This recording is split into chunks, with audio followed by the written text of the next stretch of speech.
conference, and for this I am basically thankful to my university's higher management, Chancellor Vardi, Mr. Hassan Muhammad Khan, and Vice Chancellor Professor Dr. Anis Ahmed, our dean, and all our colleagues for assisting me in managing this event. Alhamdulillah. And first of all, without wasting any time, the recitation from Holy Quran, and for this I request my colleague in FMS, Mufti Motiullah Faruqi, to recite some verses from Holy Quran with English translation. Mufti Motiullah Faruqi, please. أعوذ بالله من الشيطان الرجيم بسم الله الرحمن الرحيم الذين ينفقون أموالهم بالليل والنهار سرا وعلانية فلهم أجرهم عند ربهم ولا خوف عليهم ولا هم يحزنون الذين يأكلون الربا لا يقومون إلا كما يقوم الذي يتخبطه الشيطان من المس ذلك بأنهم قالوا إنما البيع مثل الربا وأحل الله البيع وحرم الربا فمن جاءه موعظة من ربه فانتهى فله ما سلف وأمره إلى الله ومن عاد فأولئك أصحاب النار هم فيها خالدون يمحق الله الربا ويربي الصدقات والله لا يحب كل كفار أثيم إن الذين آمنوا وعملوا الصالحات وأقاموا الصلاة وآتوا الزكاة لهم أجرهم عند ربهم ولا خوف عليهم ولا هم يحزنون يا أيها الذين آمنوا اتقوا الله وذروا ما بقي من الربا إن كنتم مؤمنين فإن لم تفعلوا فأذنوا بحرب من الله ورسوله وإن تبتم فلكم رؤوس أموالكم لا تظلمون ولا تظلمون وإن كان ذو عسرة فنظرة إلى ميسرة وأن تصدقوا خير لكم إن كنتم تعلمون واتقوا يوما ترجعون فيه إلى الله ثم توفى كل نفس ما كسبت وهم لا يظلمون.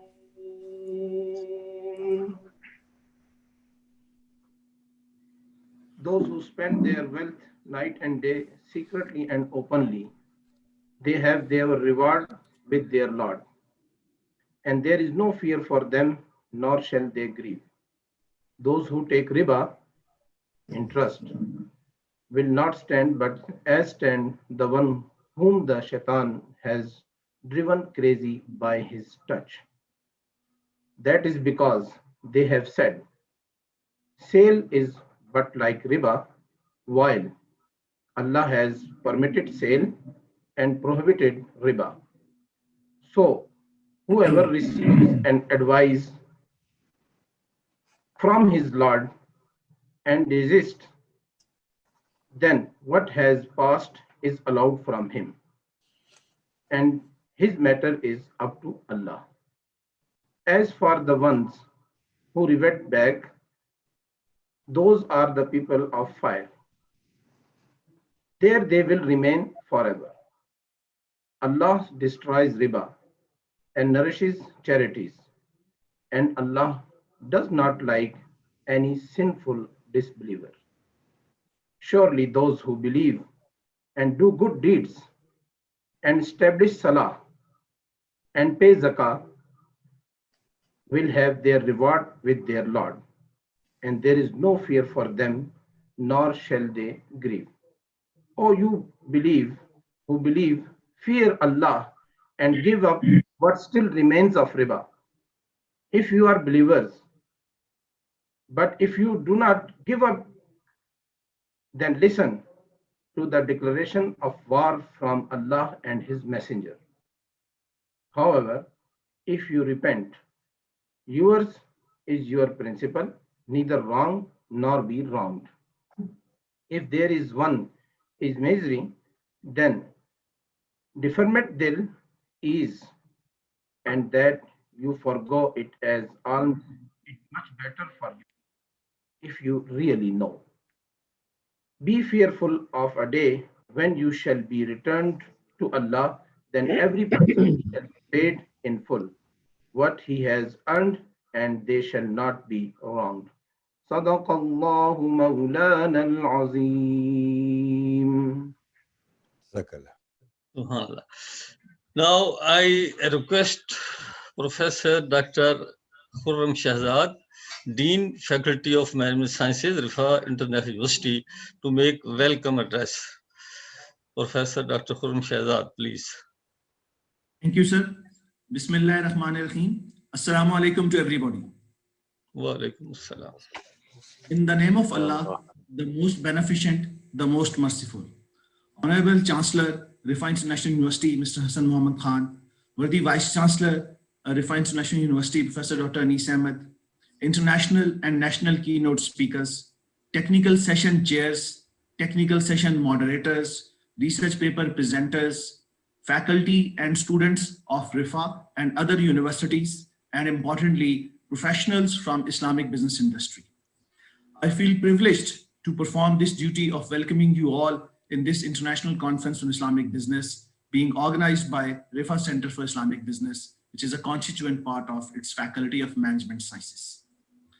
The ICIB is a forum to deliberate on the opportunities, potential, and challenges facing Islamic business and finance in developing models and processes for present-day economies in line with the tenets of the Sharia and to make them socially useful. This is the 5th conference of ICIB series, and over the last approximate 10 years, ICIB has established itself as one of the authentic international for generation, dissemination, and publication of new knowledge and intellectual scholarship related to Islamic finance and banking.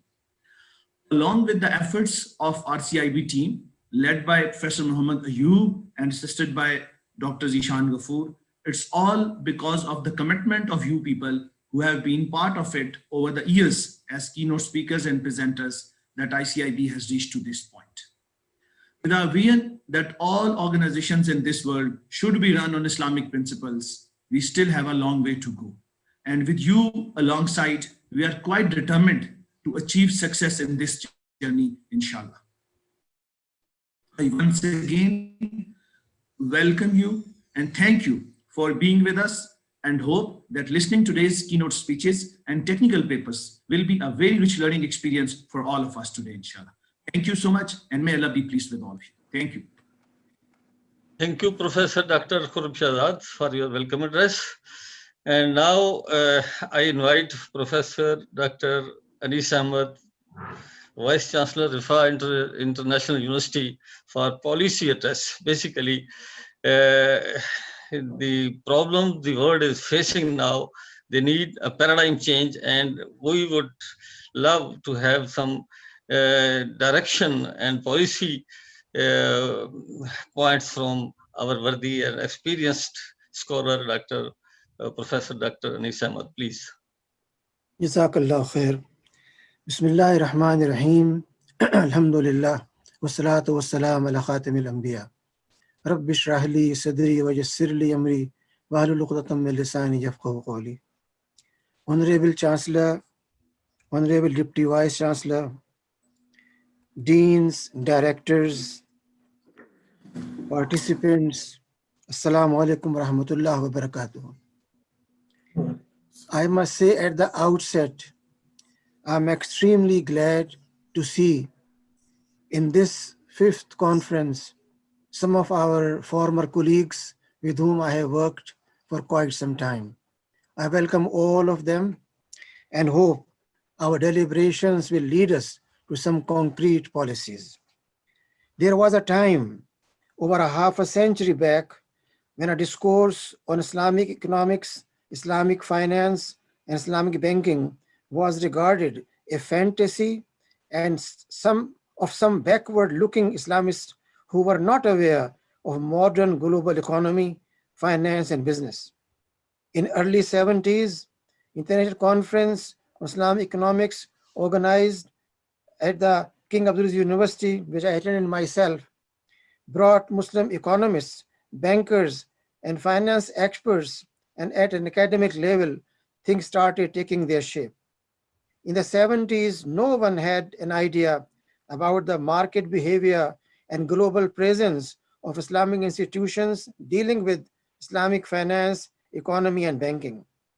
Alhamdulillah, within our own lifetime, we have seen the maturing of an idea and its global recognition with its total assets around US $2.5 trillion. Time has come when practitioners as well as academicians develop a global strategy for internationalization of not only Islamic finance, economy, and banking, but social financing. In that, universities have to play a key role in materializing this dream. It might be appropriate to mention at this point that the founding father of the country, Qaid Azam Muhammad Jinnah, in his address at the opening ceremony of the State Bank of Pakistan on July 1, 1948 said, "I shall watch with keenness the work of your research organization in evolving banking practices compatible with Islamic ideals of social and economic life." He was concerned about social life as well, not just economy. The economic system of the West has created almost insoluble problems for humanity. And to many of us, it appears that only a miracle can save from disaster that is now faced the world. It has failed to do justice between man and to eradicate friction from the international field. On the contrary, it was largely responsible for the two world wars in the last half century. The Western world, in spite of its advantages of mechanization and industrial efficiency, is today in a worse mess than ever before in history.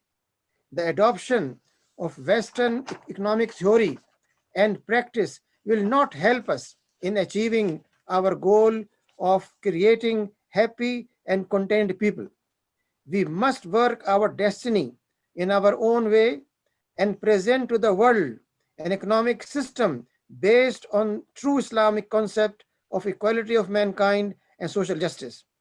We will thereby be fulfilling our mission as Muslims and giving to humanity the message of peace which alone can save it and secure the welfare, happiness, and prosperity of mankind. In this very provocative and thoughtful address, the Qaid referred to future directions, to Islamic principles on which a system is to be developed.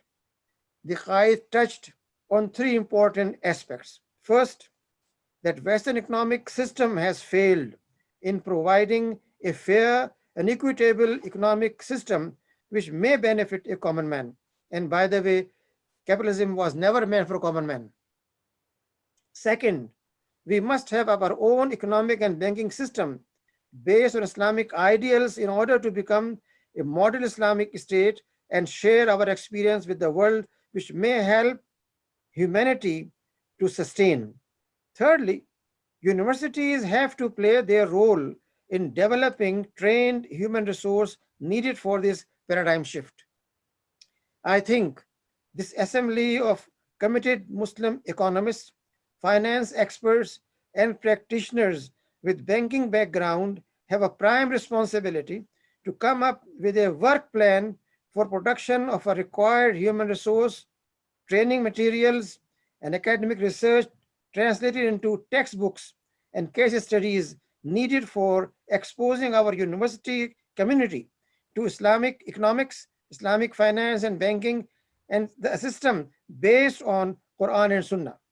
We also need to develop an ijma of the academicians and practitioners on certain maqasid-based strategies for building a holistic Islamic economic and financial framework with a focus on welfare and hukul ibad. Islamic financial institutions are gradually recognized globally and are gaining confidence in their performance. However, I want to share my concern about their image of Islamic content. The common image is that they have adopted a legal technical approach with fiqhi mindset. Therefore, Sharia compliance has not been able to satisfy the industry and offer an independent, sustainable Islamic alternative system. In my view, a Sharia based approach and not just compliant with the framework of maqasid can serve the purpose more appropriately and can help in a stable socio-economic development with Islamic principle of adala ijtimaiyya. This can lead to shared prosperity and equitable society. It's also important to make best use of artificial intelligence and machine learning in order to play our role in the fast growing global economies. We have to do more to be change leaders instead of keeping in front of us conventional financial and banking model with some Islamic adaptations. When I refer to Maqasid approach, I simply mean that unfortunately, Muslim scholars throughout past 2 centuries or more have developed a feeling that Sharia is their possession, their monopoly. What we call Maqasid al-Sharia, I interpret them as Maqasid of Insaniya, objectives of humanity.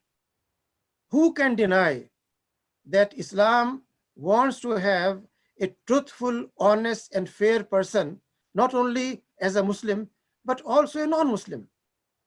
Maqasid begin with first and foremost emphasis on developing a unified personality. I always refer to 7 points of Maqasid, not the conventional 5 points. It begins with Tawheed, and Tawheed means a unified personality, a unified approach, a unified humanity. Therefore, if we talk about objectives of Sharia in terms of objectives of humanity and begin with who would like to have a conflicting personality, dual personality, or single personality, then Tawheed can be better translated and understood by the world. We have been addressing Islam to Muslims, but it is time that our systems approach should be shared with the world. The second important aspect of maqasid, in my view, is adl. And adl does not mean equality. It means equity and justice. To a person, what one deserves. And therefore, if a poor person in an organization has a large family and the rich chief executive has just 1 or 2 children, then we have to develop an equitable approach in terms of his sustainability, his living style, his medical help, his housing, and based on that, we develop a system. Otherwise, we'll be falling in the trap of existing capitalist system. And then definitely the conventional maqasid, which all of you know, come. So I have modified the scheme of maqasid in my discussions with my fellow researchers and in my writings. Therefore, I believe if we take this maqasid approach and based on that develop our products, then we will be serving humanity better than just looking for legal aspects from the fiqh viewpoint. Remember, fiqh viewpoint is a frozen viewpoint. Maqasid is dynamic. Usul is dynamic. We have to take an usuli approach and not just a matter of by one way or the other trying to find out does it fit in Islamic thought or not. Presently, the model is capitalistic. We are trying to look into it with a fiqhi approach, not a maqasid approach. And that's where I request this August gathering to come up with a consensus or ijma. What should be the starting point of our research? Are we going to repeat what others have done? Or we want to develop an approach where we have not only a dynamic, adaptable system, even a non-Muslim, if we ask him, sir, would you like to play a role, a personality in your office, and one in a conference, and third in your home? Or you want to have one and same honest, humble, sincere, fair person who is doing his duties in his office with devotion and with family with devotion. This is the meaning of Tawheed. Very simple words. Now, if these principles are applied and translated in economic doctrines, in financial system, in banking, in insurance, then we bring a paradigm shift. It's not a matter of just trying to compare uncomparable commodities of capitalism and Islam and then feel happy about it. That's what I mean when I say we have to liberate ourselves from this fiqhi approach and develop a dynamic approach of maqasid. And that requires a 25-year strategic planning. What kind of research material, what kind of manuals, what kind of textbooks, what kind of surveys and global surveys are needed for this kind of work. And that requires not only one, but all institutions like ISRA of Malaysia, like IRTI of Jeddah, like RIFA, RCIB. They have to work together and pool their resources and share their resources, and only then the strategy can be materialized. Before I end, I want to thank scholars, practitioners, and policy planners who honored us by their presence in this August gathering. My special thanks to our overseas participants. Some of them are my former colleagues, Professor M. Kabir Hassan, Professor Akram Laldeen, who worked with me in Malaysia, Dr. Zafar Iqbal, Professor Mehmet Asuti, Professor Nidat, Mr. Umar Mustafa Ansari, Dr. Salman Sayyid Ali, Dr. Zulkhizri Abdul Razak, Professor Asad Zaman, Professor Tahir Mansouri, and Dr. Muhammad Qasim. I also appreciate the untiring efforts of Professor Muhammad Ayub, who put all his efforts at global level to make this conference a reality, and his team, including Professor Khurram Shehzad, Dr. Zishan, Ikramullah, Nabil Nasir, and Yasir Mahmood, in making this conference a reality. I welcome all honorable paper presenters and pray to Allah for rewarding all of them for joining in this noble cause of developing a Sharia-based, holistic, socio-economic development strategy for the Muslim Ummah. May Allah bless you all, and shukran. Wa Rabbil Alameen. Jazakallah, Professor Dr. Ali Samad, making welcome address. And now, our worthy Chancellor, we are fortunate to have such a great leader who is basically leading this university for betterment of humankind, not only in terms of education, but also in terms of Islamic ethics. So I request the Chancellor,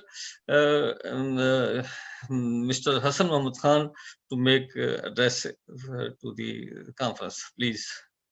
Bismillahirrahmanirrahim. Honorable Vice Chancellor, Rifa University, Dr. Anis Ahmed, respected Dean Faculty of Medical Sciences, Dr. Khurram Shehzad, respected presenters, keynote speakers, participants, researchers, academicians, regulators, practitioners of Islamic business and finance, ladies and gentlemen, Assalamu alaikum. Rifa University established Rifa Center for Islamic Business within the Faculty of Management Sciences, where, in fact, I just want to share this little aspect with you as well. There was a big deliberation within the university whether we would want to have a center of Islamic finance, should we term it as Rifa Center for Islamic Finance and Banking, because that was what the trend was when we looked at other such centers in different parts of the Muslim world and also within Pakistan. But at the end of the day, the collective wisdom, according to the collective wisdom and recommendation, we took the name of Rifa Center for Islamic Business, predominantly because we believe that, generally speaking, we have the initiatives in Islamic business which focus on banking and finance only within the our country. Also, the rest of the Muslim countries, I see that there's a lot of scholastic, lot of scholarly work, research work, and of course, with the development of Islamic finance, we have seen over the last, I think, couple of decades, almost an explosive growth of Islamic financials and banking institutions. And that's again true for Pakistan as well. And it's actually great to see that. I mean, it's wonderful to see Islamic financial institutions and Sharia compliant products competing with conventional banking within the sphere of economics. Having said that, I think Islamic business is perhaps a more holistic approach. Certainly, of course, as the beautiful recitation done by the Mufti Sahab and the ayats which are there in Quran, and of course, a great deal of information and instructions that we get from Hadith and the practice of our Salaf riba, to address the challenge of having an economic system free of riba, which is equitable, which is just, as Professor Anis Sahab was just suggesting, is extremely important. Yet, finance is but only a component of business. It's only an aspect. Therefore, I also request the participants today, the researchers today, to actually look at business holistically. I think we need to look at Sharia compatible marketing practices, Sharia compatible human resource practices. We need to have our HR policies, frameworks within corporate entities, within businesses, which are Sharia compatible. So every aspect, when we are interfacing with our customers, our clients, whoever they may be, whatever, no matter what kind of business it might be, what are the ethical dictates or precepts within Sharia context that must define those relationships? And I believe, and at least my faith is, and I'm certainly not a scholar, and I feel humbled in presence of, mashallah, such an array and stars of scholarship available within this conference. But I believe that it's not, this relationship cannot be dictated by principles of profit maximization. This relationship between the customer and the best, corporate entity cannot be dictated by this forum. This is my request that I would like to see our conferences on and the themes be reflective more of this holistic challenge that Islamic economics or the business framework faces, and extrapolate on areas beyond finance. Having said that, I think the current theme of the conference, which is Islamic finance, the need and prospects of moving to social finance, is particularly important as it plans to discuss the most strategic area, that is, how to realize the core objectives of Islamic economics, businesses, and finance. This conference's core objective is to strive to transform the Islamic financial institutions and the community so that they are transparent, they support economic, social, and environmental sustainability in the lights of objectives of Islamic commercial law and distributive justice. By organizing the series of international level conferences, we intend to provide a platform for discussing the vital issue of developing Islamic business, banking, and finance, and creating awareness about the essentials of Sharia compliant businesses. In the wake of global financial crisis of 2008, and of course, the massive challenge that the world of economics, face vis-a-vis COVID, even the conventional finance is moving towards social finance.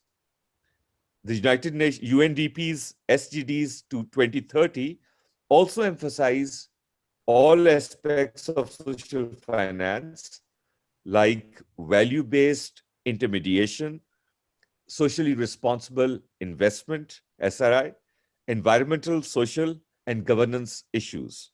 It's more of a requirement of the Islamic financial institutions, as Islamic finance is intrinsically nearer to social finance. I'm happy to note that eminent scholars in the moral economy, business finance experts, and Islamic finance practitioners from all over the world have accepted our invitation to address this conference and participate in this conference. We welcome the keynote speakers and paper presenters from the Accounting and Auditing Organization for Islamic Financial Institutions, Bahrain, Islamic Research and Training Institute, Islamic Development Bank, Jeddah, International Sharia Research Academy for Islamic Finance, Malaysia, Turkey, and other parts of the world, and of course, from Pakistan. We are grateful to all of them, particularly IOFI Secretary General, Mr. Umar Mustafa Ansari, Executive Director of ISRA, Malaysia, Professor Dr. Akram Laldeen, Vice President IDP Jeddah, Dr. Zamir Iqbal, Chair Professor of Economics, University of New Orleans, United States, Professor Dr. Kabir Hassan, Director, Durham Center for Islamic Economics and Finance, United Kingdom, Professor Dr. Mehmet Aswai, and other worthy scholars. I'm glad to note that RCIB also took initiative to generate discussion from the practitioners' perspective for deliberations on moving to value-based intermediation.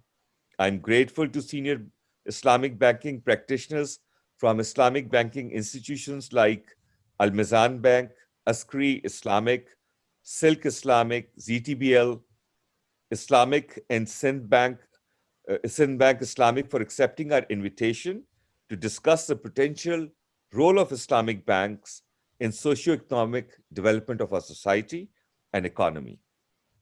Such efforts are critical for sustainable growth of Islamic business and finance, and in accordance with the core objective of academia to provide future directions to academic research, policymakers, and respective industries. I hope that the conference deliberations would play an effective role in promoting Islamic banking and finance and formulating and implementing the relevant policies by various stakeholders, specifically the policymakers, regulators like the central banks, Securities and Exchange Commissions, and finance managers in the corporate sector. We are also grateful to academia from different countries like United States, UK, Turkey, Kingdom of Bahrain, Kingdom of Oman, Malaysia, and Kingdom of Saudi Arabia for their academic contributions and support. And I would also, of course, totally agree with Professor Dr. Anis Ahmed Sahab that it would be great if we can have more of a dynamic and active collaboration within our academic institutions and research centers, where we must pool our resources, not only in terms of the IP that we have, the intellectual capital and the, mashallah, brilliant professorial mind and researchers, but also our connectivity in the business world as well. And I think that connectivity is vital so that the scholastic output of our academic institutions and research centers, uh, uh, they are relevant. You know, the outcomes have to be relevant to the industry. Once again, I wish all the best, and I must really thank and appreciate the efforts done by the organizers. Of course, Professor Ayub is such a pillar of strength and dynamic and pivotal force behind Rifa Center for Islamic Business for so many years. Thank you, Professor Saab. We are inspired by your efforts always. Of course, you know, the patronage of Professor Anis Ahmed and the Dean Faculty of Management Sciences for this initiative, and all the other faculty members have been very vital for a successful holding of this event. All the best to you. I wish I could, you know, we could get together and have a cup of tea or, you know, bite to eat in Magra Hills in Islamabad, but this has to do, I guess. Stay safe, stay away from COVID. Allah Hafiz. Thank you, Jazakallah, Chancellor Rifa, International University speaking. And now the academic and professional session. And first of all, I will invite Professor Dr. Kabir Hassan, the big name, Alhamdulillah, in Islamic economics and finance. Professor Dr. Kabir Hassan is chair, professor of economics department of in University of New Orleans, USA. He is winner of 2016 Islamic Development Award, and he will basically he is the I think the most dynamic leader in Islamic finance, in the sense that he has so many publications that we are proud of him. And without wasting any further time, I will invite him to speak. And his the topic is Islamic finance in perspective of crowdfunding and peer-to-peer financing. Professor Dr. Kabir Hassan, please. Okay. Your video, please. Yes, I'm opening. Just a minute.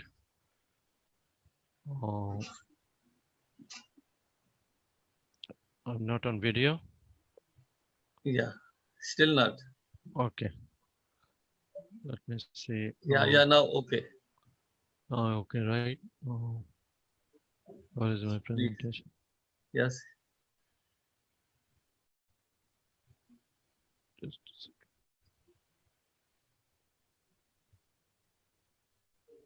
Yeah, we are seeing you actually. Yeah, I'm just trying to find my.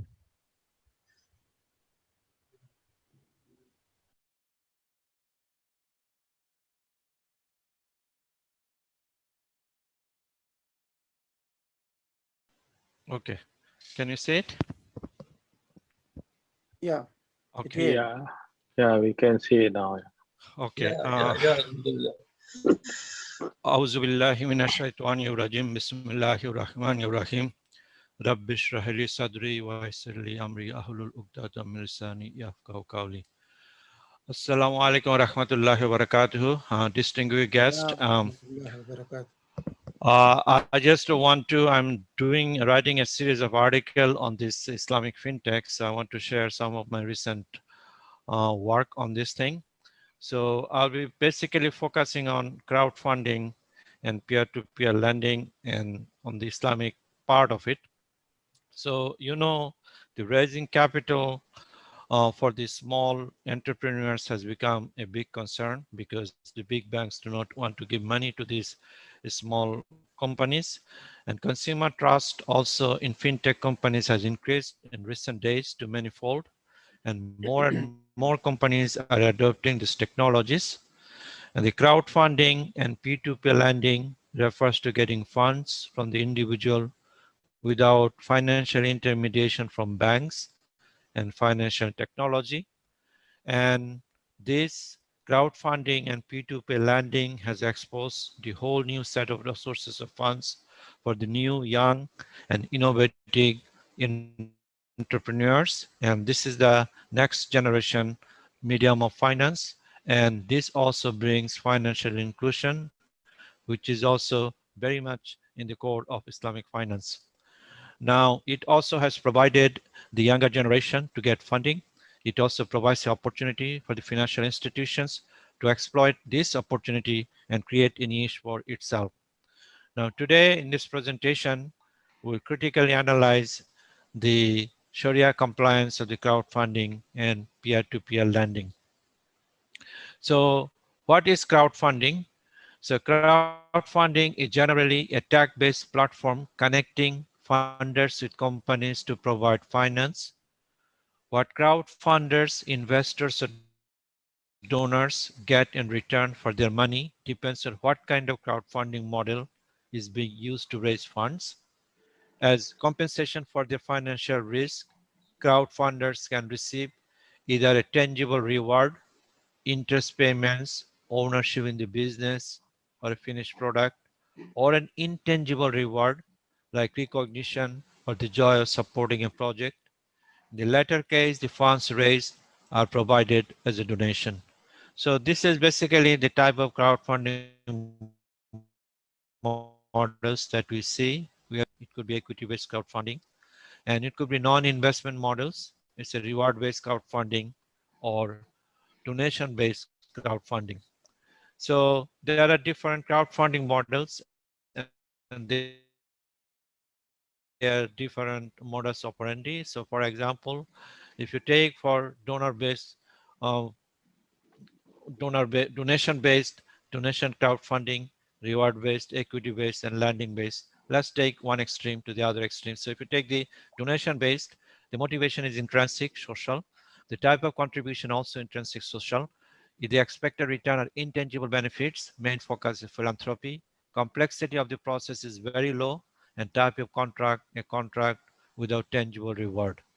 If you take, on the other hand, the landing-based, is a social or financial, but they look for return on investment, and the main focus is short-term borrower, medium, and landing contract.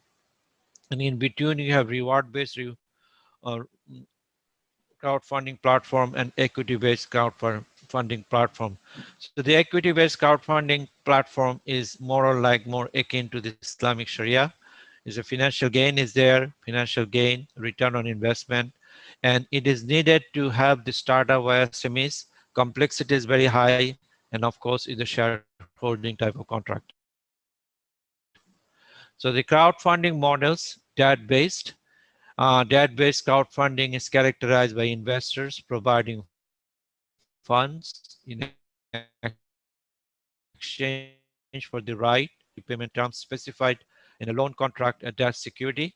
And the most common types of debt-based crowdfunding models are as follows: peer-to-peer consumer lending, peer-to-peer business lending, peer-to-peer business lending, peer-to-peer real estate lending, invoice trading, balance sheet trading.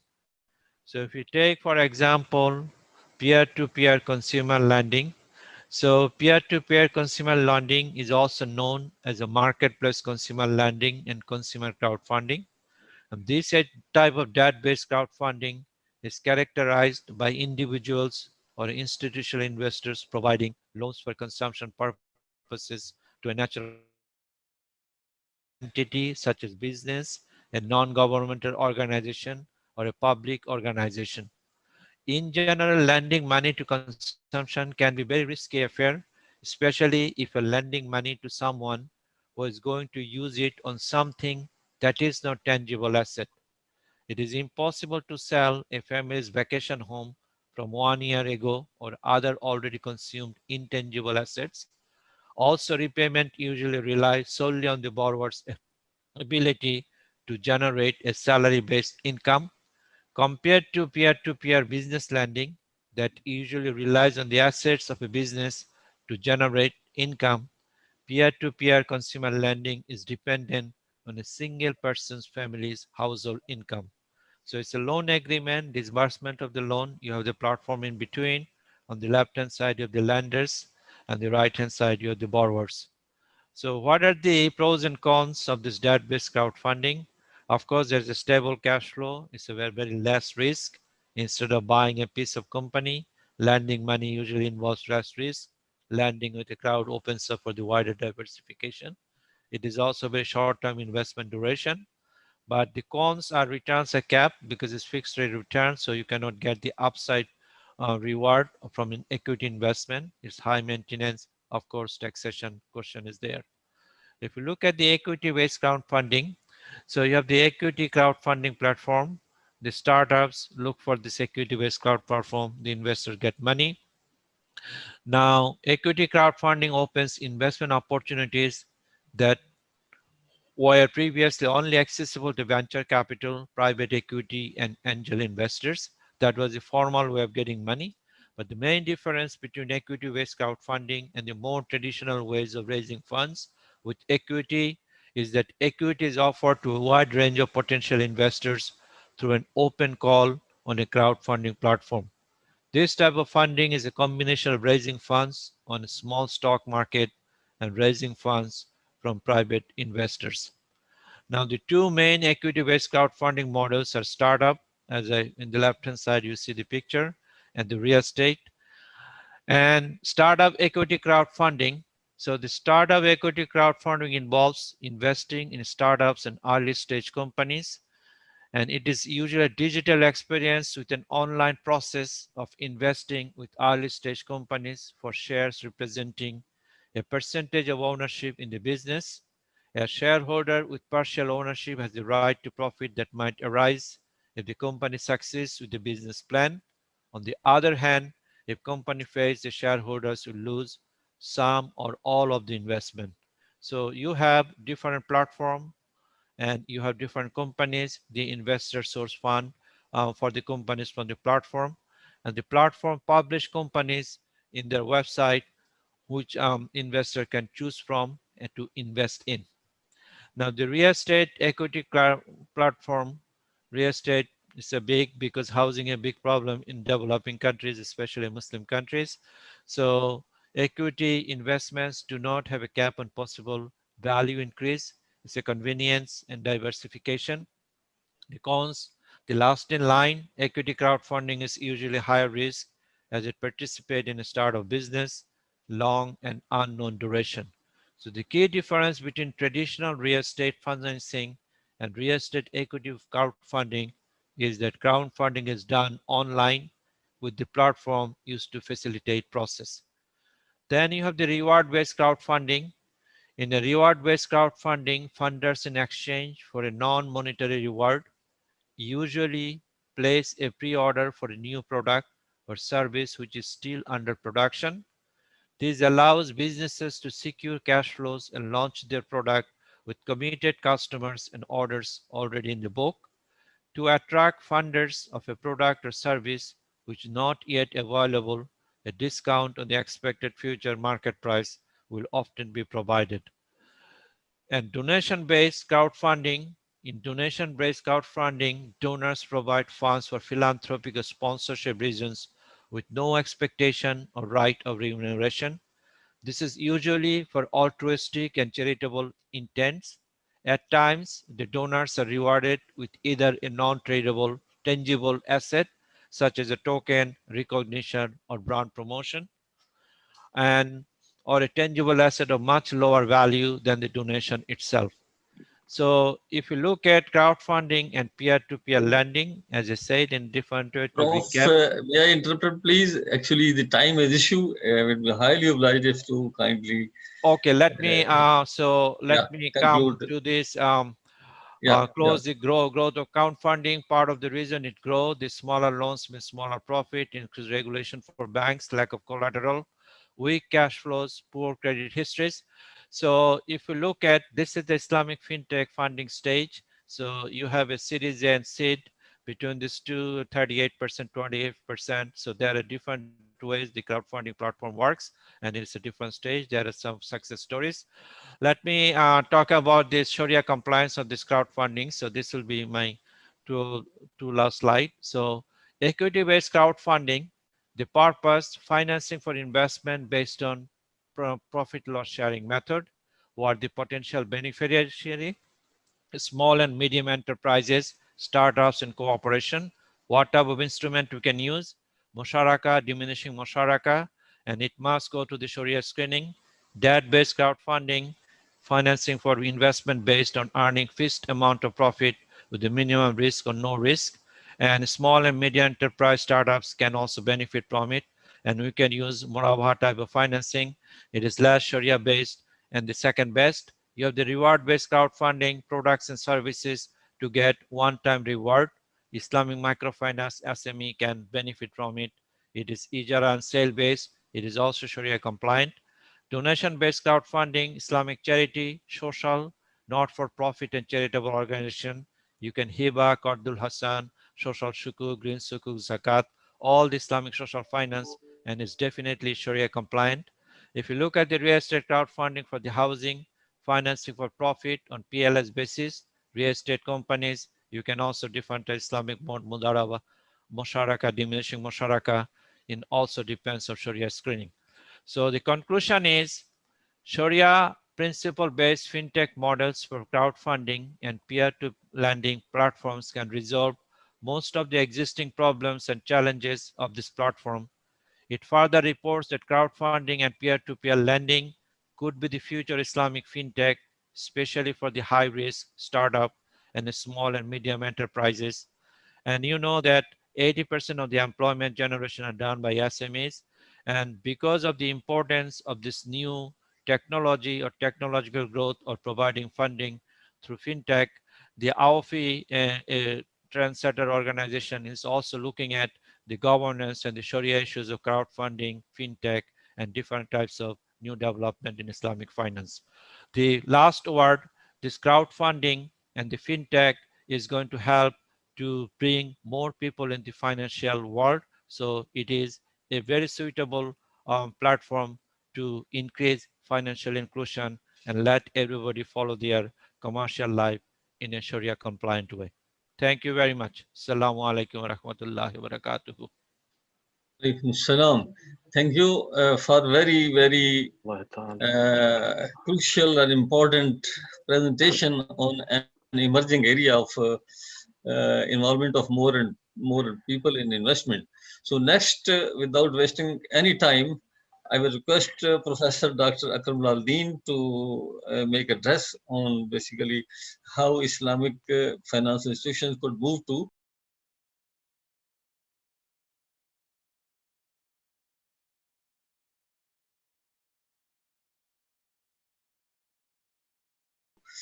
social finance. Professor Akram is Executive Director of ISRA Malaysia, and he is a member of the SEC of Malaysia and many other Sharia bodies. So please, Professor Dr. Akram Laldeen.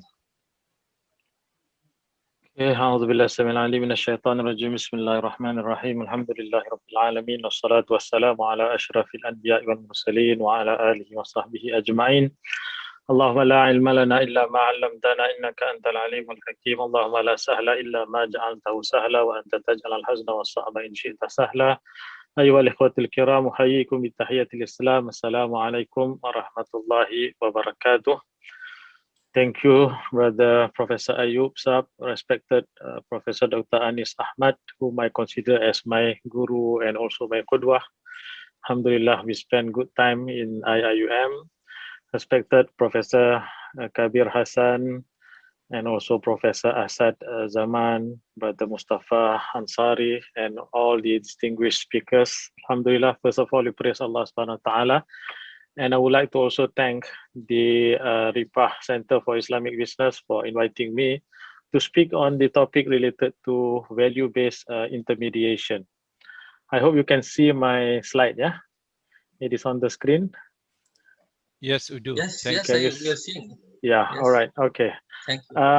So I will straight away, since the time is very limited, I will straight away go to the slide and hope we can have good time to discuss about this value-based intermediation.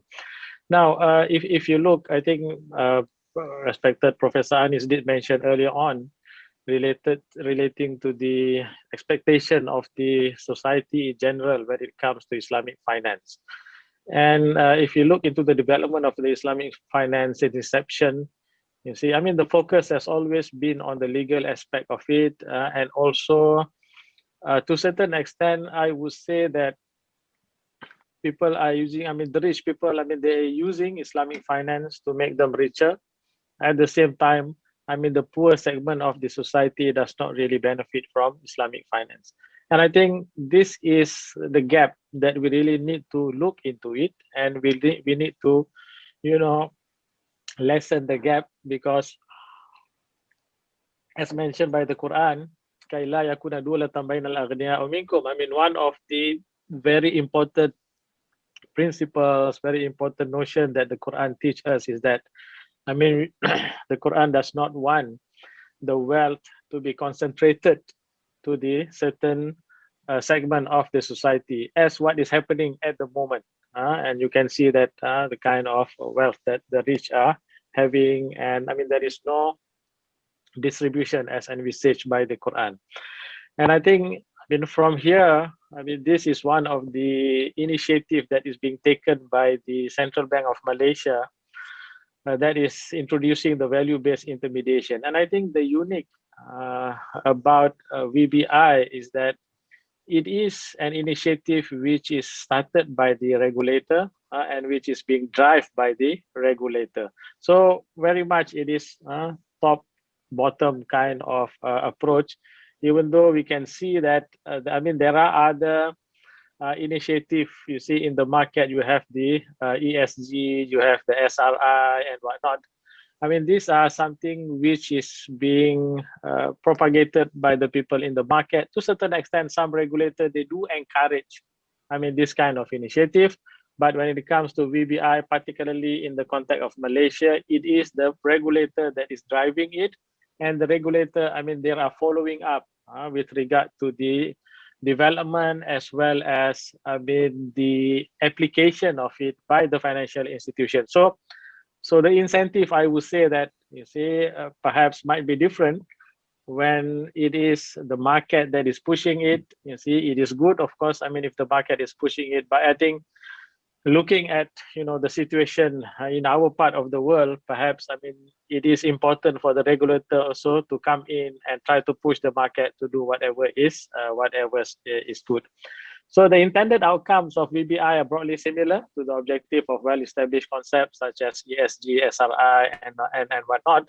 But the key difference between VBI and this concept is that VBI is rooted in Sharia, which determines its underlying values, moral compass, and also priorities. Of course, the values within ESG, SRI, some of them are also compatible, to Sharia.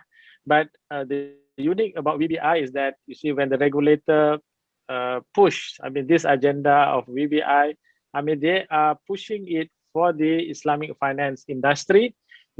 Why? Because there is the Sharia kind of requirement, for us to not only focus on the financial side of it, on the profit side of it, but also looking at the profit, looking at the people, looking at the environment, planet, and whatnot. And this is very much, it is in tandem with what Islam tells us to do. So the key thrust of VBI, the first one is the entrepreneurial mindset, creating an environment through holistic offerings by Islamic banks, which facilitates entrepreneurship, be aware of challenges faced by businesses, and provide potential solution. The second one is good governance, in line with the spirit of righteousness, ihsan. From the Sharia perspective, the culture of self-discipline should be embedded, proactively engaging all the stakeholders in making key decisions as per the Sharia principle of consultation, istisharah. The third one is community empowerment, providing financial solutions which create possible socio-economic impact for communities. I think this is the element that that is also the theme of our conference today.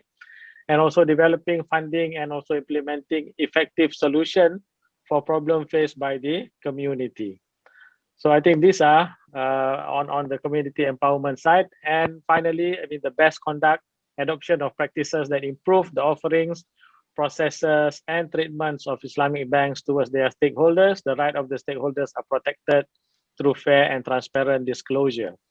Now, in implementing the VBI, I mean, there are certain measurement indicator which the central bank have put for the first trust, I mean, the entrepreneur mindset, financing disbursed to identified sector, new growth area, innovative product launch for business sector, SME, first time banking customer, meaning that emphasize on financial inclusion as well, good self-governance, robustness of engagement, consultation with other stakeholder, materiality assessment framework, internal fraud cases, compliance to global standard, ESG integrated reporting, and whatnot. And I think, I mean, this is, if you can see that particularly in Malaysia, I mean, this is taking shape right now because it is a requirement from the central bank. Community empowerment, the measurement is very much on innovative product and services introduced for the community, community-based projects, individual benefited from community-based project and social impact indicators. On the best conduct, customers and employees complaints, customers and employee satisfaction index, enhanced level of transparency, quality of after-sales service, cost saving resulting from improved staff's competency and whatnot. Meaning that, I mean, they are also looking at the how, you see, the institution, not only they benefit from the staff, for example, to work for the institution, to generate income for the institution, for the shareholders and whatnot. But at the same time, you see, at the same time, it is important for us to ensure that the welfare of the staff are also being taken care. So these are among the strategies. Nurturing potential champions, where the regulator will nurture potential champions or leaders to showcase success stories, enhance disclosure. The Islamic banking institution is to enhance disclosure on their commitment, implementation strategies, and also KPI. Actually, they have to report to the central bank from time to time on this. Strategic networking, regulator will develop a strategic collaboration with established value-based communities, key partners, and also stakeholders. And usually, I think what they do is that they become kind of conduit and trying to bring, I mean, the different stakeholder together. Performance measurement, the regulator in collaboration with industry player will develop and introduce value-based scorecard as a common and complementary measurement. I think this aspect have really pushed the financial institution to go into, you know, VBI and implement VBI, because they need to report back to the regulator on the progress that they have already achieved, you see, when it comes to implementing the VBI within their financial institutions. Now, the expectation on the VBI practices, impact-based assessment, where it provides equal attention to applications, potential impacts to the society, environment, and economy, optimum allocation of resources to productive economic activities, comprehensive measurement. The impact is balance motivation to achieve short-term and also long-term outcomes. Impact focus disclosure, where the impact is enhanced confidence among customer and public, constructive collaboration, where the impact is new insight, wider opportunity, knowledge in improving business impact, and also inclusive governance for greater alignment between stakeholder expectation and also business focus. Okay, I think this slide, I think the wording is not that, maybe it doesn't come out because of there is some issue, I think, with the but anyway, I will just read through, you see, some of the Actually, points. you may, it means that it says that you may now please kindly conclude. Okay, okay, all right. Okay, I think before I conclude, we will provide these things to all participants and publish okay. these things also. So, got a Okay, few. Okay. before I conclude, if I can just give some examples, you see, where I mean there are several initiative that has been taken by the financial institution in Malaysia. Take for examples, I mean there is housing project development by the Bank Islam Malaysia Berhad in collaboration with the religious authority, where they develop property, I say affordable housing development through Wakaf home financing, where they have 76 residentials and 9 commercial lots that has been built in one of the state in Malaysia. And also the initiative by the Agro Bank, see, in collaboration with government institution, where they provide, I mean, the initiative is to improve productivity of paddy and farmers' standards of living. So Agro Bank provides working capital to farmers, while Bernas provide free technical consultation. And also there are some other initiatives, Sadaqah House by the Islamic Bank. And so these are some of the initiatives that has been undertaken by the financial institution, in which, I mean, it is really I mean, providing impact to the industry at large. And to conclude with, I would say that it is very important for us to ensure that, you see, when we talk about Islamic finance, I mean, the focus, okay, should, for me, when it comes to the social dimension of Islamic finance, it is part and parcel of the entire the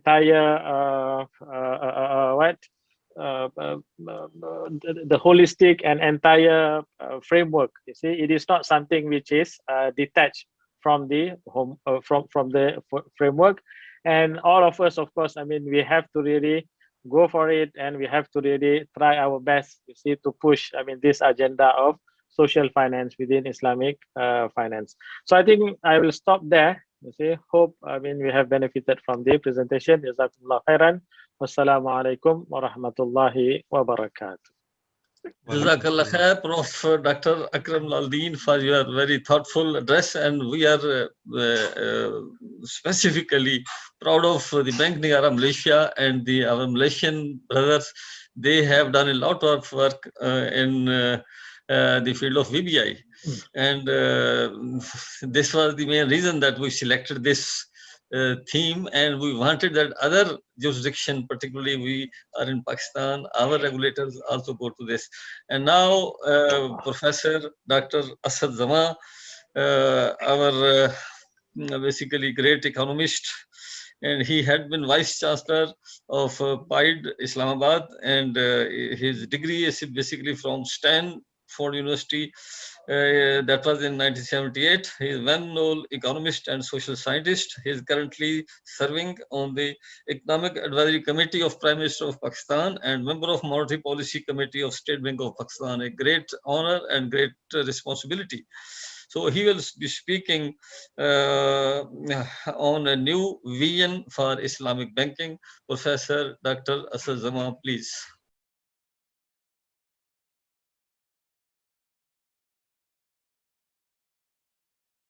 Jazakallah. Assalamu alaikum. I assume I have 15 minutes. Is that correct? Yes, Ayub sir? 15 minutes. I will have to. I want to set my time. Yes, you are 15 minutes, 5 minutes late, but we will do that. All right. So I'm going to share my screen and. Yes. Okay. All right. Are we on? Is the screen sharing working? Okay, I'm going to assume. Yeah, we can see. It is visible? Yeah. Okay. Yeah, we can see your screen. Bismillahir Rahmanir Rahim. So I'm going to talk about basically rethinking the project of Islamic banking, because basically I think the main problem has been our inability to think out of the box created by the framework of Western institutional patterns. And so we need to create a different way of thinking about this. So I have to start, because we are going to build on new foundations. I have to talk about the foundations of Western social sciences and how Western social sciences claim to be positive, objective, factual, which is why we have not been able to reject these. In fact, they are normative. The Western social science is actually the religion of Europe. And also of the entire world today, because we have not recognized this to be a religion. We have accepted the claim that this is positive, objective, and factual. And this has been a great barrier to understanding how to build Islamic institutions. So what is social science? Social science is actually what it claims to be is an objective, positive study of society, but this is not true. Actually, social science creates a vision of an ideal society and creates policies to move towards these ideals. So the ideal society envisioned by Western social science, which you have all absorbed to some extent, is the capitalist society where everyone is free and actually everybody gets justice. So the example of justice here is that the wage is the marginal product of labor. So the laborer is getting what he produces, and the interest rate is the marginal product of capital. So it means that the capitalist is getting what he deserves. This is an ideological argument, and it is hidden in the math. And so we have to go beyond this, and we have to recognize what is being said underneath the mathematics, that this is a moral argument. We are making a moral argument that capitalists get what they deserve. Everyone who has wealth deserves to get rewards for this wealth, for this ownership, which is actually contrary to Islamic ideals. So social science is basically an ideology to defend, justify, and promote capitalism. The current economic theory has no concern for income inequality because it uses GNP per capita, which means that you take all of the wealth and you divide it equally among all the people, and that is your measure of GNP per capita. The actual structure of inequality is hidden in this GNP per capita. If you ask about income inequality, economists will say, don't worry about it, it will trickle down. Also, when economics is divorced from politics, then you don't understand the role of power in production, exchange, and consumption. And most importantly for our talk today, the theory of money, which economics promotes, is that money is neutral, which means that money does not matter.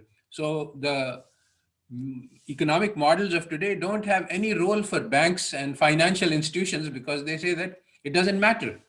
And this was basically the cause for the global financial crisis, because the best models being used at that time did not have any banking sector.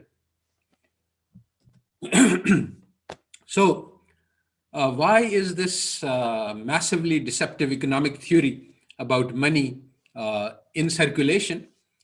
Basically because the power knowledge configuration, it's the people who are in power, they create the knowledge, and this knowledge is always used to justify the role of power.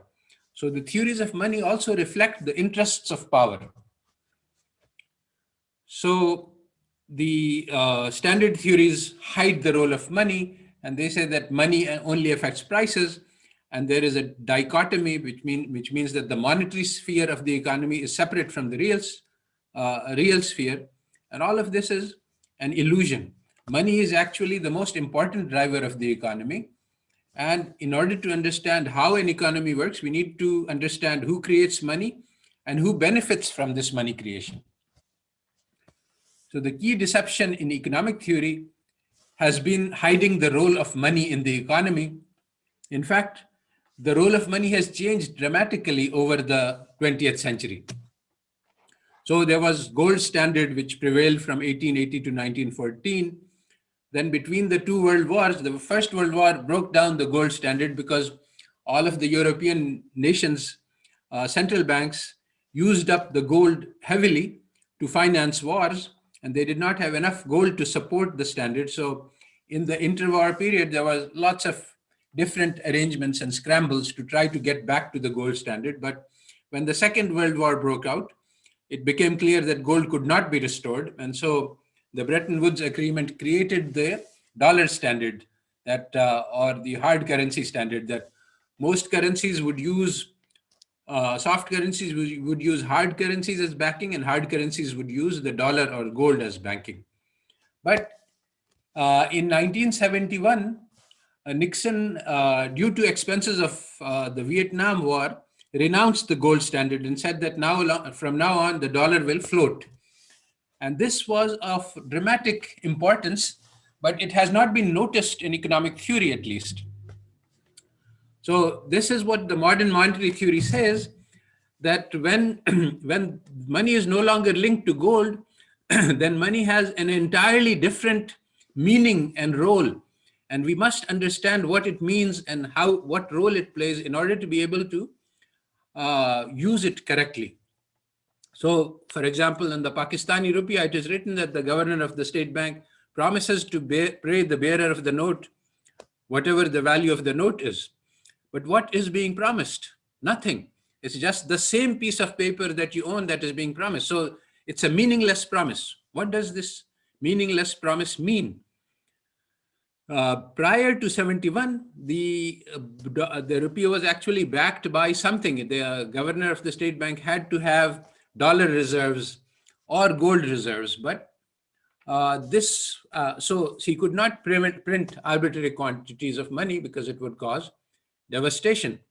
But at this point, because the promise is just the note itself, there is no limit theoretically on what can be printed. So money can be created at will by the government. This is one of the key conclusions, understanding of modern monetary theory.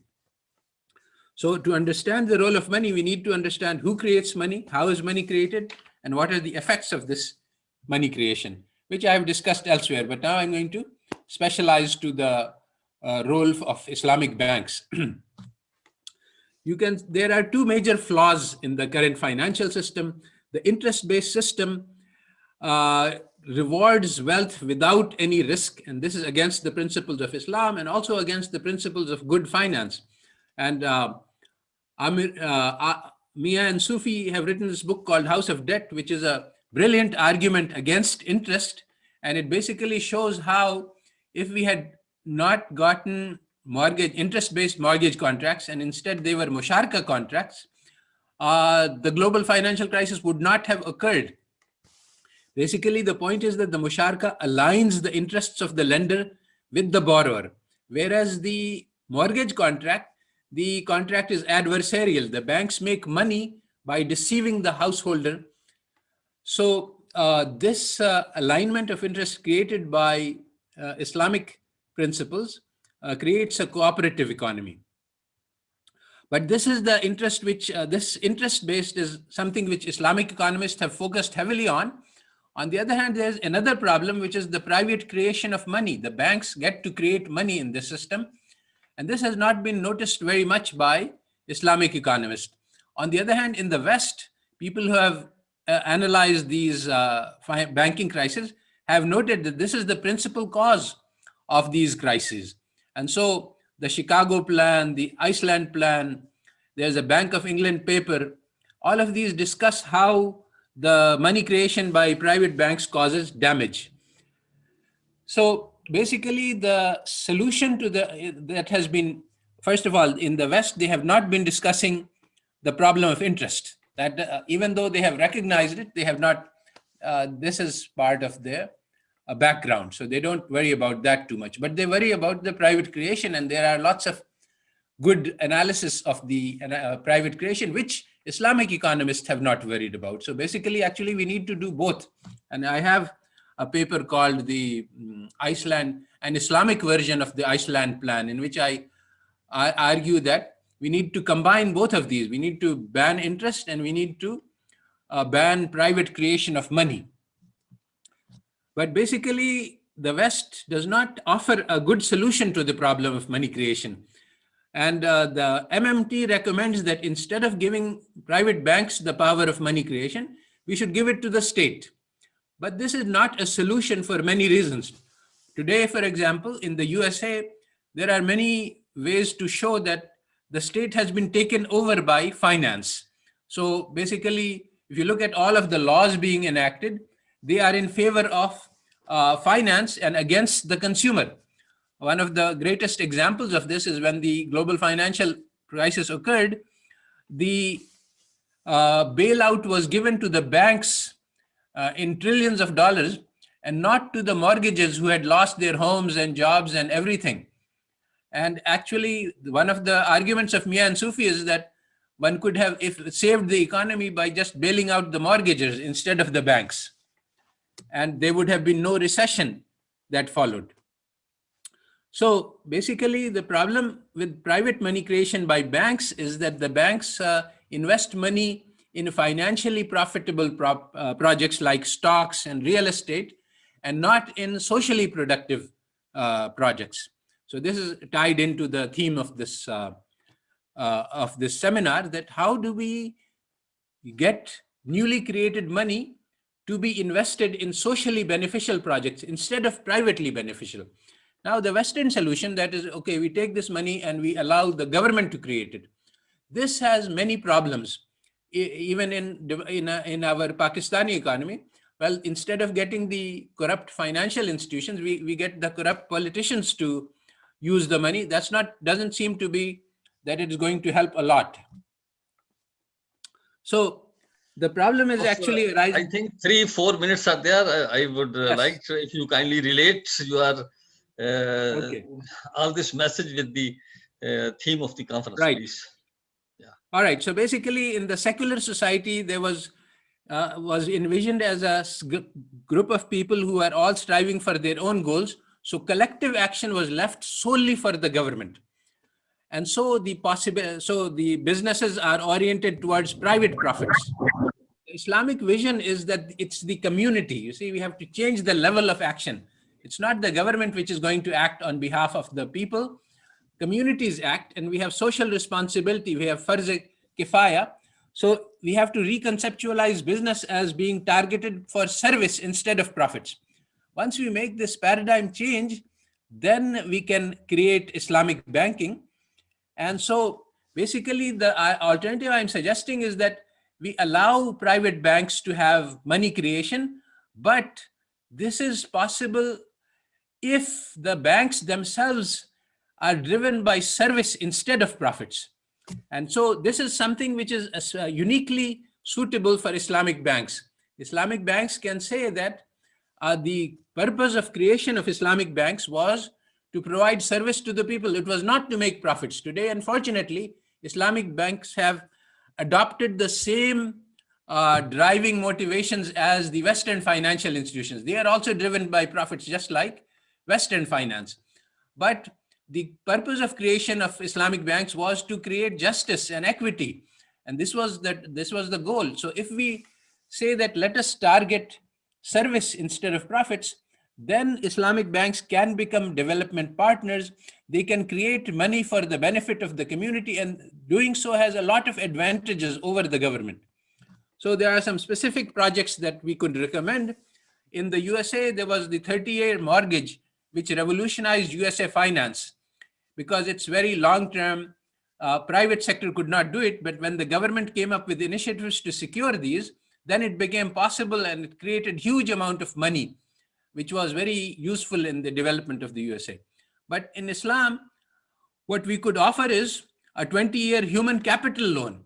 Every child that is born could be financed for his health, education, and welfare in return for the long-term payoff that every human being is potentially capable of being an extremely productive member of human society. Similarly, there are lots of projects which would be of social benefit, which would not provide private benefit. And if Islamic banks would provide these, and if the government would provide sufficient banking, this could actually cause the revolution that was promised by Islamic banking, but never failed to materialize because of lack of the right vision. So I think I will stop here. This is 15 minutes. So So many thanks, Prof. Dr. Asad Zama. He was speaking on basically the new vision for Islamic banks. Now, the the most important infrastructure institution of Islamic finance, IOFI Bahrain, and we have with us Excellency Mr. Umar Mustafa Ansari, and he is fellow member of the ICAP, and earlier he was associated with Ernst Young. Fordo Siddharth Heather, a member of Ernst Young, and today he will basically make a policy address for the Islamic finance institutions, how they will move to social finance, and what IOFI can do. Alhamdulillah, IOFI has done a lot of job already. So, Brother Umar will also be sharing the next plan of the IOFI. Please, Brother Umar Mustafa Ansari.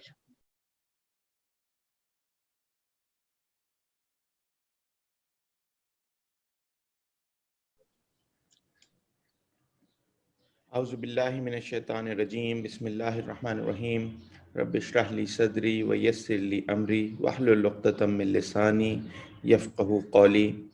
Assalamu alaikum, distinguished guests and my mentors and teachers I can see here. Thank you, Ayub Saab, for inviting me and providing this opportunity. This is a great opportunity to be here amongst these very learned speakers, and an opportunity to learn myself as well and to share a few things that I have in my humble thought and what AOFI is doing on these grounds. Is my screen shared? Yes. Okay, sir. Why Islamic social finance? First thing we need to understand, while I highly appreciate all the Islamic economists and lot of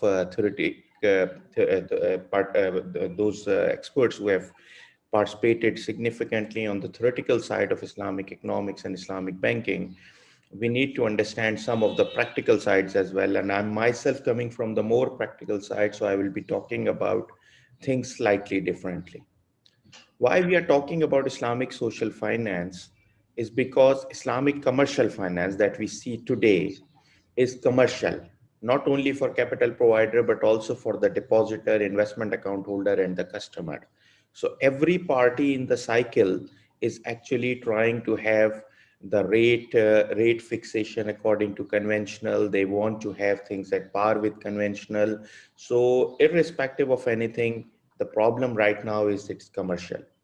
It's not aimed towards broader objectives of social and economic development, and it will not happen unless the society changes itself.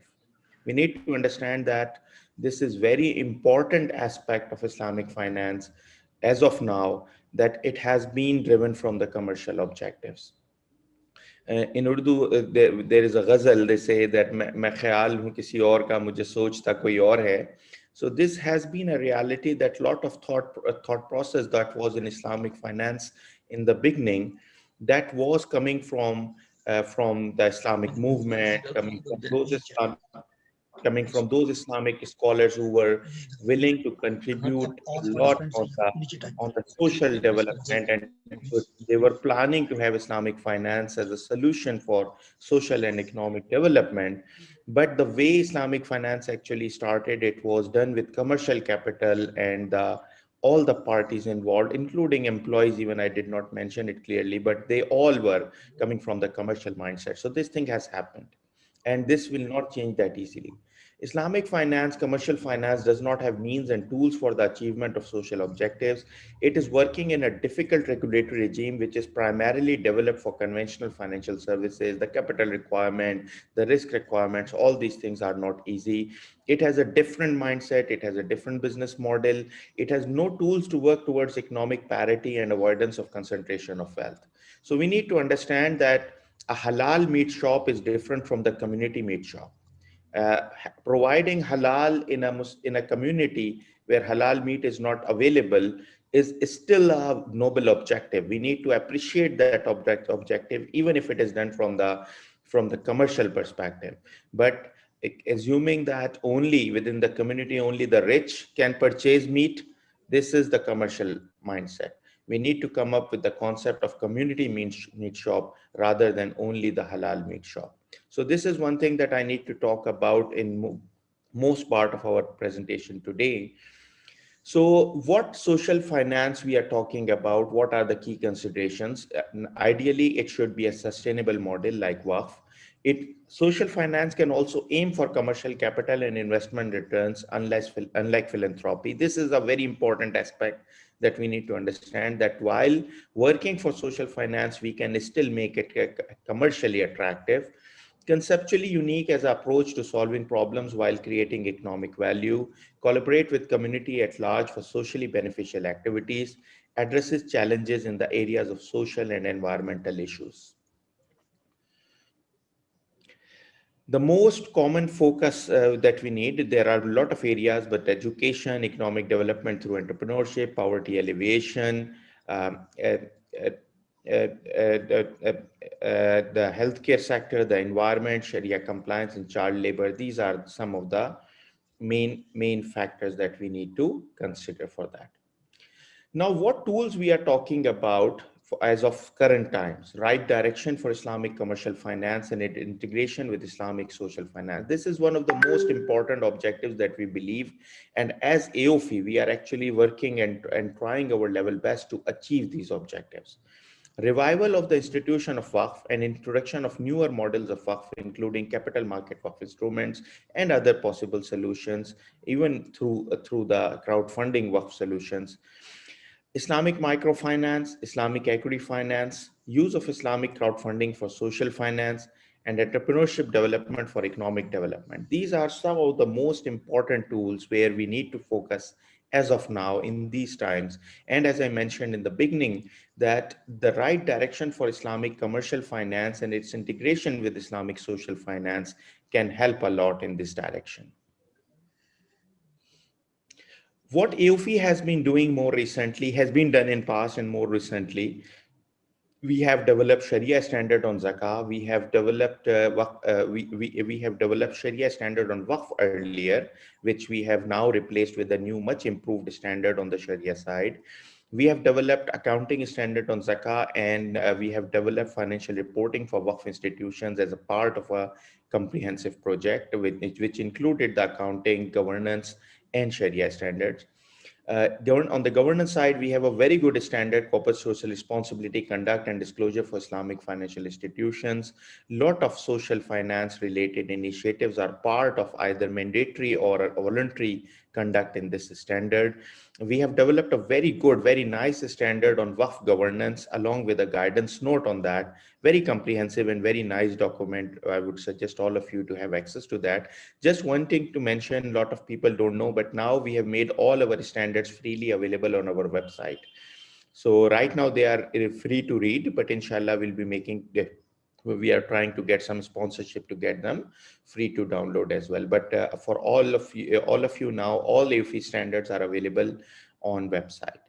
AOFI Code of Ethics for Islamic Financial Institution, Islamic Finance Professionals, actually, I think this is a typo, that it is for Islamic finance professionals. And if you go through this Code of Ethics, you will see the spirit of what you are talking about, the values and ethics, they are all poised towards, they all point towards the right model of social finance.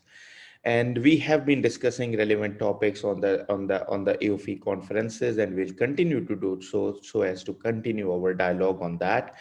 The upcoming standards on this area include the Zakat standard on for the financial reporting of Zakah, and on the Waqf standard we will be coming up with illustrative financial statements. On the governance standard side, there are two standards which are in different stages. Islamic crowdfunding is at a very advanced stage. Hopefully, we will be issuing exposure draft shortly. And Zakah governance is also developed, being developed. We have started working on that, which is talking about the Zakah and charitable institutions governance. Now, coming to challenges for Islamic social finance, the lack of trust, particularly on the institution of Waqf, government intervention and forced feature of Waqf in past, and particularly in the colonized markets, Regulatory framework inadequate or lacking thwart risk taking by investors, weak enforcement systems, for example, lack of legally empowered institutions, lack of transparency and accountability of public institutions such as Waqf, governance issues, lack of communication and awareness of Islamic social finance tools and their modern applications, use of social funds such as zakah funds other than its original purpose, lack of capacity and resources for social finance institutions, human and financial, lack of adequate education and skills in users of finance. Now, this is a very important point. The last point was about the institution itself, that this point is about your eventual customer. Lack of synergy and coordination between different social economic finance tools such as Waqf, Zakah, and Islamic microfinance. I would love to discuss each one of them very in detail, these points, but since we have very limited time, so I'll just go through it very quickly. With that, there are some key considerations I would like to touch upon with regard to Islamic microfinance in particular, because for most important two institutions that we would talk about, which I believe are the most important tools for the modern day Islamic commercial finance, Islamic social finance, are number one, Waqf, on which as AOFI we have worked a lot. With regard to Islamic microfinance, we are planning a project as well, inshallah, but it is in the planning stage. It's not yet started. But inshallah, we will be doing something on that. But some of the key considerations I would like to touch upon here are very important. The social and commercial capital concept, that characterized by social objectives in addition to or without commercial objectives. So one of the important consideration is that for microfinance, when we say Islamic microfinance, the primary objective should be social. It may have the commercial objectives, and it may we believe that it may run with the commercial objectives, but the primary part is the social objective. Social capital generally not sufficient and does not provide a sustainable model. This is one of the biggest issues. We have in Pakistan a very good example of Akhuwat, and there are globally good examples of Islamic microfinance. But the model of pure social finance like Akhuwat might not be sustainable in itself and may need continuous influx of money to make it continuing at the same level, considering inflation, costs, etc.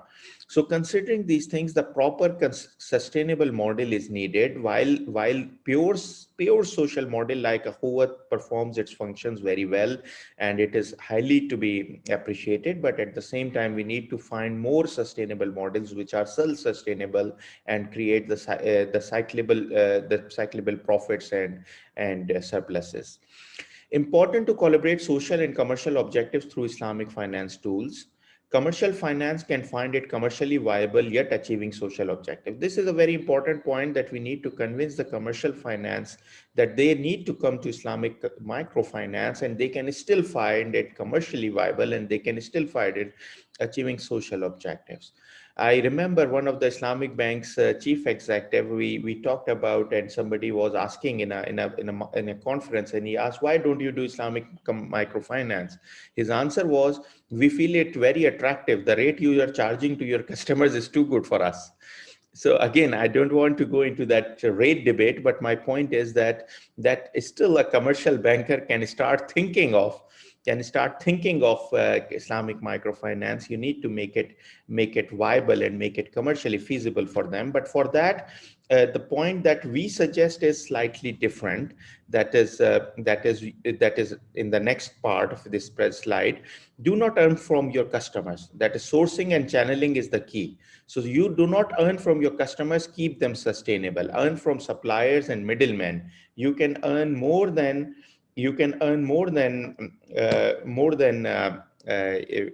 what you are earning from the commercial finance if you earn from the suppliers and the middlemen. Means that you eliminate the suppliers and middlemen and you try to increase the margins through that. And that is the real Islamic finance. That is the real trade-based or real entrepreneurship-based Islamic finance.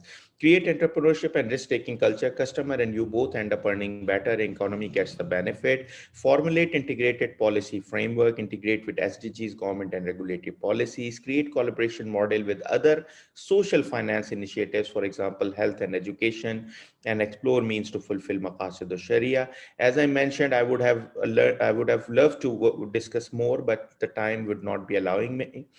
One important takeaway that I am mentioning for in each of the speeches in last year or so, that COVID-19 reminds us of Allah and His Tawheed and sole authority on the universe and the humankind, death and its reality and its being close to all of us and our loved ones, significance of our health, wealth, and all blessings of Allah, and the need to perform shukr for that in our hearts, express words, and proven with action, unreliability of all assets, wealth, and people in this worldly life, our core incompetency to determine our priorities in life and how they become irrelevant in the blink of an eye, our purpose of life in theory and what we are doing for it in practicality.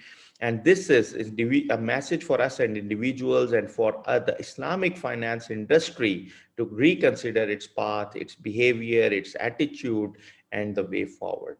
This is something that comes to your heart when you actually see these things happening around you on the economic front, on the health side. You see people actually changing everything. Everything changes for those people who are impacted directly or indirectly.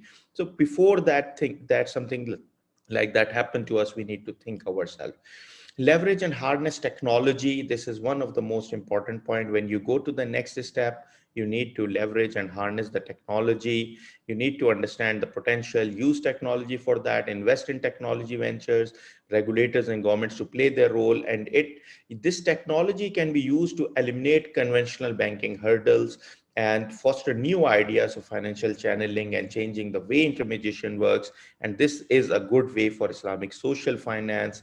And Islamic social finance includes government level support, which is needed, infrastructure is needed. Islamic social finance needs to be integrated with mainstream Islamic finance industry and creating support and mechanism. With that, I would like to thank you all for listening me patiently. And as I mentioned that this is a very long topic, I would have loved to take more time and discuss these things in detail, but I'm happy that I was able to at least touch upon some very important topics related to that. With that, thank you everybody, and thank you Rifa University and Yub Saab for providing me this opportunity. Assalamu alaikum wa rahmatullahi wa barakatuh. Walaikum assalam wa rahmatullahi wa barakatuh. Many thanks, Brother Umar, for this thoughtful, thought-provoking address, particularly that the banks now not only consider about the commercial benefits, we also need to see to take care of our what we call social duties that we have to perform for the human being. Next, as the time is very short, so without wasting any time, our next worthy speaker is Professor Dr. Mehmet Asute.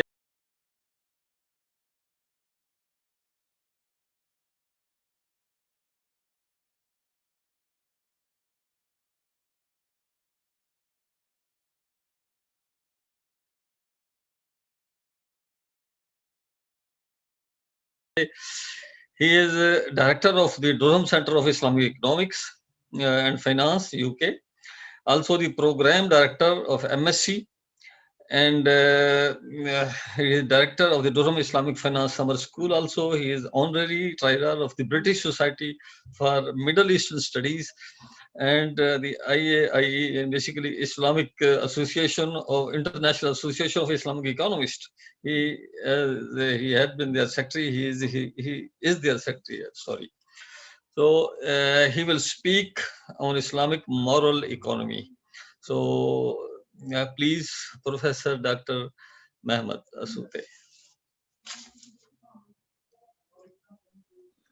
Assalamu alaikum wa rahmatullahi wa barakatuh. Professor Ayub, it's good to be here and it's good to be among the colleagues.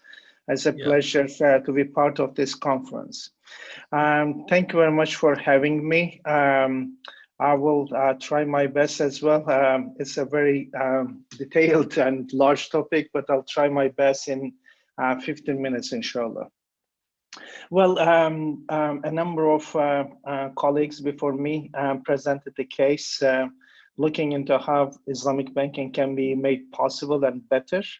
And I'd like to take it to a further stage to look into what are the current theoretical problems that we are facing, which resulted in the complaints that we are raising in relation to Islamic finance. In other words, there is this tension that whether the Islamic finance is producing the expected outcomes or not, and how we can go forward to ensure that expected outcomes as defined with the normative base of Islam can be delivered. And Professor Asad Zaman made my life easier, and therefore I will pick up where he mentioned some of the issues. When we look at, of course, I mean, for me, the emergence of Islamic economics movement is an important movement in the sense of responding to the post-colonial period, and with the objective of defining a particular worldview and locating human within that worldview. And therefore, the approach that I will take within this paradigm is very much a moral economy approach, a political economy approach, rather than squeezing our worldview into the capital movements. Because as mentioned by Professor Zaman, when we entirely focus our efforts on the capital movements, unfortunately, the objectives that we are looking for is not coming out. And that is very much related to what the worldview of Islam is in terms of shaping the economy and society and locating economy within that in an embedded sense. Was very much the founding fathers, when we look at the discourse in the modern times, in the reemergence of Islamic economics and finance, was very much a development oriented, how the Muslim societies could be developed. And in this development, of course, the well-being of all the stakeholders had to be considered. And therefore, in the beginning, the whole governance system is very much the stakeholder understanding. However, of course, banking by definition is shareholder understanding. And therefore, the Islamic economics movement, as I call it, Islamic moral economy, was a response, or is a response, to develop a counter-hegemony against the domination of capital, against the shareholder maximization. And it is a double movement in the sense of creating this new counter-hegemony with the idea of the stakeholding-centric development. But in this stakeholding, of course, we are talking about an extended stakeholding. Unfortunately, we do not have time to go into all this, but in a very much Polanyian sense, as Polanyi stated, he considered the social movements emerged after the Second World War as the protectivist movements. And in that sense, Islamic moral economy aimed at very much the rescuing human, rescuing land, environment, labor, even capital, from the chains of domination of capitalism. And because it defines with the prohibition of riba, you're redefining what capital is. But unfortunately, in the current practice of Islamic finance, we have instrumentalized the prohibition of interest rather than redefining capital. And those are important issues for us. Again, time is not on our side to discuss. And therefore, the Islamic finance within this worldview has to serve the interests of entire stakeholders rather than looking into shareholder interests. What we call is the institutional logic. What is the institutional logic here is very much, unfortunately, in the Islamic finance follows the same capitalist institutional logic of serving the interests of capital, and unfortunately, all the stakeholder interest has been excluded in the process. However, when we look at this, a response to neoclassical hegemony is at the heart of it, and therefore, rather than perhaps Islamizing the knowledge paradigm and therefore calling it economics, because that economics within Islamic economics suggests a particular worldview. However, our worldview should be defined and expressed through the iqtisadi objectives, which I'm going to discuss. And then this iqtisadi objective, of course, when we look at responds very well as a post-colonial movement to the hegemony of capitalism that we have around us. And that requires for us to develop a system response rather than just piecemeal solutions to the problems, and therefore a political economy and iqtisadi turn is essential for us to consider.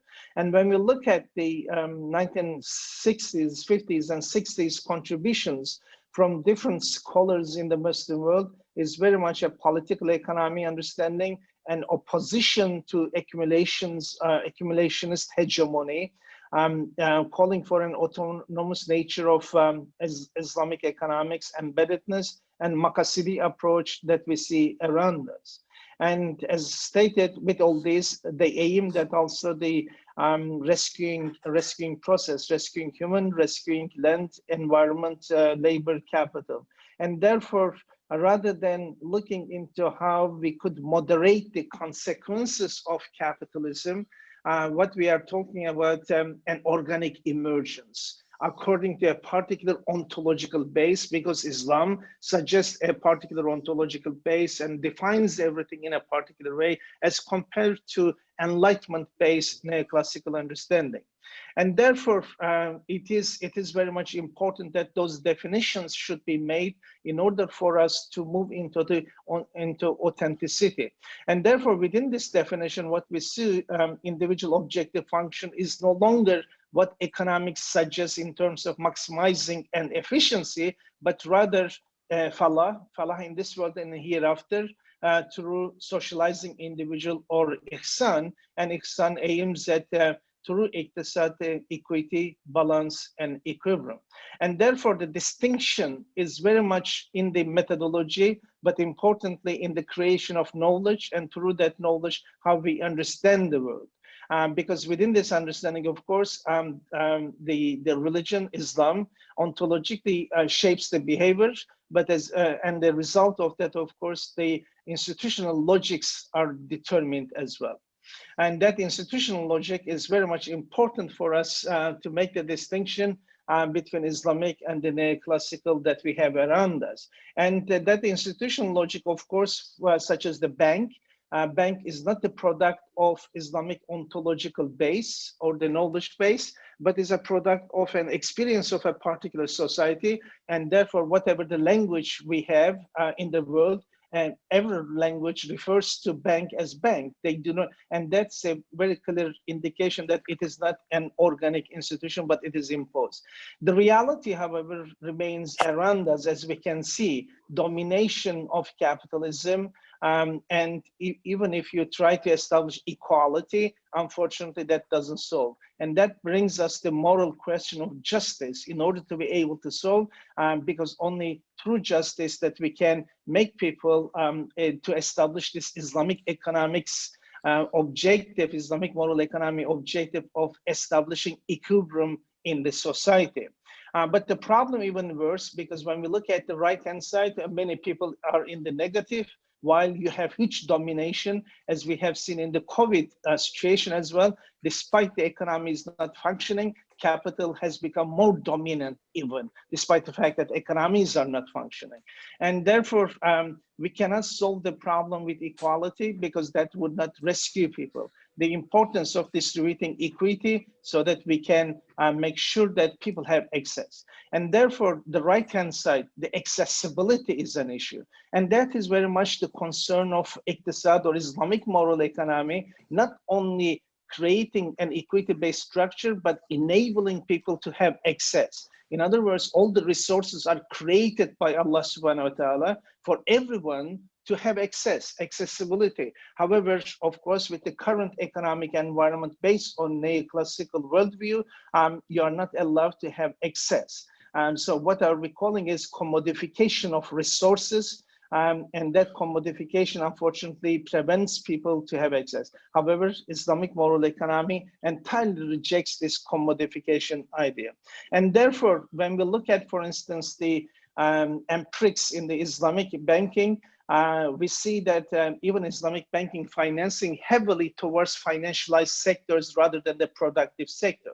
So if that is the case, of course, you won't be able to solve the problem which you created the Islamic banks. In other words, creating this accessibility, creating equity, because most of the financing goes to, unfortunately, non-productive sectors. And when we even look at, for instance, the areas of financing which sectors are benefiting most. Again, the data terribly shows you that it is the financial sectors, it is the real estate sectors, it is the consumer durable sectors that gets the lion's share. So when it is the case, unfortunately, you won't be able to overcome this accessibility issue, and hence cannot establish an equilibrium-based society, but it becomes a continuation of what we have, the capital domination. In all the countries, we see the same problem, unfortunately, in front of us. And this is very much particular when we look at what particular instruments, Islamic finance instruments, is used in the process in all the banks. Again, what we see, debt-based instruments are heavily utilized in Islamic banking, whichever country we look at, unfortunately. So that what happens, the whole idea of the creating a real economy based and equity-based economy, unfortunately, moves into the objectives, unfortunately, through the Islamic banking. What we see, repetition of the same institutional logic, a debt-based economy and non-productive financing areas are considered. Even when we look at, for instance, in Malaysia, in the data, as you can see, between 2014 and 2016, tawarruk use increased by 104%, organized tawarruk, which of course results in further debt culture in the economy. So with that, replicating the same institutional logic, unfortunately, we are not solving the problem.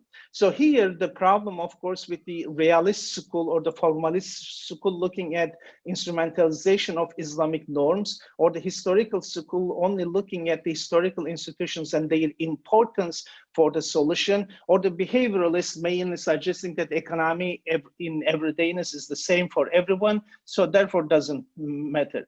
However, what we need is the essentialist school or the substantivist school, substantivist morality, brought back to the entire debate to shape the knowledge as well as the institutional logic that we have around us. And that remains a challenge for us beyond this pragmatism methodology in front of us, because we have to understand that different ontologies results in different institutional logic. And in Islamic ontology, of course, requires a particular ways of organizing society, and hence a different paradigm and different theories and different institutions are important. And that brings us very much how we understand the world, because the economics that we teach and economics that shapes the institutional logic suggests that what we have around us is a right. So when it is a right-based understanding, it's by definition, then you are a self-maximizing, rational, utilitarian individual. However, the Islamic ontology directly refers to privilege. Whatever you have around you is a privilege, and therefore it's a nima for us. It is given to us by Allah subhanahu wa ta'ala, and therefore the consequence of that would be entirely a different individual. That individual looks for falah with the objective of maximizing ihsan, so that the equilibrium can be established in the society. A different paradigm, as we can see, right versus the privilege. And that is the basics of the different institutional logic. So Islamic institutional logic very much based on that privilege. And therefore, the comparison, when we look at the meaning of iqtisad, when we look at the meaning of iqtisad, it's very much directing towards an objective, a true path in line with an aim, equable, temperate, or just share and justice, to locate everything in its place, establishing justice. And therefore what we see, emancipation and empowerment of individual, stakeholding centered development, and embeddedness in the social formation of the society through equity, falah-seeking individual, and ihsan in society, as opposed to economics understanding, which we are all familiar, and hence I'm not going through. So right privilege versus the right-based understanding of the economics, and therefore entirely different consequences, entirely different institutional logic is suggested here. As part of that institutional logic, of course, therefore, you need to develop a political economy understanding and create the necessary institutions within that by defining what is how you organize society around the resources, how you understand resources, they are privileged, and therefore you need to define what is modes of production. You have to look into what is the value theory, because you cannot just suggest that value is constituted in the market, but everything has a value because of the creation. So entirely, again, a different approach reflected there. And then the distribution theory, who gets what? Again, that is very much determined, such as the right of the society is directly recognized in the Quran, while the rights of other stakeholders are left with the Islamic normativeness and justice, and zakat directly part of the modes of production. It is the right of the society that has to be returned on Allah subhanahu wa ta'ala, directly determined that because all the resources are created for everyone to utilize.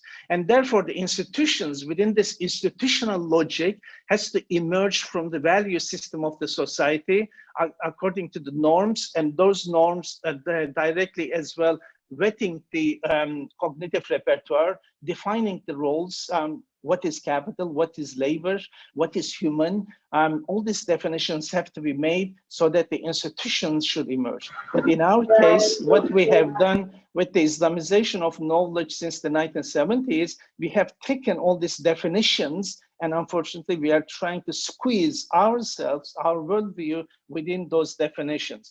And therefore, the Islamic order has to be considered. That is very much the Tawheed, and that is very much related to emancipating and empowering individual. That's lead to worldview of Islam. That's privilege. Falah for human and ihsan for society, that results in a particular social formation, embedded social formation, and that results in different systems, emergence of these different systems. And in the economic system, we have to define what's the modes of production, what is the value theory, what is the distribution theory, so that we can have an understanding. And of course, the micro basis of this is very much, again, definition with the axioms, again, with a lot of contribution originally coming from your part of the world, for which we are grateful, such as the implication of Tawheed. What is the implication of Tawheed?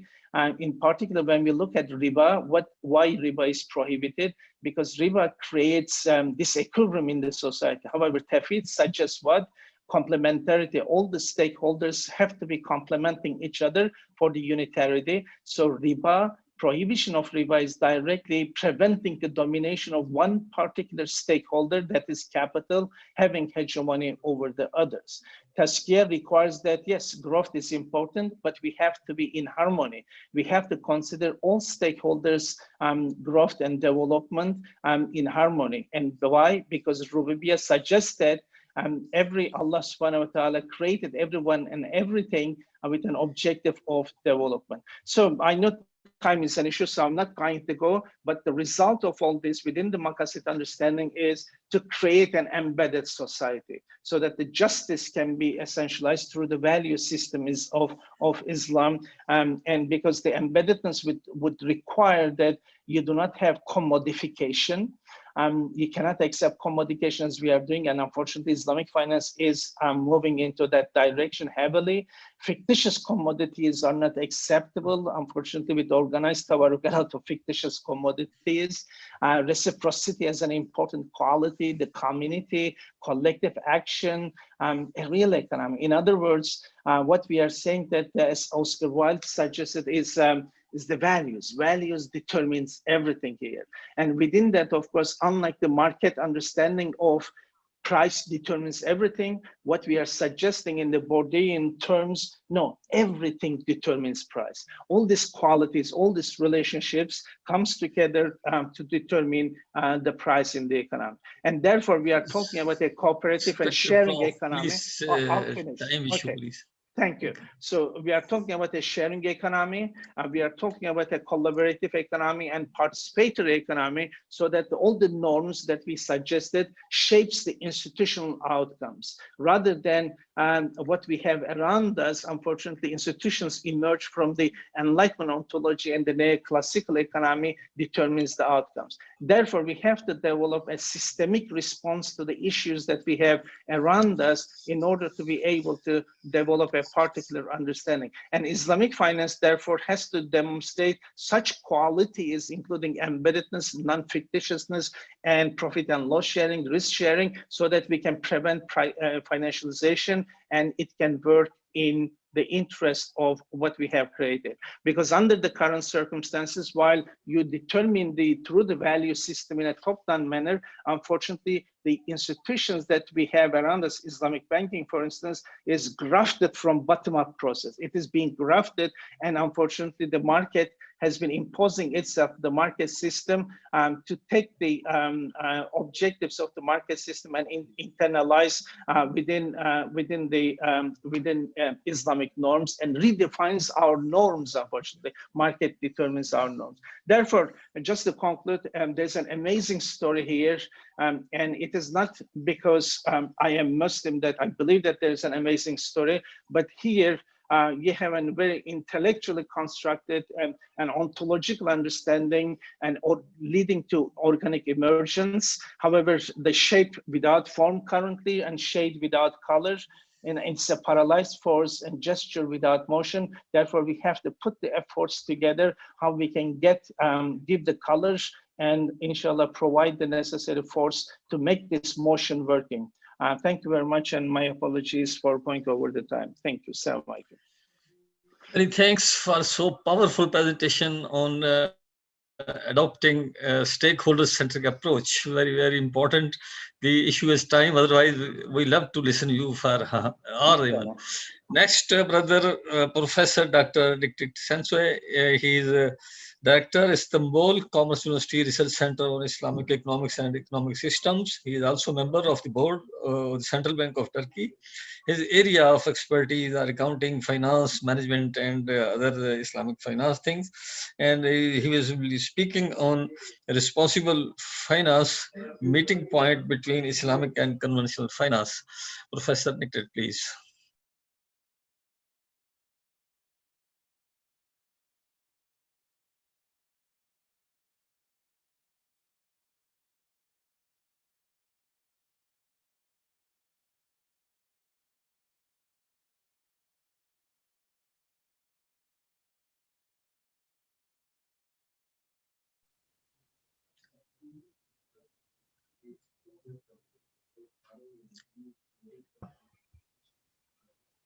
Yeah. Bismillah ar-Rahman ar-Rahim. Happy to see you. Alhamdulillah.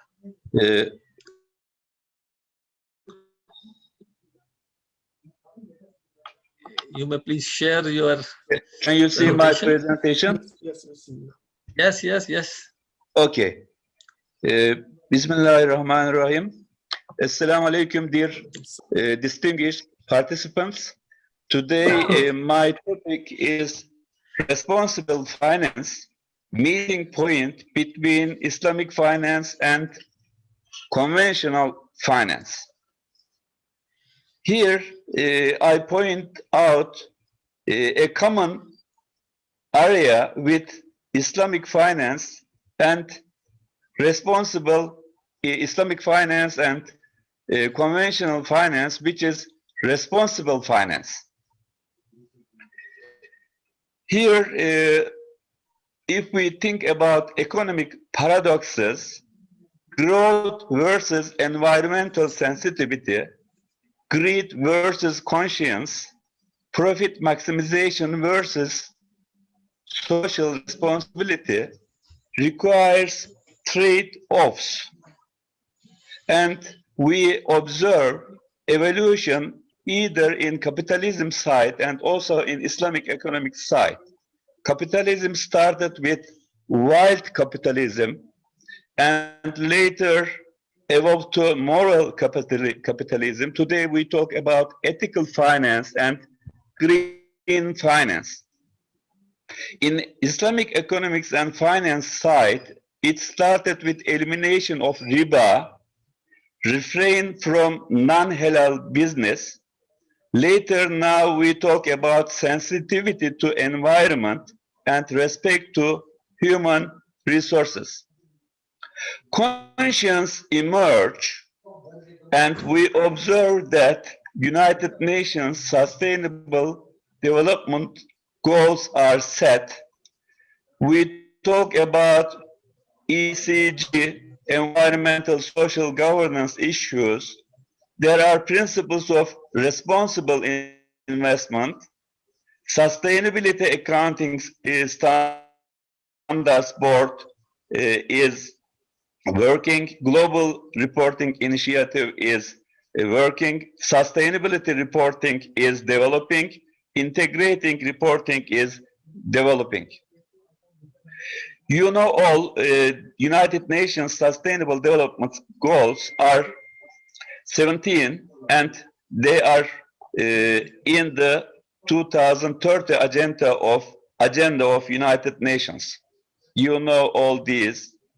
And what is responsible investment? Responsible investment incorporates an active consideration of environmental, social, and corporate governance factors within investment decision-making ownership practices. ECG is an acronym used globally describing the so-called corporate governance triple bottom line, namely environment, social matters, and governance. And the objective of United Nations Principles of Responsible Investment is to implement a set of global principles that facilitates the integration of environmental, social, and governance factors into mainstream investment decision-making and ownership practices. Now we have selective investors and funds. In ethical side, selective investors are seeking ECG sensitive socially responsible companies are increasing in investment market. In Islamic finance side, those criteria required by ethical finance investors are almost fitting to principles of Islamic finance. Now, the finance is going green. In Western world, there is ethical finance and there are green bonds. In Islamic finance side, there is green sukuk.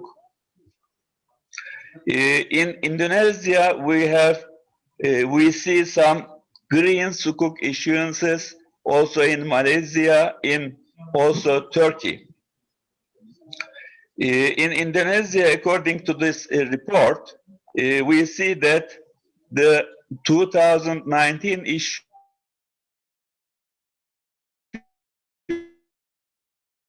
is $750 million.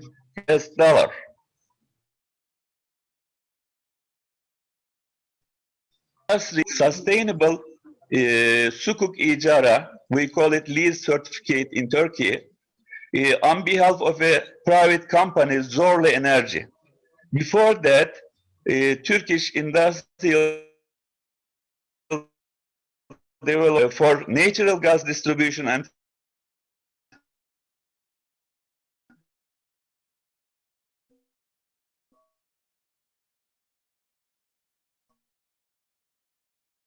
food industry, also industrial development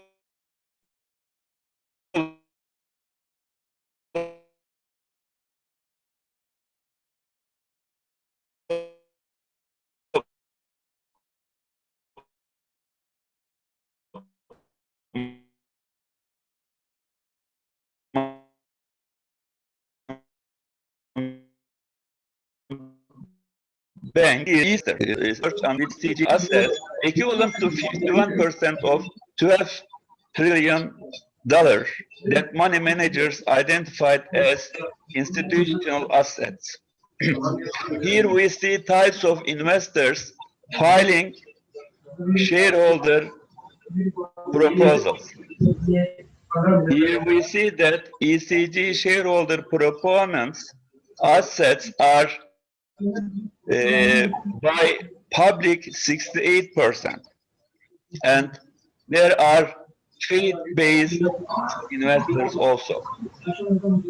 In Islamic economics finance side, we have Makazat al-Sharia, which means objectives of Islamic law. Developed since early Islamic era, contemporary research on Islamic finance refers to this concept very frequently. Everything that is considered necessary to preserve and enrich faith, life, intellect, posterity, and wealth are the objectives of Sharia. Whatever ensures the safeguarding of these five serves public interest and it is desirable. Grouping the United Nations Sustainable Development Goals under Maqasid al-Sharia is possible. We can say that it is indifferent for faith, but under life we can put no poverty, zero hunger, good health and well-being, sustainable cities and communities. Under intellect, we can put peace, justice, and strong institutions, reduce the inequalities. Under posterity, we can put quality education, clean water and sanitation, climate action, life below water, life on land, gender equality. Under wealth, we can put decent work, economic growth, industry, innovation, infrastructure, affordable and clean energy. Do economics and finance help safeguarding of these five? For example, to preserve and enrich faith, we can make an inference. Fraud can be considered as a sin. Sin damages faith and regulations to prevent fraud safeguard faith. Here we can remember COSO environment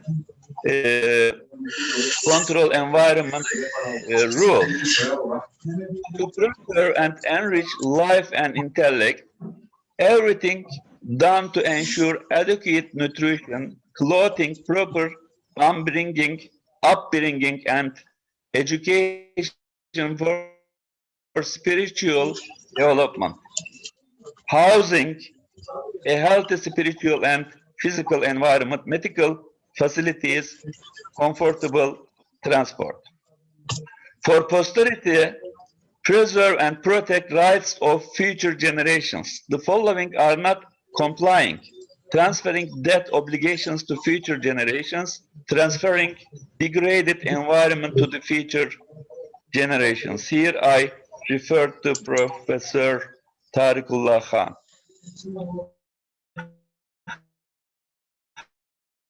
To preserve the position of wealth, finance focused on management, maintenance, and increase of wealth. For Falah Hayat Tayyibe, to achieve Falah Hayat Tayyibe, economic development is necessary, which is mostly qualitative, as well as economic growth, which is purely quantitative. Economic and social development,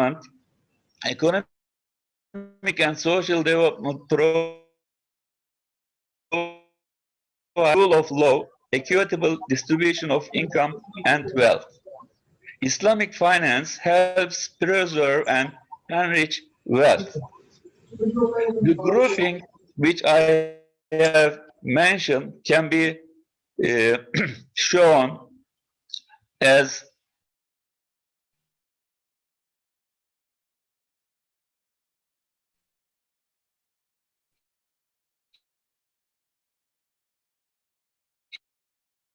here sustainable goals, sustainable development goals.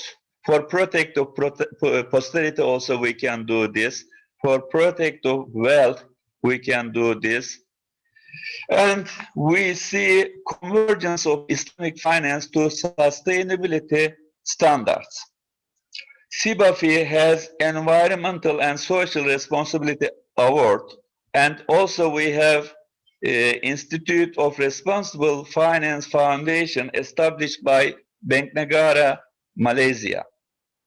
Enhancing social responsibility in banks, set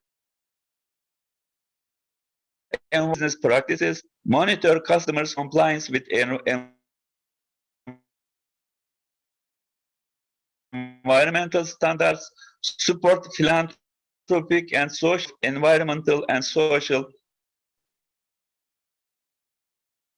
activities. We can say that wisdom is common for all humanity.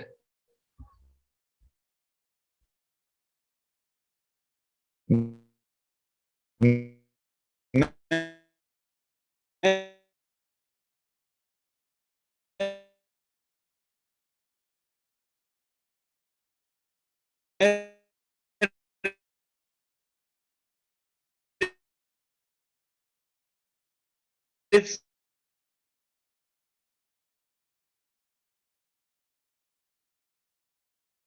of conventional finance and business.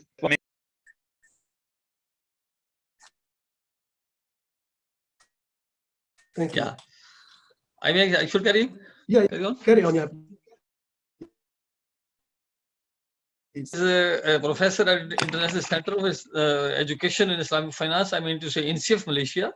She holds PhD in law, master in banking. Dr. Muniza has presented numerous research papers, international conferences, and many papers have been published. She will be speaking on the role of Islamic finance to assist the poor in communities in the midst of COVID-19. So please, Sister Professor Dr. Aisha Muniza, please.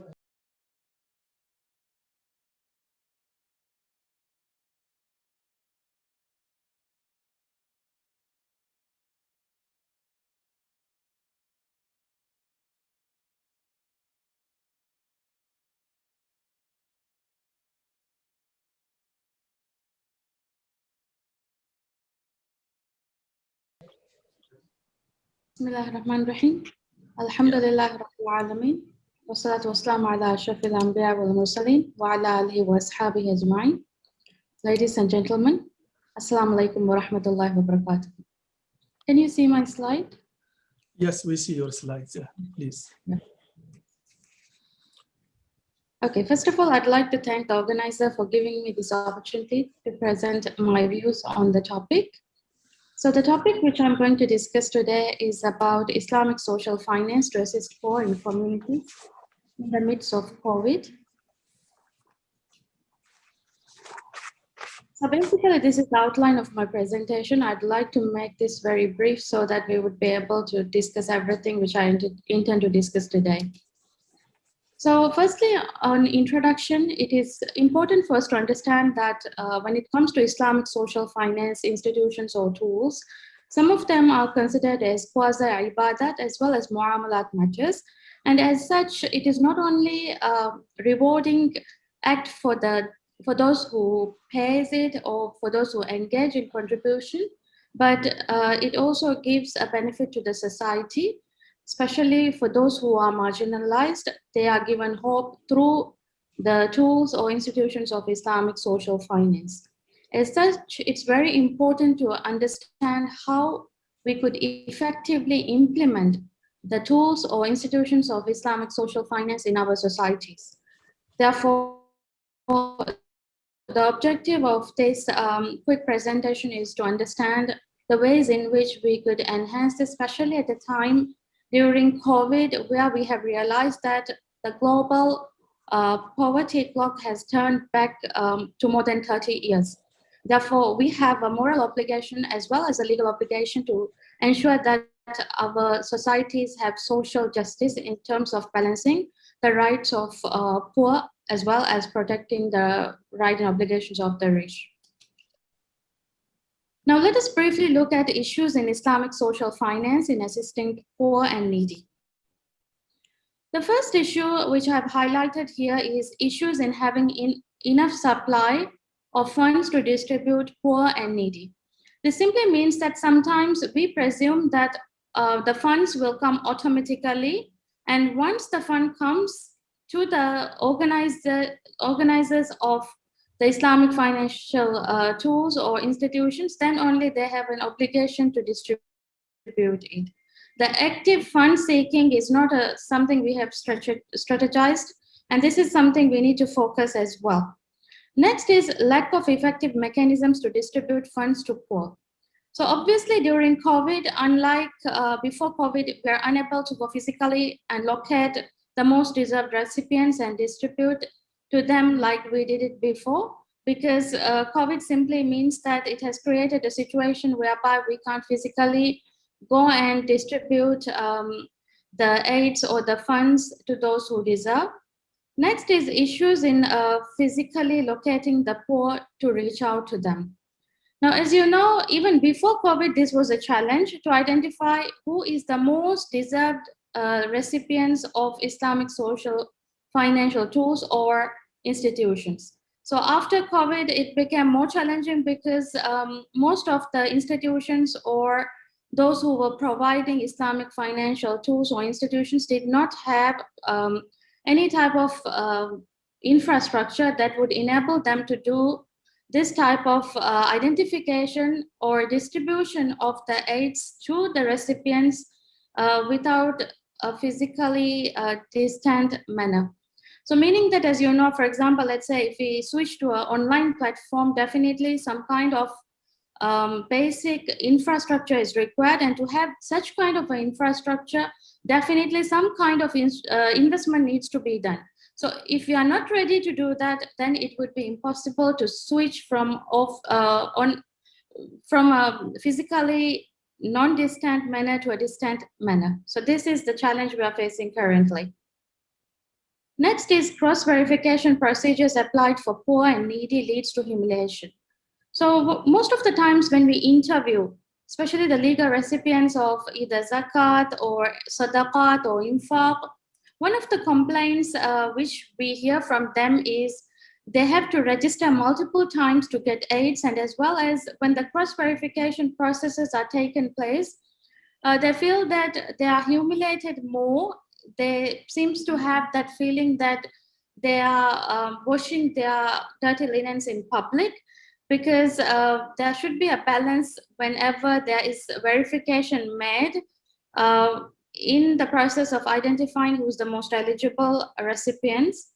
Therefore, the term ihsan needs to be promoted in cross-verification procedures to ensure that not only the cross-verification process is made in a way that it identifies the most deserved recipients, but it also balances the rights of those who receive it without making them feel that they are begging for what they are supposed to really get. So next is having to register multiple times to receive assistance. So as mentioned before, this is also an area that we need improvement, because at the end of the day, we don't want to get people who receive it in difficulty. Likewise, we don't want resources in making them register over and over again for the same process. Next is one-time assistance is insufficient to uplift poor and needy. So obviously for consumption, normally Islamic social finance assistance are given, except for a few areas like microfinance maybe.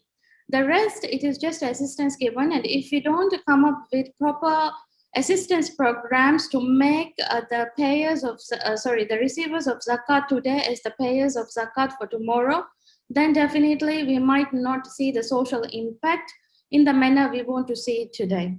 Therefore, it is very important for us to come up with tailor-made programs to empower zakat recipients or Islamic finance recipients, so that at least there wouldn't be any type of complaints coming from the public saying that we are paying so much, but the impact we are making is very slow or the progress is unmonitored.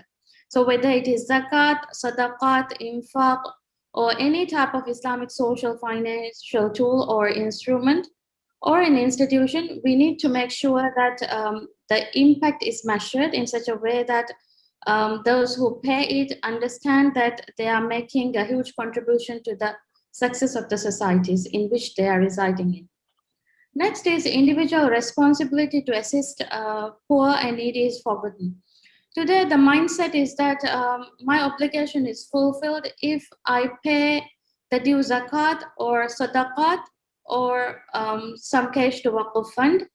But my individual obligation as a citizen of the society is kind of undermined by having the mindset that it is the organizations who deal with Islamic social finance tools who will have to play an active role in engaging with the society.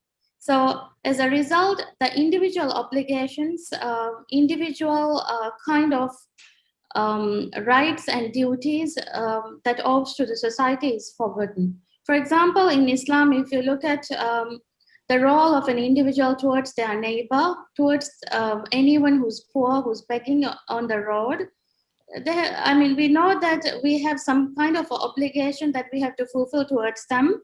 And these obligations are forgotten today to the extent that we believe that merely paying something to an organization extinguish our right to do so. So this should not be the case. Even in the midst of the COVID, we understood that individual shared responsibility is something that we have to promote in order to see that the marginalized in our societies are being understood and being like their situation needs to be elevated through the help of each other in the society. Next is we are going to look at some of the approach to boost funds received for distribution to poor.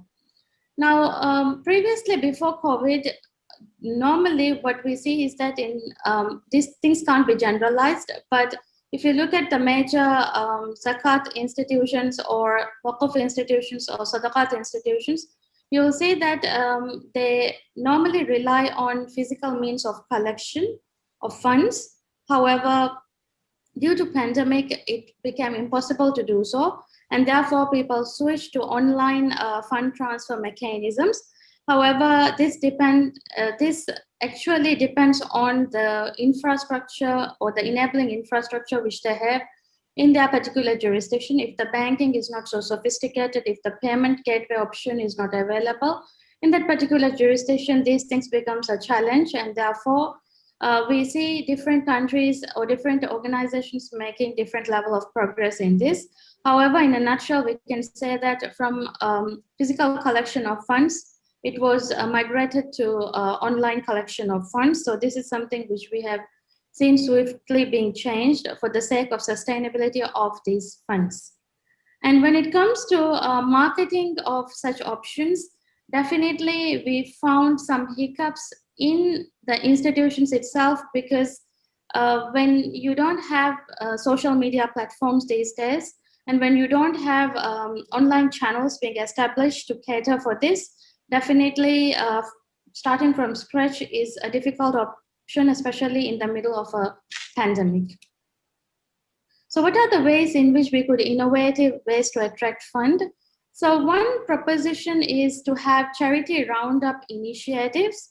So charity roundup initiative is something which is very common in Western countries, especially because they believe that though you have little or huge amount of money, you should give back to the society. And when you do shopping, for example, if you have some amount that you could spare, even if it's a small change, you could just give for charity and contribute towards creating a bigger fund for charity.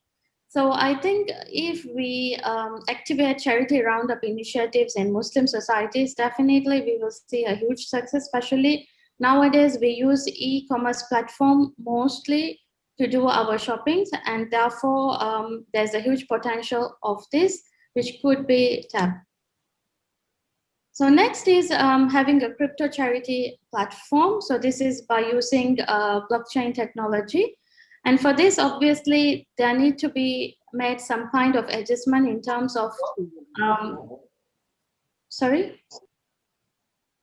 in terms of funding for this type of a platform. Definitely some kind of investment will be required, and technical expertise as well as adjustment in the manual processes we follow would be required. So the idea of crypto charity platform is to take out the intermediary involved, that is the organization who manages the funds, and connect the payer to the contributor to directly to the receivers, so that they will see the impact and they will know that there's transparency in the mechanism or the process which they follow to encourage them to do more good in the view of achieving shared responsibility principles.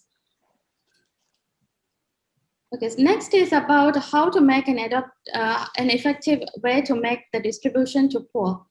So obviously, the most classical way of distributing any type of aid to poor is by engaging in physical distribution process. Again, this is not possible in COVID, and therefore online mechanisms have been used for this. But the question is, what if the poor and the needy who deserves it the most does not have a bank account, or does not have a mobile phone, or does not have any of the enabling infrastructure to get the money in a physically distant manner?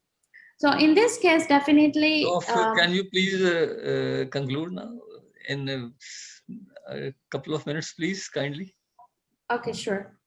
So definitely we need to find an alternative to this, and the alternative could be through the crypto charity platform, which I mentioned before, and that could be the way forward in this regard. However, it will take some time to come up with such a sophisticated platform. However, we see a light at the end of the tunnel, because even ISRA is working on such a platform, and even Buzz is working on such a platform, showing that in future this would be the way forward. So again, we need to introduce a technology-based mechanism to locate poor, and for this I have proposed using the GPS feature as well as Internet of Things to collect data of the poor, especially the household poverty level can be determined using IoT, and this is a mechanism we should use. And to enable this, definitely the social finance institutions need to provide the gadgets required for that, and for this again we need some kind of an investment. And obviously, to ensure that the verification process of poor is not so harsh, to have a balance in it, ihsan-based approach needs to be promoted. And for this, I propose artificial intelligence or AI-based chat bots to be introduced, so that the person who is being interviewed does not feel that they are being interrogated in a harsh manner. Okay, so next is eliminating unnecessary registration process required for poor to receive help. Again, for this, IoT could help, and therefore I proposed the Zakat organization, Waqf organization, or the charity organization to use this type of a mechanism to do so. So obviously, we also need to formulate strategic financial assistance programs to ensure that whoever is becoming receivers of Islamic social finance institution mechanisms are the payers of it tomorrow, the contributors of it for tomorrow. So today, social media is a powerful tool. So even an individual can ensure that Islamic social financial tools are used by them to help those who are poor and needy. Some of the examples are provided here. For example, the case of Love Your Neighbor Penang initiative, which is done through social media, and it doesn't even cost much. Therefore, I believe that individuals also need to become the contributors or the drivers of Islamic social finance today. So what is the way forward? Obviously, the way forward is, number one, we need to link Islamic social finance with technology. COVID has taught us that there is a lot of room for us to improve Islamic social finance tools by integrating that with technology. And the final point which I want to highlight is internationalization of it. Definitely today, instead of looking at options available in our local neighborhood, we need to think at an international level, and international organizations could be the intermediaries to distribute or reach out to those who are unreachable or those who are unheard, so that at least we identify who are the most deserved recipients of Islamic social finance tools or institutions, and try to help our societies to alleviate poverty, just like how we have seen in the time of our fifth Caliph, Caliph Umar bin Abdul Aziz, where there was no one to receive zakat. So I think if zakat and any other type of Islamic social finance tool is used effectively today, we will see a similar situation. And with this, I conclude my presentation. Thank you very much for the time given. Assalamu alaikum. Walaikum Salam, and many thanks, Prof. Aisha Muniza, for this presentation with very new ideas, Alhamdulillah. And next, our brothers from IRTI IDB Jeddah, first of all, Dr. Salman Sayyid Ali, our very old colleague. Dr. Salman is senior economist at ICIB Jeddah, Saudi Arabia. He has been a visiting fellow in Islamic finance at OCIS Oxford University. Earlier, he was associated with IIIE International Islamic University, Islamabad. He will speak on how to solve social and economic dilemmas using Islamic principles. And this could be very challenging, basically, what we can say for Islamic finance institution, how they use these principles. So please, Dr. Salman Sayyid Ali.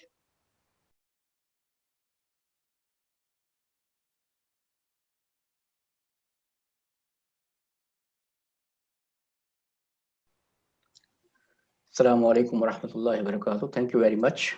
Wa alaikum assalam. First of all, I would like to thank the Rifa University and the organizers of this conference to give this opportunity to me, and also to the audience who are here to listen. I'm facing this problem that I cannot see I will try to share, but I'm not seeing my presentation over here in the list. So I have sent it to you also. So to the organizers, if they can share. On my desktop, the presentation that are open, I can see only 3 things. Among them, this is not included. Okay, brother. We will call the. No, just a second. I got it. Okay, thank you. Now, can you see it? Yeah, we see it. Yeah, carry on, please. Thank you very much. Let me try to be very precise and finish everything within the time allocated. Basically, I will talk about solving socioeconomic dilemmas using Islamic principles. But the presentation is about 2 things: the core of Islamic economics and finance, what it is, and what it should be. We know that there are issues faced in Islamic economics and finance, that Islamic economics and finance has so far not been clearly defined in its purpose and methods and distinction, and we have seen it in the first session when people talked about different approaches. The approach followed so far has been of introducing Islamic elements within the conventional system and institutions. The resulting low level of development of some key Islamic economic concepts and weak articulation of the distinction has led to re-evaluation of the existing approach. That is, the methodology has so far been followed is to supplement Islamic elements within the conventional system. In this regard, different people had found fault with this with the approach and educated different solutions. So the outcome of this approach of using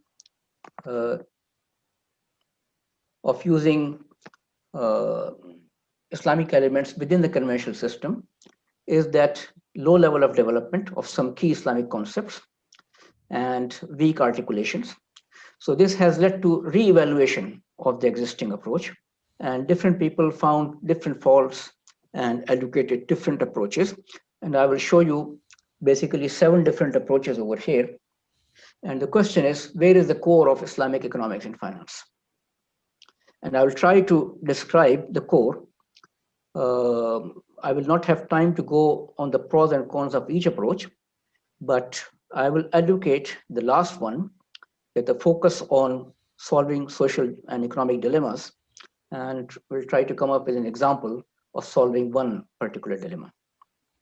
So the first one, the add Islamic elements within the conventional system, is the old approach that has been followed. That is very good in some respect, that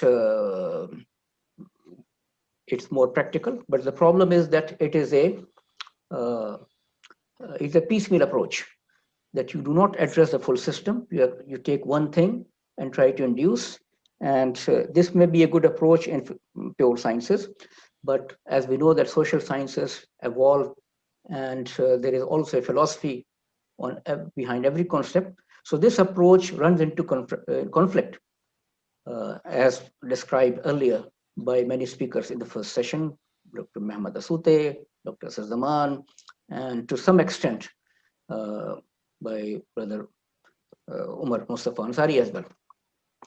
So the other approach that has been followed is to work on institutional change, because Islamic system calls for different institutions. And this is also a good approach. Various people have suggested that. And part of that is some are suggesting to create new economic ecosystems based on biological ecosystems for survival of species. The missing aspect in this approach is what exact institutions are needed and how to create those institutions. A positive thing of this approach has brought forth the realization that every system creates its own culture, and the culture it creates and institutions that creates or support it helps perpetuate the system. So of course there is a need. So this is the positive aspect, but this is not a full story. The third approach that has been followed is to work on social finance instead of commercial finance. This has a great appeal because this approach finds its appeal due to two reasons. First, low possibility of profiteering, so entry of only the genuine players in the Islamic finance arena. And second, the lesser hold of conventional financial regulations in the social finance sector, therefore room to show distinction, room to maneuver, etc. So these have been the rationale. The fourth approach is to work on environmental issues and circular economy, because this is closer to Islamic finance. This approach calls for focusing on zero waste, reuse and recycling, environmental protection and targeting of sustainability in economy, work against greed and capitalization, financialization, etc. But there are also problems that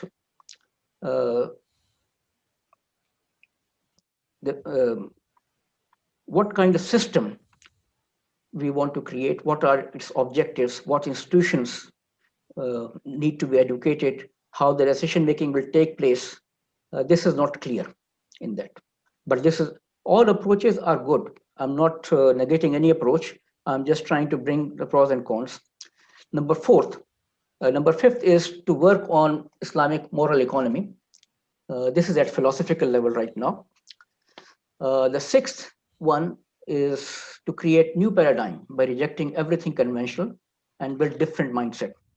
This is also a useful approach, but so far the approach has been restricted only to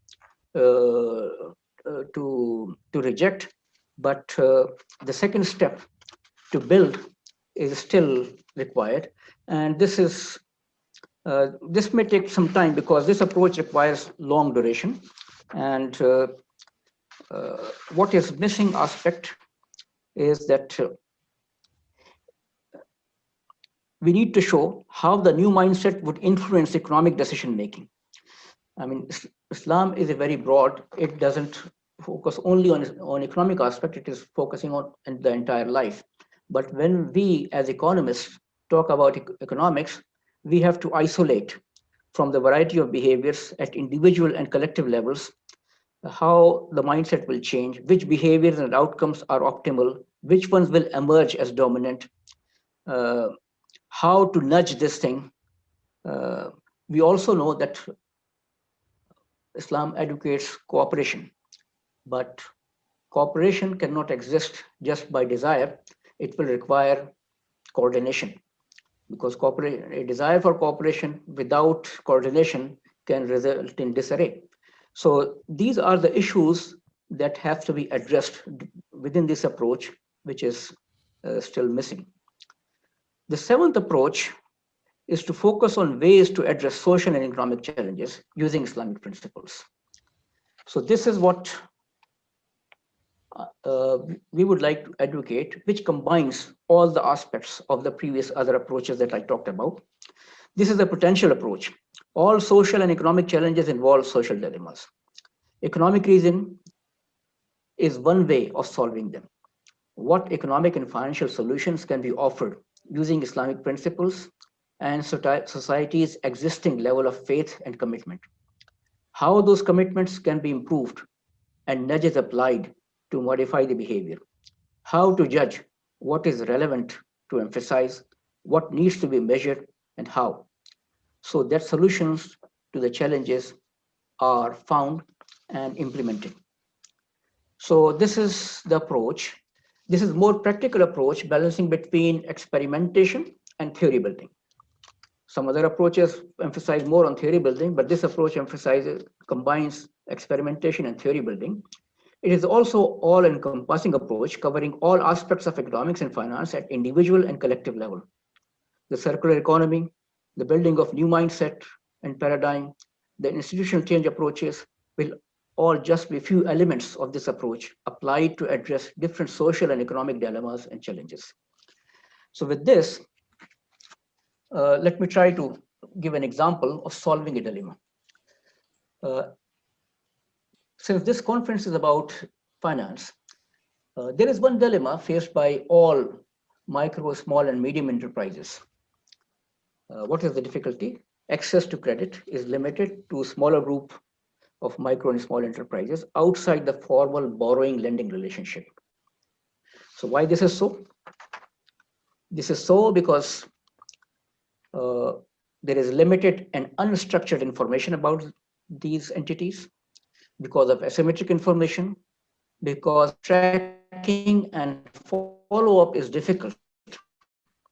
So there is a growing, this is not only in Islamic finance, but there is a growing realization that for finance to serve in economic development, it needs to be integrated with productive economic activities. Further, it needs to be reflective of the moral values and stability enhancing principles of not expressed fully in the present day financial system. The challenges were fully exposed during the global financial crisis, during the European debt crisis, and now as a side implication of the COVID-19 pandemic. Islamic finance that raised the banner to achieve these results, relying on its high principles, is still striving to make an impact when faced with entrenched debt culture and operating conventional regulatory system.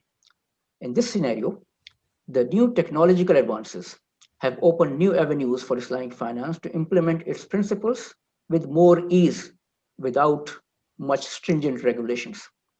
So useful innovations have become possible through rich and big data, artificial intelligence, and distributed ledger technologies. These are the areas for prospective and intensive research. There is a room to make finance more useful by applying Islamic principles of finance together with new technologies to address economic development and sustainability challenges. We understand that at present, there is an overemphasis in Islamic banking on collateral and warranties to provide finance. However, collateral and guarantees were the innovations of the past that developed the financial system to bring it to today's level. Now we need new methods for further development of the financial system, for its usefulness to the economy, and to retain sustainability. Several recent reports, research papers, and innovative projects of IRTI are now aligned to this end. So in this talk, I restrict myself in the 4 minutes left to show this, and this is based on an upcoming report authored by several authors. And I will not go into detail because several other presentations may cover in more detail. So the issue is the problem of how to address the financing of micro, small, and medium enterprises. This is not only an Islamic economic issue. This is also addressed in the conventional finance by using AI techniques, artificial intelligence techniques. But the problem is that not all financing is needed just for production. For this micro enterprises, there are some liquidity needs, there are some consumption needs of the society as well, which also needs to be supported. And what AI does, it basically scales up. So if the system is bad, it will scale up the bad system. If the system is good, it will scale up the good system. So there is a danger of over-indebtedness by the use of AI. So what we can do is Islamic finance provides a framework, which was discussed earlier in the earlier sessions, that Islamic finance not only operates only through private sector, but it also operates through public sector, through voluntary sector, and it can have impact on the social and economic development. It is operating through multiple channels, diversity of products and financial inclusion, and not for money transactions. So these will have better effects on the economy. So an Islamic economic and finance, if you want to combine it with, let's say, artificial intelligence and technology, then you have to combine with Islamic finance with the digital infrastructure that is needed and use technology to create impact on not only on MSMEs, but also for all sectors. Success is in holistic approach using grants, loans, supplier credit, what is I'm calling murabaha, and equity finance. The level of poverty and risk sharing ability of the entrepreneurs and the society should be considered in that. So what does artificial intelligence does in this? It basically provides us some ways to implement that by using alternate data, non-conventional data, which may not be structured data, which may not be coming from any balance sheet, may not be coming from any, may not require any collateral, but may be using social collateral and other behavioral aspect of the financee to find. So over here, I just listed some of the things that or the functional tasks that can be managed through artificial intelligence. It can be used for classification, for scoring. It can be credit scoring, as well as can be business rating scoring, clustering and association, data mining. This is regression. This is prediction models, and some techniques that we are using or have been used. For example, this support vector machine, which provide separation between two classes. K-means clustering if there are multiple clusters, artificial neural networks, Markov decision processes, natural language processes, or convolution neural networks when it is when we are using vision technologies, and other recurrent neural networks if we would like to preserve the information.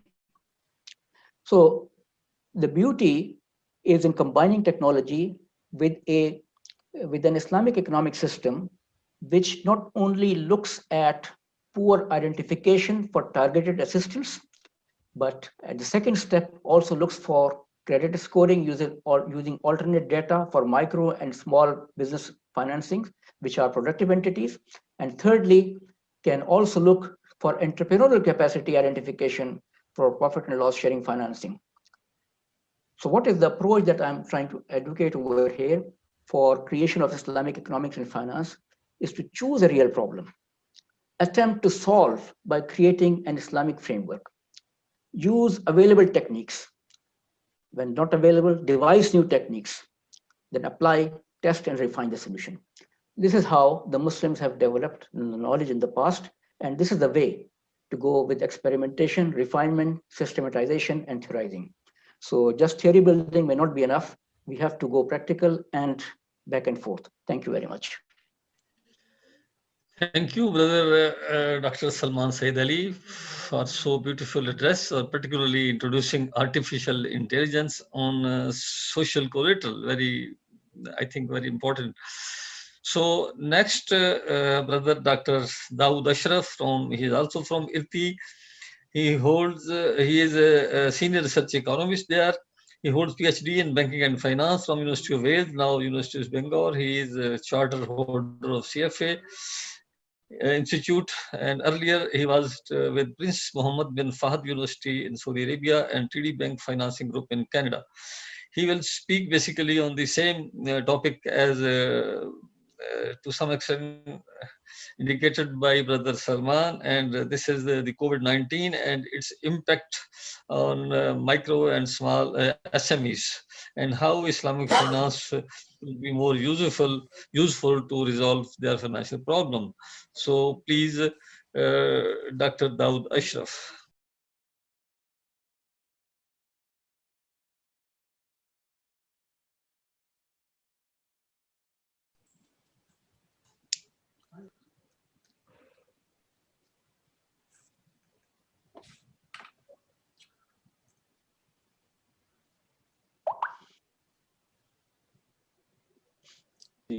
Okay. Ji. Yeah, I'm just trying to. Anyways, so I was just saying that thank you very much for the opportunity. Dr. Salman and Dr. Muriza, both of them has discussed the adoption of artificial intelligence, Internet of Things, and these new technologies that can help to improve the access of Islamic social finance. And can you hear me? Yes, we can. You can hear, but we can't see you. You can't see me. We can hear you also. Yes, yes, yes. Now we can hear you and also see you now. Alhamdulillah. Okay. Alhamdulillah. Alhamdulillah. Okay, so the idea what I am presenting today is that basically we are facing a crisis. And this crisis is, we call it the triple crisis. So this is the crisis of the health because of the virus. This is the economic crisis because what happened with the health crisis is that we have to go with the lockdowns, lockdown 1, lockdown 2, various measures for the social distancing, and all these things end up in the second crisis, which is the economic crisis. Well, third crisis that we are facing is the ethical dilemma. And this ethical dilemma is giving us the impression that there are discrimination between the people. There are some wealthy nations, there are some poor nations. The wealthy nations, because of higher wealth, has access to more of the treatments, while the poor nation, unfortunately, it's so poor they cannot go further. So I'm not going to go with the health crisis or with the ethical crisis. I'll speak with a little bit about the economic crisis and what it has done to the small and medium micro enterprises. And within that discussion, you will see that these two intertwined crises will come as well. So, so what happened with the crisis, with the economic crisis and the health crisis together? There are specific sectors that were more affected. Some of those are the aviation, international travel, where travel restriction imposed on air and maritime travel are, especially on different hubs, are impacting the transit hubs. Say, for example, Dubai Doha, flight cancellations and reduced passenger hauls put airline companies in pressure, and then it is also affecting shipping and logistics. Trading activities are declined, and because of that decline in trading activities, the demand for logistics has declined, and then the shipping operations declined as well. The worst hit sector because of the health crisis due to COVID-19 is the tourism and entertainment sector, which to a lot of countries is a significant contributor to the GDP. Like we can see that the number of passengers traveling globally for tourism has declined almost to zero. Hotel occupancies are very low, and given that these sectors are employing because of the labor extensive huge number of people. Manufacturing sector, again, because of the disruption in supply chains, lockdowns, and low demand accompanied with lower investments, are causing manufacturing to go down as well. And because of all this, the financial sector is facing trouble as well. Although the financial sector is not affected as yet, but as soon as the moratoria that has been given by various governments, most probably the defaults and everything will escalate very quickly. And maybe that would be a start of a new time. Okay, so in most of the countries, there is a sequence that has been followed. Especially for the MSMEs and for all the businesses. So what happened is when health crisis hit, the the impact was the focus was to put all the efforts available for the health crisis. So all the countries were focusing on trying to get access to the health resources, whether be it is ventilators, whether be it is some kind of medicine that was ad hoc at that time, to masks, all these PPEs. So that was the major focus at that point. And as the lockdown has extended and people started feeling pain, businesses started winding down. So the government started various schemes for access to credit to SMEs. Most of it was the credit, some of it was, they call them New Zealand, some grants and wage subsidies was given as well. So with the passage of time, various structural policies have been introduced where the attempt is to reduce the impact of COVID-19 on the economy. And if we look at the policies that has been adopted, some were immediate fiscal impulse, that means cash being given to small businesses, individuals. Some has provided deferral, some has provided liquidity guarantees and all those things. So with all the countries globally, these liquidity support was provided to businesses. So why they were doing this? So that was the main question. So if we look at the SMEs, so SMEs as a sector constitute 80 to 90% of global firms. And they provide employment to about 60% of the global population, working population, while during the COVID pandemic, the number of jobs that has been gone or that have been affected, 75% of those jobs are from the SME sector. So decline of SME sector would mean only the decline of the whole economy.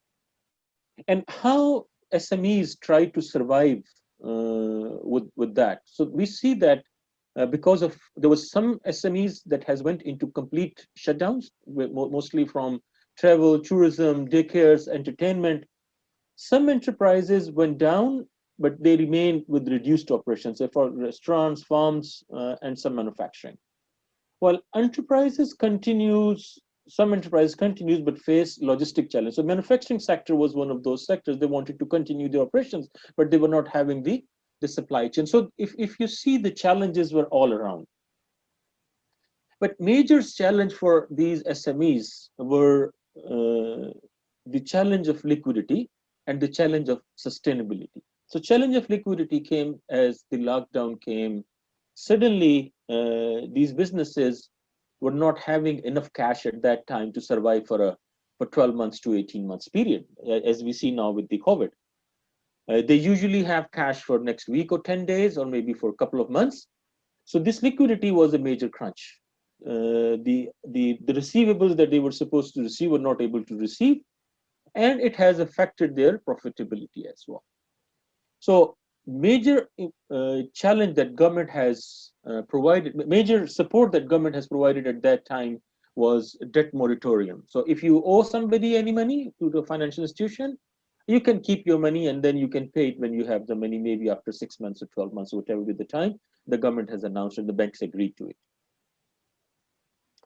New loans being given to the small businesses to keep their employees on the payroll. They have provided the support for payment of salaries. They were given some working capital loans at very low, at some point 0% financing rate. New business loans were given to SMEs for the rent payments. So if you see that all these instruments that we see are providing are provided to SMEs for support are mostly that provide loans to SMEs. So it resolved the liquidity problem, that they have the liquidity now, they have borrowed the money, but that borrowed money has to pay back at some time. So we are sitting now on a volcano where everything is sitting underneath the rock at the moment, and a time is coming, and that the time is ticking now, that this volcano will erupt. And then what we will see, most probably a lot of the SMEs will go out of business, and we will see, unfortunately, people losing more jobs. So how MSMEs has affected by this double pandemic? So number one thing that happened, that the revenues are down because of the lockdown, because of the social distancing. Not only the revenues are down, their cost of doing business is very high now. So they have to put the various health measures that is introduced by the governments, including social distancing, the temperature taking, the gloves and the mask, and all the PPE things and the plastic shields. All these are costing money to these businesses, which are already facing a crisis due to lower revenues. Government support in the beginning, it was like very firm, very strong. But now we see as the time goes by, we see that there are several the governments are, their supports are dwindling down. They're seeing a huge impact of these crises on their own budget. So for maintaining a fiscal discipline, they're trying to get away as much as they can from the responsibility to keeping these SMEs alive. And what we see now is that first wave was hard, second wave is ongoing, and third wave is expected. So given this situation, there is no clear hope that we can see that SMEs, by doing something, can get out of this crisis at their own. And the worst part is the debts are rising. And this rising debt, most probably, as I mentioned earlier, will take a lot of business to the decision of closing down and bankruptcies. So what can we do? So the easiest way that the government has found is the debt creation. So give them money, let them survive at this time. When the time will come better, they would be able to return back that money. UK has given about over $45 billion pounds to the residents. Canada has given 137 billion. And just to give you a sense how much it is for a small business. So for a small business, this $137 billion is around $175,000. That most probably with the short-term loans that they're given, they have to return back in 12 months. So knowing the Canadian economy, knowing the small businesses, I can tell you that 90% of the business do not have that $175,000, even if they want to pay for it. So imagine that what would happen to these small businesses. So what should we do then? So the thing is, the way the government has helped SMEs, they have provided debt to them. And there was one size fit all approach that has been used. So this one size fit all approach is that the government does not care what is your business. The government does not care at what stage of business you are at the development of as a development. And the government was only keen in the beginning was to give cash to the individuals, to the businesses. And now we know that after 1 year of this whole cash doling to businesses and to individuals, that this has created an environment in which there were huge frauds. Like in UK, from $45 billion, there are some estimates that about $20 billion has gone to wrong people. Those were neither businesses, nor they had any intention to do any business. So the fraudster took most of the money at the cost of the small businesses. And same has happened in the US. There are companies now who are established to provide, who are buying these loans from these SMEs, as the government support is there to provide the repayments. So what should we do? Should we go for more lending? Of course not. Microfinance is a good move. Microfinance movement is good. But we have seen even in good times, it did not help building capital for SMEs. And now when they're not having the capital, it would definitely not help. So what we think is the best approach is to look at targeted support after proper assessment of their needs, and then avoid this one size fits all approach. So when we avoid this one size fits all approach, what do we have? So we have a staggered approach. So this staggered approach basically consider individual SMEs. I'm talking specifically to the production purposes. I'm not going with the identification of poors, and as Sister Marisa has mentioned about the Internet of Technology and all those things. I'm talking mainly around an approach that can help SMEs to get out of this crisis. Of course, these instruments, whether it is Internet of Things or artificial intelligence, these are infrastructure. The infrastructures are good if you have an underlying good framework. So if we have a framework, as I'm mentioning here on this slide, then we would be able to support SMEs more appropriately. So the approach that we are recommending, this is part of the report that Dr. Salman has mentioned, and that IRTI, inshallah, is going to publish, I hope, inshallah, with the next couple of months, and you will be able to have access to it. So there we mentioned that a staggered approach would definitely be more helpful. The staggered approach should start with the need assessment of SMEs. So there are SMEs that are in dire crisis. They would not be able to pay back anything to begin with. So we need to provide them unconditional cash grants. So these cash grants, if we look at the empirical literature, especially with the people who has done experiments, and we see that these grants help SMEs to provide better financial returns.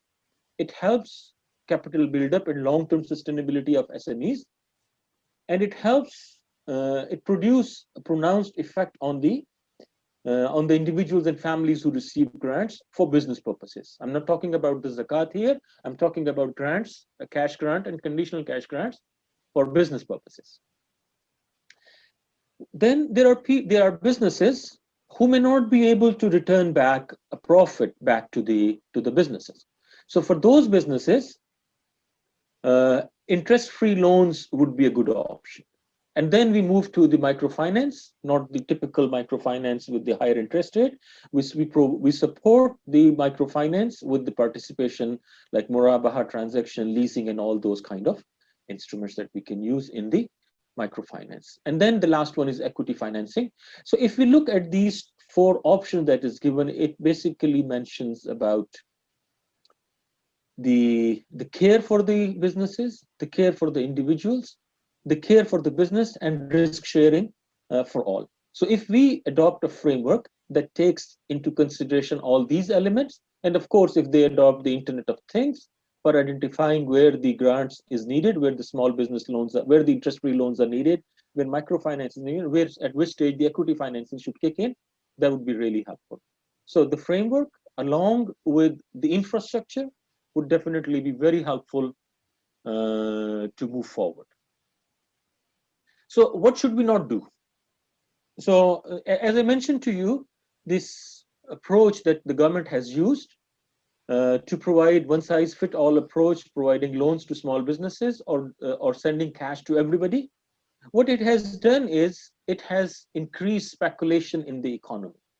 A lot of people are moving away from the real economy and moving into financial economy. And you see that all the financial market, irrespective, despite the real economy is going down, GDPs globally are going down, the capital markets are growing. Whether you take the S&P, you take the FTSE, you take any country, the financial assets are growing. So we are moving into financialization. So speculation, financialization, and then the over-indebtedness of the small businesses is not a good recipe for the SMEs. So we recommend that we adopt this staggered approach. This would be very helpful for the overall economy. Thank you very much. I stop here. I hope I have finished within your 15 minutes limit. Yes, thank you, brother Dr.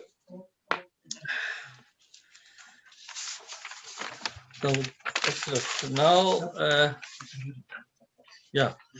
now Dr. Zamir Iqbal, he is Vice President, Islamic Development Bank, Jeddah, and he will be speaking. He will be addressing on the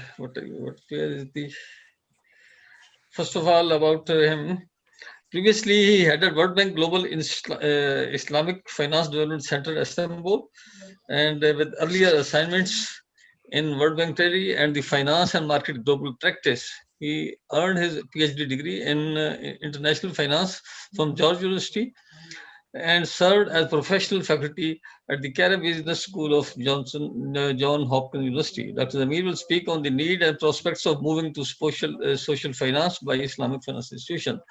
So we are sorry for a bit delay. We knew that you are currently at United States, so night waiting for.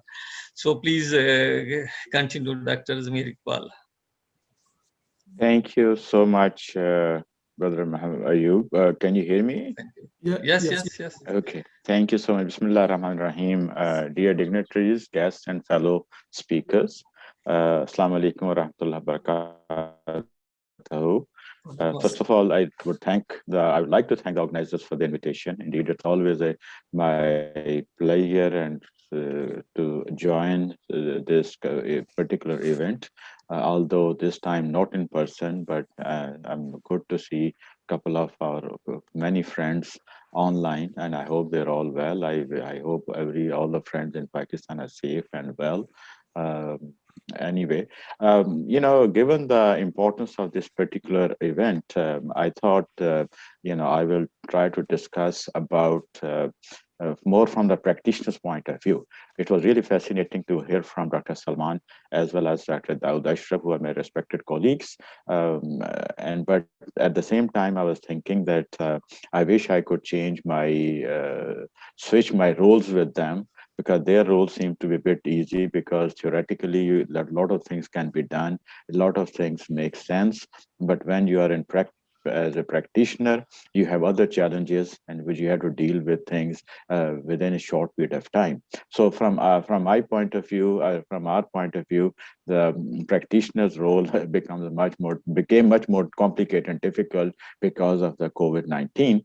So I thought I'll share with you some of my thoughts on what an MDB, a multilateral development bank, like the Islamic Development Bank or the World Bank and all other MDBs, could play a role in COVID-19 situation, and how we can think, and then from that link to what we can talk about Islamic finance role.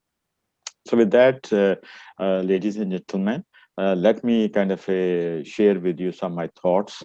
As you know, that the COVID-19 pandemic, has derailed the progress towards the Sustainable Development Goals. So here, what I would like to basically discuss that how the SDGs, which were making quite a good progress, but although they were slow in reaching the goal of 2030, but now after COVID, it has not only slowed down further, but has derailed, and that concerns the development community. Now, if you look back overall as in life, whether you have pandemics or wars or revolutions, many of the catastrophic natural disasters, these are been considered as a game changer, and these are the many responsible factors in creating new world order throughout the history. Now, COVID-19 is one of those really game changers. There is still quite a bit uncertainty. We do not really know whether there is a beginning of end or end of the beginning. Whereas these such events pose serious and existential threats, they also offer opportunities for the fresh thinking. So from that angle, if you look at it, it also provides us some opportunities to see what we might do, which we would not have done in the normal course of time. Now, the COVID-19 crisis, which was essentially a health crisis, but it has spilled over to become a global economic crisis. It has not only shown the importance of health sector to sustainable development, but also the fragility of human beings and brittleness of human life. Now, the global nature of crisis has made it harder to recover from it in the short term. It is more a series of idiosyncratic shocks that can be diversified, but systematic shocks such as that all countries and all economies are facing the similar situation at the same time. The economic crisis has also spilled over to become a financial crisis, whereby the financial institutions and markets are facing uncertain situation, and we are observing loan defaults, credit liquidity, and funding shortages. While we are optimistic about a fast recovery, we still do not know. There's still quite a bit uncertainty. So, from given the serious economic impact of crisis on global economy, and especially on our member countries, the Islamic Development Bank Group acted very swiftly to launch a strategic preparedness and response package to support our member countries mitigate the impact of COVID-19. Our response package exceeds about $3 billion and adopted a holistic approach focusing on short, medium, and long-term needs. The package comprised two main components. One was on the health emergency response and sustaining and reviving the economic and social sectors. And the idea was to support our member countries' effort to prevent, contain, mitigate, and recover from the impact of COVID-19. Our response package, which is designed as 3 Rs: respond, restore, and restart. So from that side, the respond track was immediate support focusing on strengthening the health system and dealing with emergency needs. The restore track focuses on the medium-term actions through financing trade and SMEs, which you have already heard from my colleagues earlier. And third, the restart track was to deliver long-term support to build resilient economies on the solid foundation. As you know, the Islamic Development Bank is the only multilateral development bank which finances through Islamic mode of finance.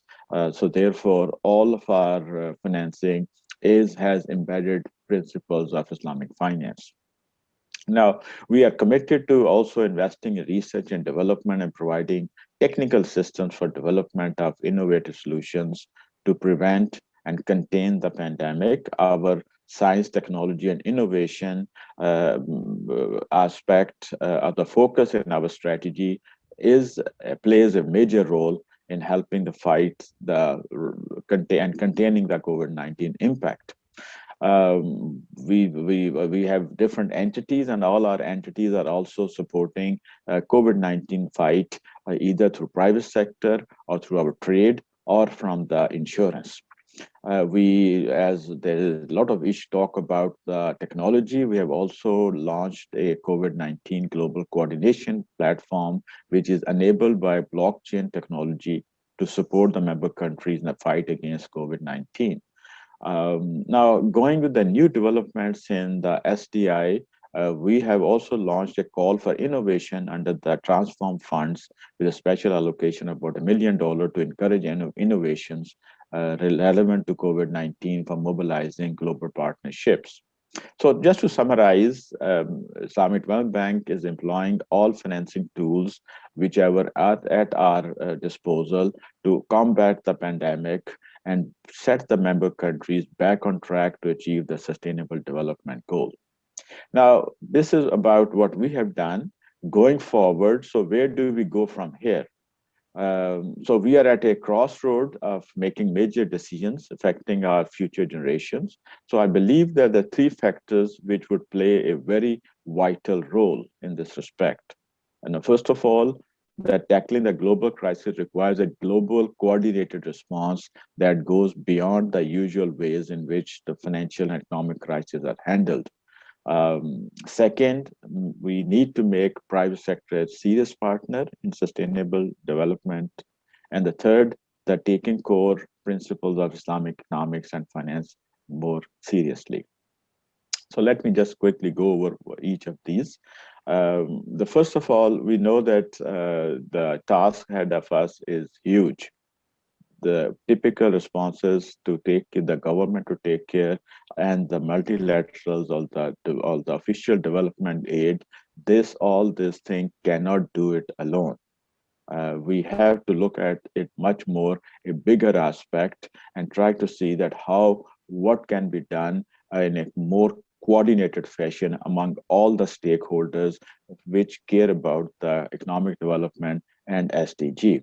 So for that, in that matter, IDB has been coordinating with all the other MDBs and making sure that all the actions of MDBs are coordinated And one of very good example of such thing is the DSSI, Debt Service Suspension Initiative of the member of G20, which was coordinated with all the MDBs, and that's how it gave a breathing space to many member countries to continue without worrying too much about the debt. Now, the second, so therefore, we believe that international collaboration is very vital to improve the social development of member countries and rebuild the resilience of countries, resilience of economies, which is not only much more sustainable, but also green. There's a lot of emphasis on rebuilding into a green economies so that our future generations have less exposure to such risks. The second factor is about the impact on economies. As Dr. Daud Ashraf has mentioned and Dr. Salman also mentioned, our main challenge is that the huge accumulation of debt. And as you know, that debt creation itself creates many more problems, and that's where the Islamic finance becomes a bit more relevant. So we have seen basically in kind of emergencies, we are providing, the market is glutted with liquidity. However, that liquidity also and creating so many rescue packages and things, but creating huge debt for us. So therefore, one has to be very careful in that how we manage this debt going forward. And that's where the Islamic finance can play a critical role, because the Islamic finance can clearly indicate through its principles that we have to find other alternative thinking other than the debt. How do we provide a more risk-sharing based alternative? So the present crisis is different from the global crisis, where the factors in the previous crisis, the factors were financial. This time is the health sector spilling into it, and which is that creating kind of a risk transfer as an easy solution. But we do need to find a long-term solution through Islamic finance, which is through the prohibition of risk transfer and creation of debt and leverage. In addition to that, Islamic finance is also going to give the provisions of safety nets of some sort of kind of a promoting solidarity and cooperation and risk sharing, not only financial risk sharing, but as risk sharing at a societal level to support the economic downturn, especially in the poor countries. So with that, I will like to conclude myself. Unfortunately, I'm very sorry that I have to go because our board meetings have started, and because of the delay, I could not stay much longer with you. But I really thanks all the organizers for giving me opportunity, but with them. Thank you so much. Assalamu alaikum. Wish you good luck. Walaikum Assalam. Many thanks, Dr. Zabir Iqbal.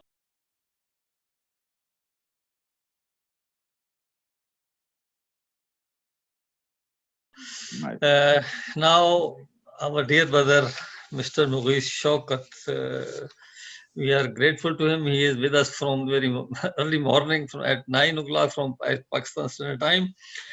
So, Mughis Shaukat is Global Islamic Financial Strategist, Policy Advisor, Vice President, Institute of Applied Economics and Finance, Kyrgyzstan, FinTech Specialist, MIT, USA, FinTech Leader of the Year, Turkey, Vice Chairman, IOFI Education Board, Chairman and Executive Director, Product Development of Angel Global Insurance, and then Canada, as well as the Pioneer Head of Islamic Finance College, Central Bank of Oman, Sultanate Oman.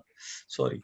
So with this, I invite Brother Mughis to address, please.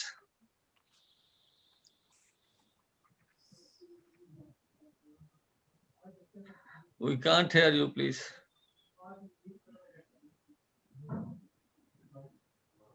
Can you hear me now? Yes. Alhamdulillah. Thank you very much, dear brother Ayub Saab. Assalamu alaikum to all of you. Good morning, good evening, good afternoon from wherever you're joining. It is always a pleasure to be part of ICIB. I mean, I was a child when I first came and joined the shores of ICIB, and we have all grown together and making this such a powerful and potent brand in the arena of Islamic finance for value addition and taking forward the industry in the right direction. So congratulations to you and your team and the whole package of RIFA for putting up this show again, of course, in a virtual scenario. Uh, Again, I mean, I would have loved to be called myself as a part of Sultanate of Osmania and all that. So, but I'm happy to be part of Sultanate of Oman. First of all, I mean, it is always a good thing and a bad thing as well to be speaking after such a power-packed presentations and of all the powerhouse names that you have in the industry, and I feel obliged and lucky to be among them. I mean, it's a bit of a disadvantage because you just don't end up getting a lot to say because most of the things have already been said by them, and some of the points were essentially my points. So that sort of leaves less room for me to value add further on whatever they have already augmented. And B, I mean, on the other flip side, you know, I mean, it gives you more material that you can refine your thought process with because they're so, you know, bright people, and you get to listen and learn a lot from them. So basically, what I've done is I've tried to, you know, keep it very simple, short and sweet, and very Pakistan focused, and how, you know, the Pakistani economy can benefit a lot from the ideas that one has on offer. And of course, all of us has on offer from this very, you know, lucrative and very prestigious platform. I don't want to go into the details on reading what my topic title is. I want to straight away, you know, go in a very informal fashion and start my speech by linking back to what Prof. Anis said in the morning. And very rightly, he has mentioned that these times are times where we have a new order or a new version of global economy. And what I, you know, I mean by that global economy is what I refer to as, and what others also referring to as something that we call as a multipolar global economy. Now, before I come back to multipolar global economy, I want to, you know, very quickly start from the fact that, you know, I mean, my sheer condolences and sympathies to the effects of the COVID, you know, mess that the globe is facing. My appreciation to all of the frontline health workers, to all the people and the government entities who are involved in rescuing us. You know, people have been talking about the economic mess. I just borrowed one slide from our great friend, Prof. Tariqullah, and I've just portrayed it over here, that what actually people have meant when they were talking about the woes that this COVID situation has globally produced. And this is the current situation of where the economy is and what it looks like: absolute blockages, complete red crosses in the whole scenario and functioning of the global economy. Resultantly, I mean, there has been a huge monetary losses as well. Countries have deep down in a negative scale in terms of their GDP growth. Look at these numbers; these are very shocking figures, and so much so. Consequently, of course, it affected poverty, it exacerbated poverty levels. You know, I mean, I think one of our Malaysian friends in my session was talking about some poverty alleviation prospect, the poverty figures.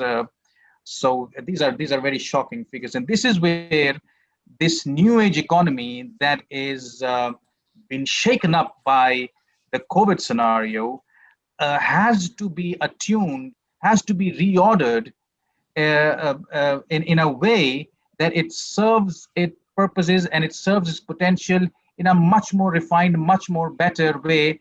Post-corona, the whole global economy becomes better off than worse off. And this is exactly what I mean when Prof.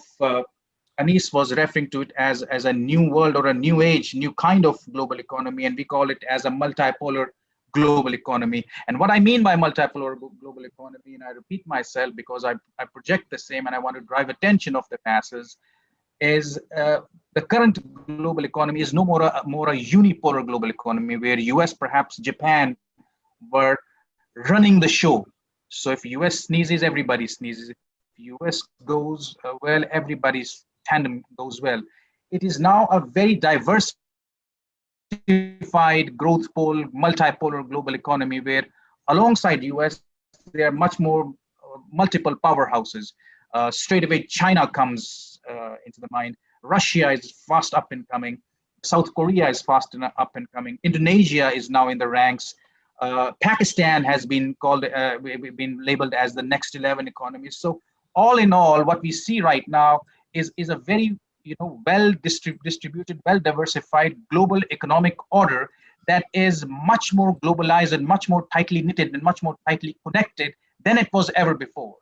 And what Corona actually has actually shown us, it's a bit of a reality check that we as humanity, we as stakeholders of this multipolar global economy have not been living the potential and the benefits of this hugely knitted global economy like what it should have been.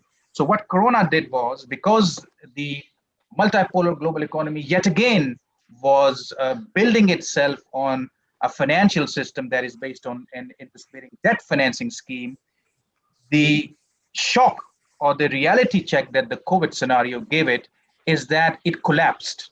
It collapsed even the whole notion and the whole advantages of a globally knitted multipolar global economy in terms of in ways that were never seen before. For example, Dawood, our brother Dawood, just before Zamir Iqbal was giving a fantastic presentation, and all this number crunching that he has is so very good at.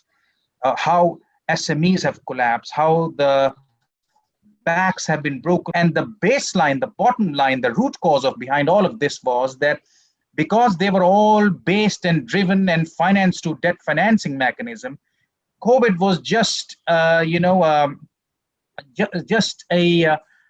just a very minimum reactionary element that you had to bring in close proximity to this whole debt circle that even the multipolar global economy is sitting on, and straight away you have a multi-chained global collapses that Corona has put forward in terms of the economic space. Of course, health hazards is another aspect, but we are not talking about that. We're talking about the economic facets or economic phases that Corona has put forward, the fiasco that the world is facing. And as Zamir was mentioning, that what it did was that it instigated in an exacerbated way both the idiosyncratic and systemic risks together, as if they're working in a feedback loop mechanism where one is leading to another and the reverse as well.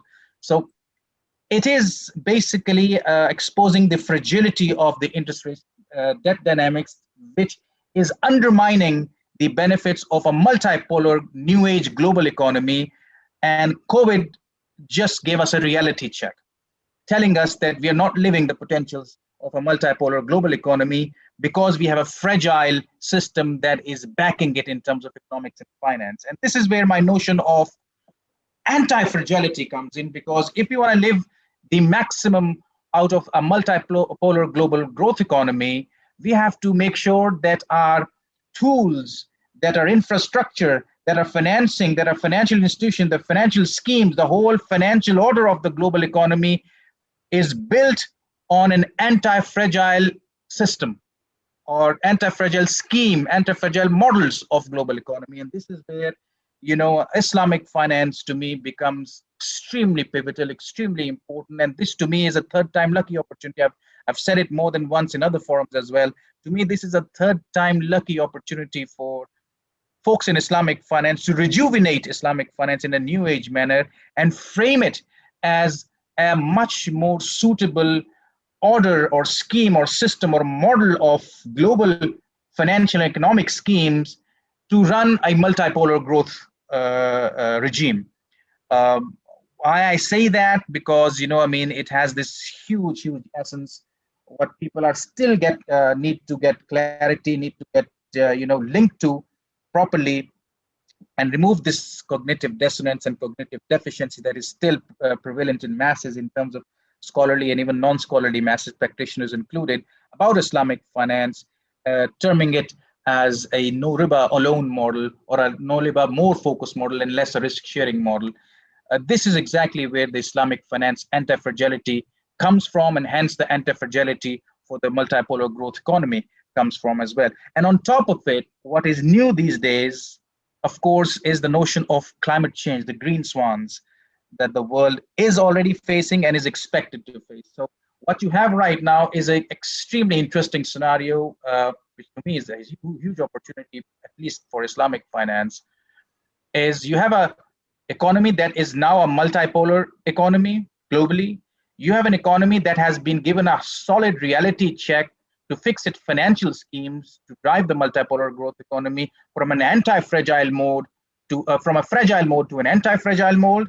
And number three, a multipolar growth economy that is not only going to be operating in a COVID scenario that is going to at least last for at least 3 or 4 to 5 years, some estimates say, but in a scenario that is going to first ever time face events like not black swans, but green swan events that are necessarily driven by the effects of climate change. And guess what?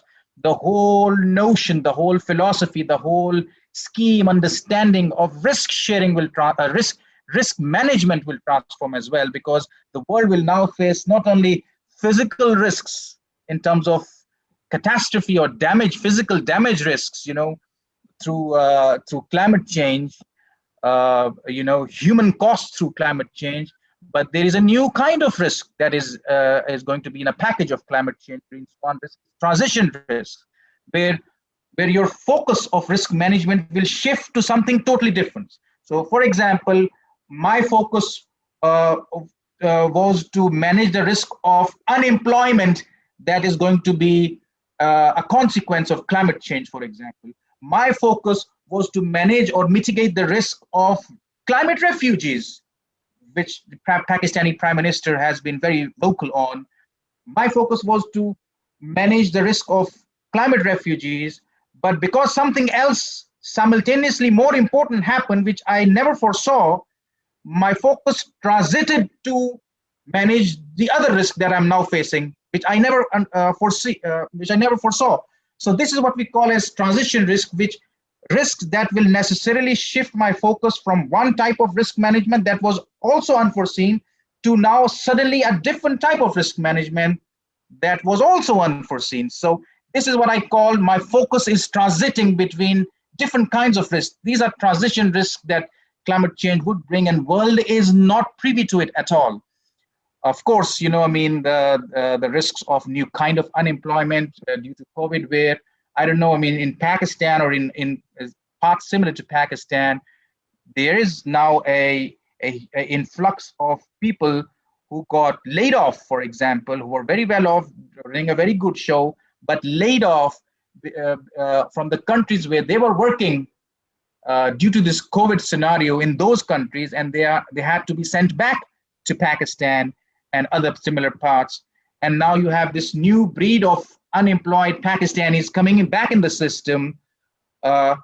You have to entertain them. So this is a new kind of COVID-driven unemployment that at least Pakistan would be facing, and I'm focusing on Pakistan.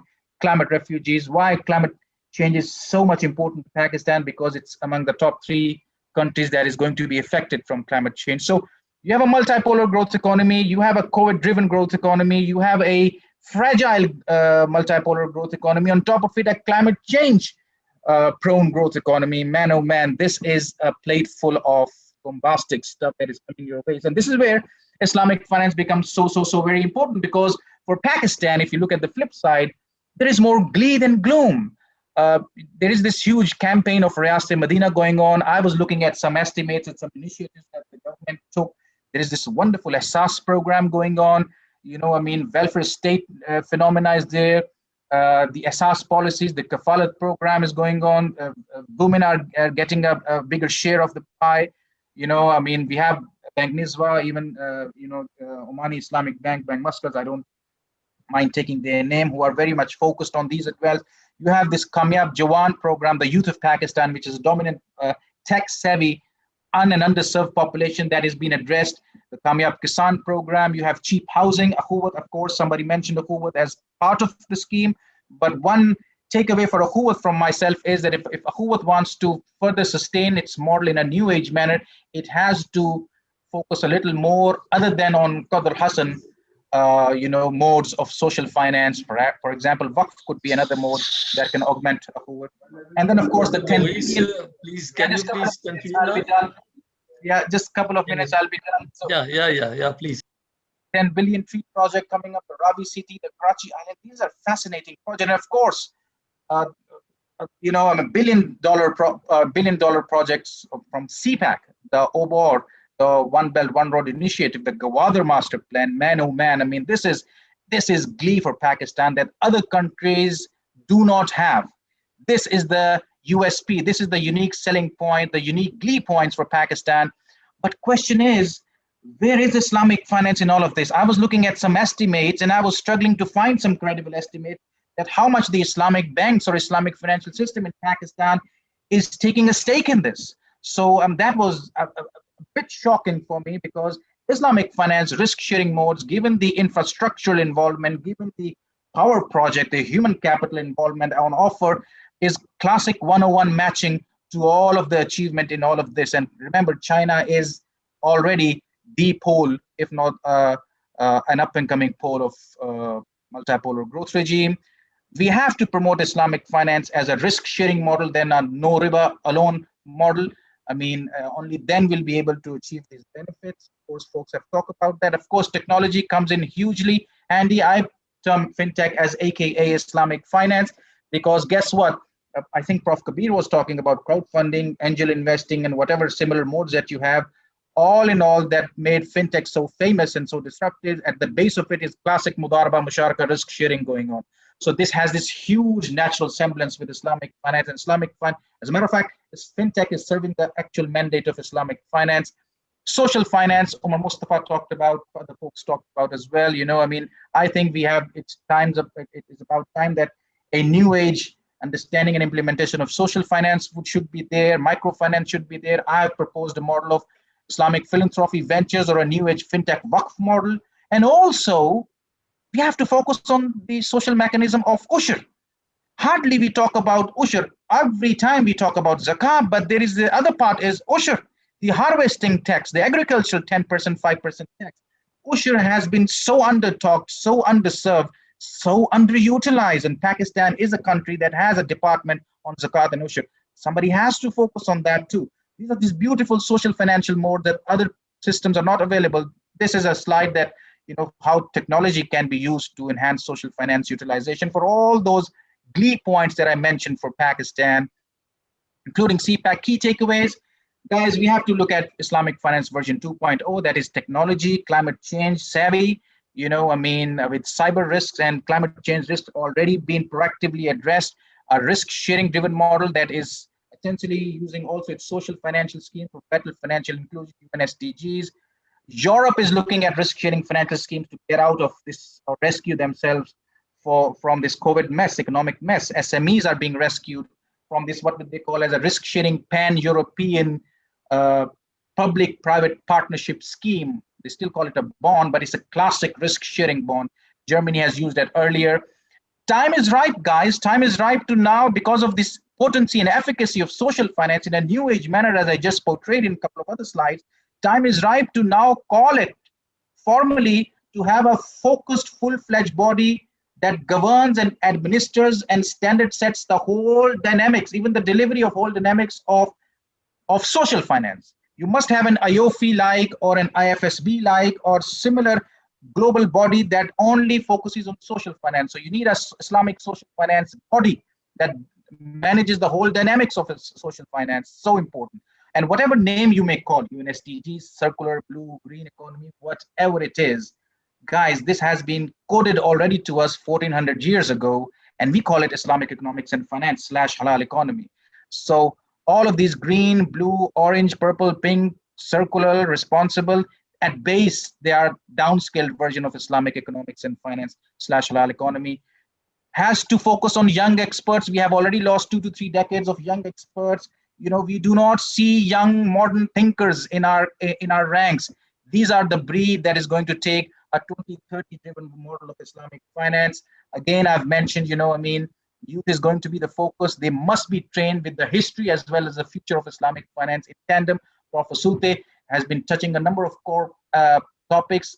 wonderful presentation that he gave. And these are the topics that youth should be formatted on to have a correct underpinning of Islamic finance with a vision of 2030 version of it, with climate change and technology in focus. And of course, as a result, Maqasid has to be refined and retuned as well from a people, planet, profit perspective. Now, a new age understanding of Maqasid as a result has to be implemented too.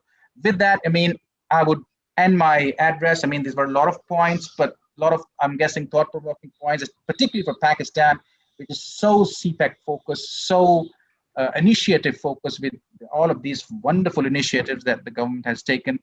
And, you know, that would be pretty much it, Ayub Saab, from my side. Thank you, Brother Maurice, for your very enthusiastic presentation, particularly transformation from black swan to the green swan. So next, our the presenter was Dr. Tahir Mansouri. He is a great jurist and former professor and vice president of International Islamic University, Islamabad. But unfortunately, he is not feeling well. So due to indisposition, he will not be able to join us. And so next speaker will be Sister Dr. Irm Sabah.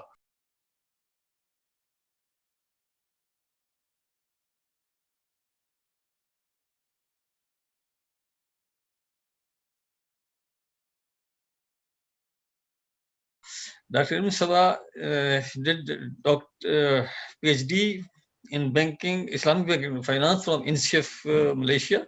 She has more than 15 years of progressive regulatory research, training, and teaching experience with organizations of international repute. Currently, she is on deputation from the State Bank. Basically, she is a central banker, but now she is serving in the Center of Excellence in Islamic Finance, chief of IBA Karachi. So with this, I invite Sister Prof. Dr. Irm Sabah to address, please.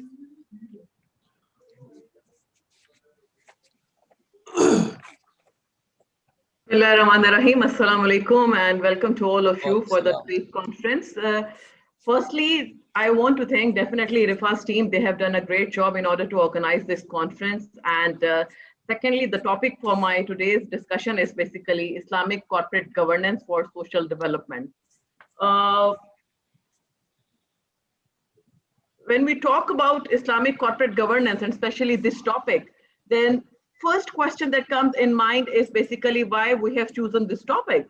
And before discussing why this topic is chosen for today's conference, I want to share that how I will move for today's presentation, the idea, the background of selecting this topic, and then we have the Islamic corporate governance, the role of Sharia governance, what is meant by social development, because people don't understand the meaning of social development sometimes, and the commonalities between Islamic corporate governance, SDGs, and ESG, and the missing link of Islamic financial system, issues faced by Islamic financial institution, and how we can increase the social development through using Islamic financial institution and Islamic corporate governance. So why we have taken this particular topic, the reason behind is that there are three important areas when we talk about this topic.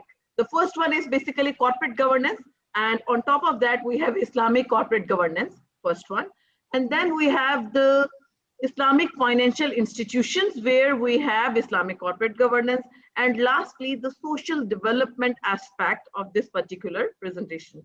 So these three are important elements, and the first thing, corporate governance, how corporate governance came into limelight, the issues related to Enron and other financial institutions, the dot-com fraudulent activities, all these things laid foundation for the corporate governance. And then the Cadbury report in 1992 and OECD's guideline, all these things focused on the corporate governance issue. Islamic financial institution or Islamic finance came into limelight also at the same time, that is the rebirth of Islamic finance in 1980s. So Islamic finance, when Islamic finance came into existence, the backbone of Islamic finance is Sharia.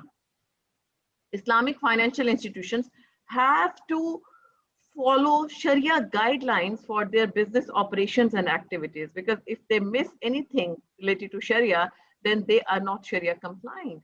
So the concept of Islamic finance and corporate governance came into limelight at the same time. And when Islamic finance started growing, the researchers started focusing on Islamic corporate governance.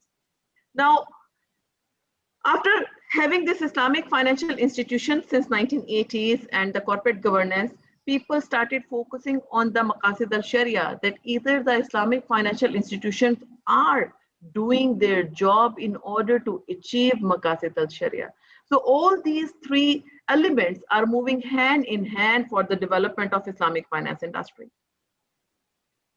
Now, when we talk about the corporate governance, the simple definition of corporate governance is basically regarding the role of the board of directors, because they are the responsible for the governance of the companies. The shareholders' role in governance is to appoint the director and the auditors and to satisfy themselves at an appropriate governance structure. Here, the governance structure you are seeing is basically, I have taken it from Tricker's corporate governance book, but I have done few additions in it, and that is basically who is responsible for the Sharia compliance. And when we talk about Islamic corporate governance, then how it is different with the conventional or the regular concept of corporate governance. So the supreme authority when we talk about Islamic corporate governance is Allah subhanahu wa ta'ala. When Islamic financial institutions are working, they know that Allah subhanahu wa ta'ala is watching, and we all are vicegerent of Allah subhanahu wa ta'ala. And this is how we are performing our role. So the authority over Islamic financial institution whom we have to follow is Allah subhanahu wa ta'ala, and of course, Holy Prophet, peace be upon him, sayings and practices. Then when you talk about the financial institution, we have all the other stakeholders where we have stock market, governing body, contractor employees, full-time employees, supplier, laws, government, social influencer, and so on and so forth. But the most important pillar that I have highlighted is basically Sharia governance framework. That is also part of the Islamic corporate governance.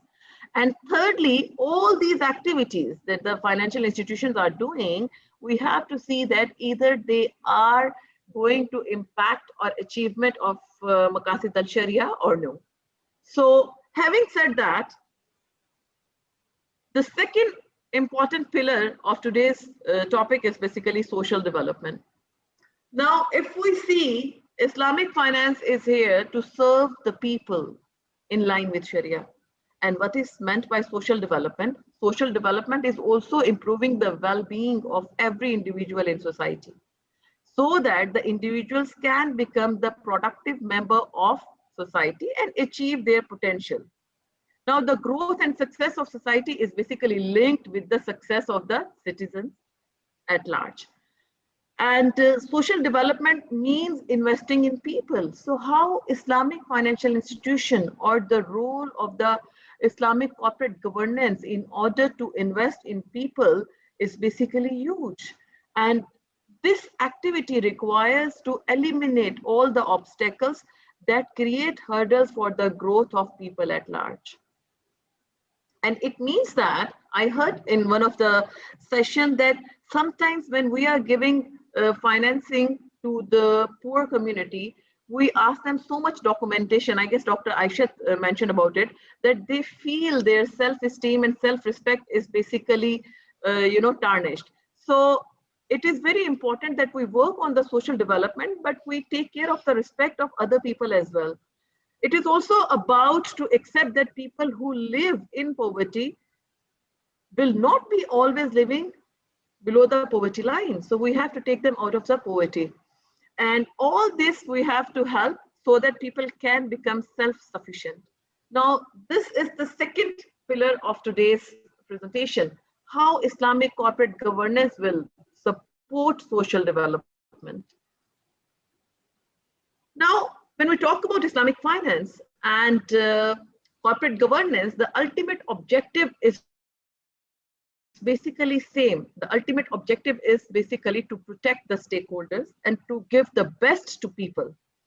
Islamic corporate governance is to protect not only the stakeholders but society at large as per the guidelines provided. table where you can see that I have incorporated sustainable development goals. And then I have mentioned, as per my own research, which of the pillar when we talk about Maqasid al-Sharia will take care of SDGs. And then ESG. So there are so many overlapping concepts and the commonalities are there. So we should focus on the common grounds when we talk about SDGs, ESG, and of course, Maqasid al-Sharia. Here, I want to share one important point that according to me, I follow that Maqasid al-Sharia is basically to eliminate harm for the whole society. So if we are talking about blue economy, green economy, we are talking about the ocean life, we are talking about people at large, every single thing that we do in order to protect the society at large is basically objective of Sharia. Though we have, according to Ibn Ashur, these 5 Maqasid al-Sharia, but I personally believe that every single activity that we do to protect people and living things and our society, that is the objective of Sharia. So you can see that how these all things are interconnected, right? Now, when we talk about the interconnection between the SDGs and ESG and objective of Sharia, that is to protect people, protect society, give the best to the society, eliminate harm, and give the prosperity to the society, then we move and see that how Islamic finance is not successful in order to help the people at large, in order to develop the society at large. Now, one of the group believe that Islamic banking is just the tip of the iceberg. So definitely the people who are handling or managing the issues of the organization are also focusing on the profit orientation, definitely, but profit orientation in line with Sharia. Why Islamic banking is not able to give the impact to the society? Why we don't see that? Because firstly, Islamic banking institutions have to change their mindset, and at the same time, we need to have other institutions, working as well as a overall ecosystem. So Islamic financial system, yes, we have, but we need to have Islamic economic system. Brother Muqis and Dr. Zamir, Brother Dawood, they all have mentioned about this thing that we need to work towards the Islamic ecosystem where all the institutions, this is the role of the board and the management and of course Sharia board that to produce innovative products. I want to mention over here that in Pakistan, we have takaful that is less than 1% of the total Islamic financial industry. And you can see the same result according to the Islamic Financial Services Board report as well. So why we are not focusing on takaful? Who should be working in these lines and bring the real impact in society? We cannot blame Islamic banks only or Islamic, other financial institutions. We need to bring Islamic insurance into existence as well. So another thing that I have highlighted is basically that we found through our research that Islamic microfinance is the most neglected area. Here I want to share with the audience that all over the world, there are hardly few full-fledged Islamic microfinance banks. And let me tell you that even in Pakistan, we don't have any full-fledged Islamic microfinance bank. And on top of that, Islamic banks, they just need to intimate State Bank of Pakistan that we want to start Islamic microfinancing. But so far, only one bank, that is MCB Islamic, is doing Islamic microfinance. But rest of the Islamic banking institution in Pakistan are not working on these lines. So you can see that how the links are disconnected when you talk about the people who really need support of Islamic financial institutions. When I talk about Islamic economic system, I want to focus that the charity, donations, zakah, sadaqah, ushur, waqf, they have to work hand in hand with the other Islamic financial institutions. But we need transparency for that. Why? Because people believe that once the zakat income is given to the institution, then they invest in their own activities rather than to invest on people.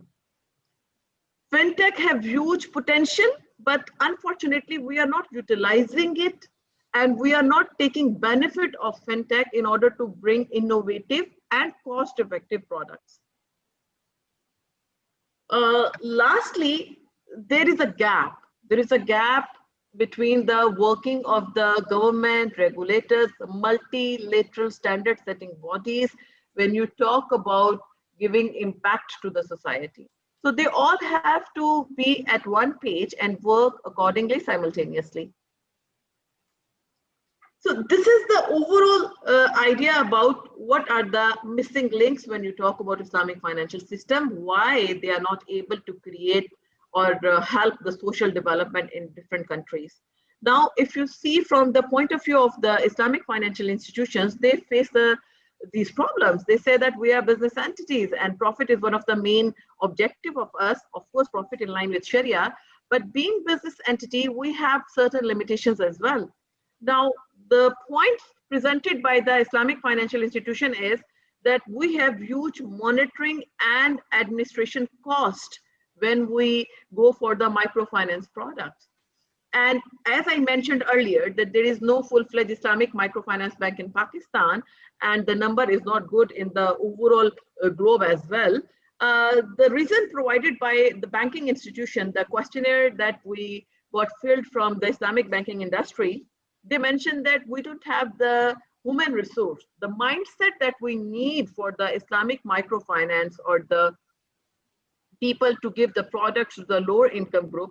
The mindset is not there. A banker who have a corporate mindset cannot fulfill the needs or cannot focus on the needs of the people who are in dire need of finance. So there is a huge lack of human resource. Here I'm not talking about the human resource for the Islamic finance as per se, but the people in terms of their knowledge and understanding how to take care of the lower middle class and the lower class of the society, and how to take care or gauge their financial needs. People all over the world don't know about Islamic insurance and takaful, and this is why these products can help a lot, but they are not targeted or marketed to the right people. Those who need educational products for their kids, they can definitely go to the takaful companies, but the takaful companies have to show their transparency and how they are going to operate, but they are not working at all in that direction. So this is not the responsibility of Islamic banking institution. The board of directors, the Sharia board or Sharia advisors of the Takaful. Why Waqf, Baitul Mal, taxes, zakat, charity is not utilized well, because Pakistan is among the top countries where the charity amount is huge. So why we can't use these charity amount in the proper functioning for the development of society? Now, how to increase social development? There are several ideas that how Islamic financial institution and the boards can bring the new products. First and foremost is that Islamic financial institution need to develop a microfinance division and need to intimate to the central bank that we are going to work in these lines. 85% of the financing by these banks are provided to the corporate clients. So where are the needy people, how they can get funding and how they can be a productive member of the society. Waqf is ideal for supporting underprivileged segment of society. So Islamic financial institution can establish their own trust. They can utilize their own, portion of their income and then give it to the charity. But through their trust, they can manage it. Board of directors, Sharia board, and management, they have to balance. In Pakistan, State Bank is helping or focusing a lot into the financial inclusion. But it is time from the institutions to come forward, and the boards have to focus on these as well. Non-banking financial institutions should work in more transparent manner. We have mentioned about Akhuwat. Akhuwat is doing a good job, but again, Akhuwat is an NGO, and they are doing tremendous job, but still we need more institutions like that. My suggestion is that the institutions need to hire more skilled human resource who got the knowledge and background of Islamic finance, definitely. but they special have a soft corner for the poor segment of society. The highlighted point in this particular slide is Waqf, Islamic insurance, and Islamic microfinance. These are the missing pillars, and how the members of different institutions, the boards, can bring these things in pipeline. I mean, they can launch their own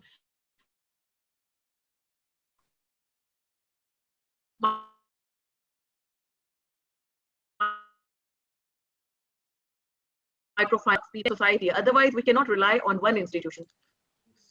Please, if you can conclude in a couple of minutes, please. Yes, definitely, definitely.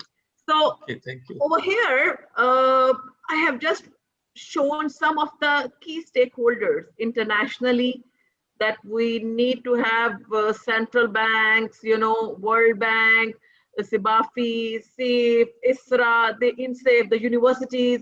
They all are working in their domain. We have IRA, we have IIFM. All these institutions can join hands and they can move forward through collaborative activities for the social development.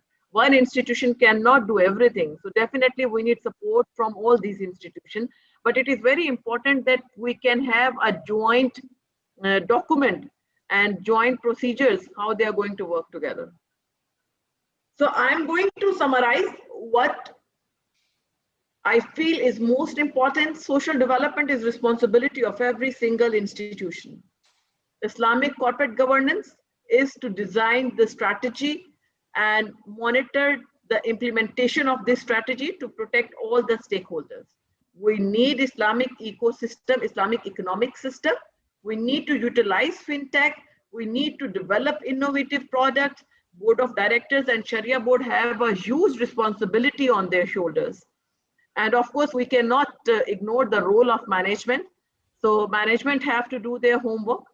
And lastly, the most important point that I want to focus is basically the collaboration.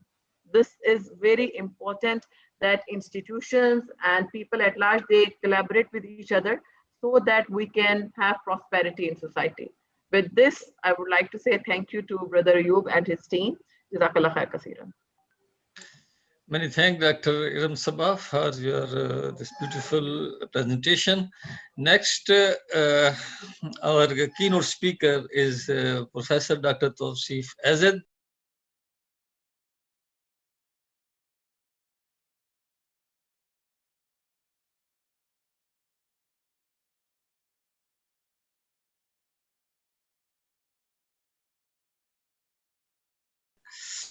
And after that, I will invite actually our session chair, Professor Dr. Adad Saria.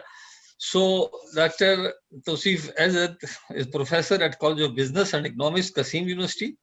He has 32 years experience in teaching at university levels in various parts of the world. And Dr. Tawsif has been serving for education and research in many universities, and he has published one book, more than 50 articles in journals, and very conferences in Canada, Australia, Iran, Bahrain, Indonesia, China, Malaysia, Pakistan, Saudi Arabia, and many other countries. His paper, The Role of Technology Spillover in Convergence, won basically the what we can say, the Emerald Award. So he is the great speaker, and we are grateful to him for accepting our invitation. His area is topic is social innovation in Islamic finance, mobilizing capital for maximum impact on poverty, social innovation, and index. Please, Professor Dr. Tawsif Azad.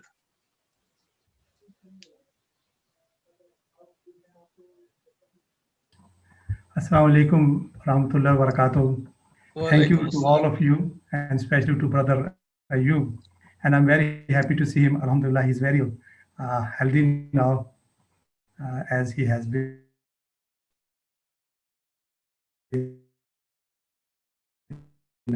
for him. Yes, thank you. One thing is very promising now, that if you will see that there's a story about the Wright brothers.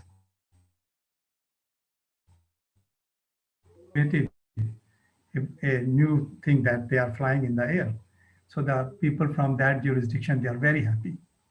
And they invited them to, they organized some sort of function, and they invited them to come and see, to speak something.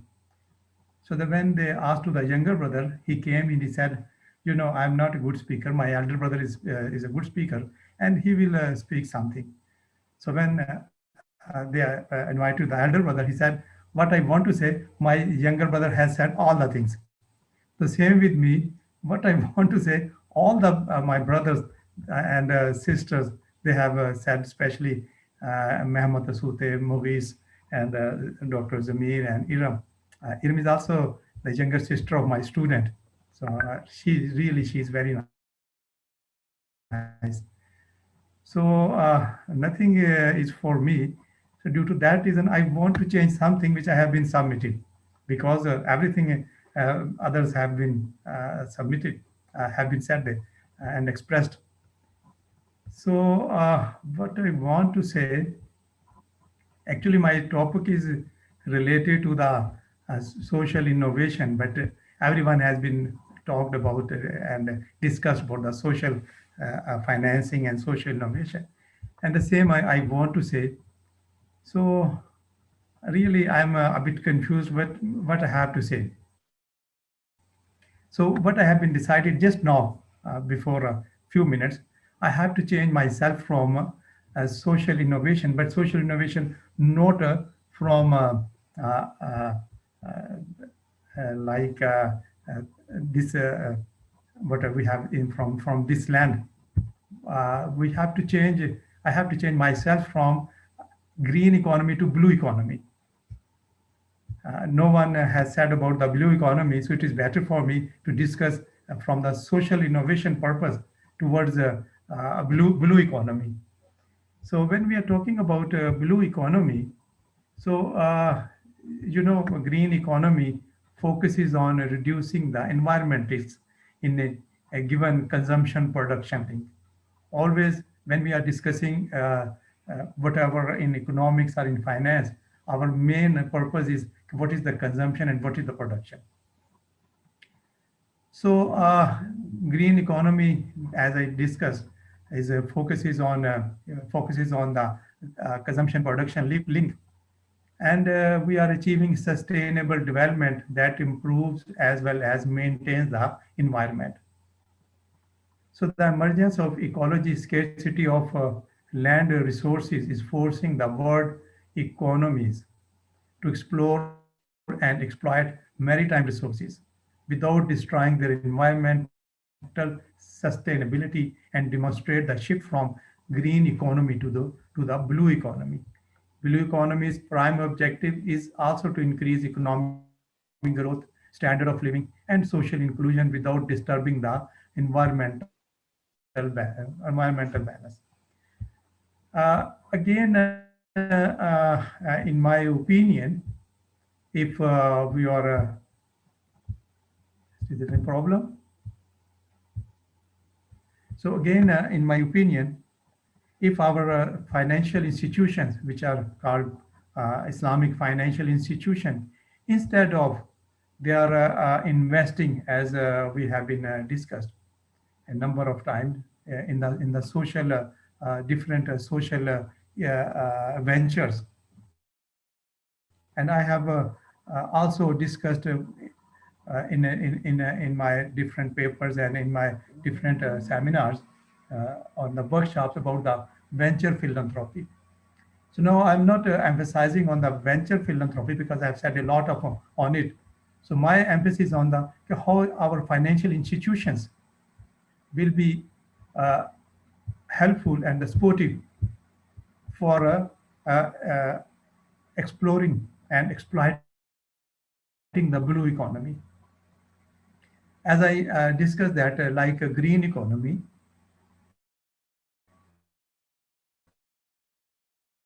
that is reducing carbon dioxide from the atmosphere. Again, our Islamic financial institutions, and this is a big issue nowadays for the whole world, that how to reduce the carbon dioxide from the atmosphere. Because because we want to reduce the global temperature and develop the new technologies which are helpful in the environmental sustainability. Because, for instance, marine biologists discovered that the great whales capture a significant amount of carbon dioxide in their bodies from the atmosphere. It is a very important point. If you will see that, if our Islamic financial institutions will divert their focus just from the green economy, they have to see the blue economy. And this is one example which I have given, that great whales capture a significant amount of carbon dioxide in their bodies from the atmosphere. One of biologist, his name is Chami, described this process as follows. What he said: the carbon capture potential of whales is truly startling. Whales accumulate carbon in their bodies during their long lives. When they die, they sink in the bottom of the ocean.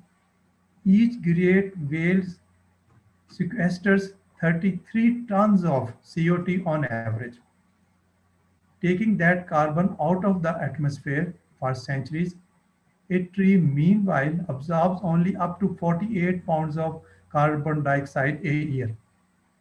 You can see, we can see the comparison. There is a one whale, she is absorbing 33 tons of carbon dioxide, where the tree is just, if you have a tree, 48 pounds of carbon dioxide. So they further explained about the ocean's smallest creature known as phytoplankton. So phytoplankton are present in areas where whales are present, because the waste, which is nitrogen and iron, produced by whales is used by phytoplankton to grow. So phytoplankton contributions towards oxygen formation in the atmosphere is at least 50%.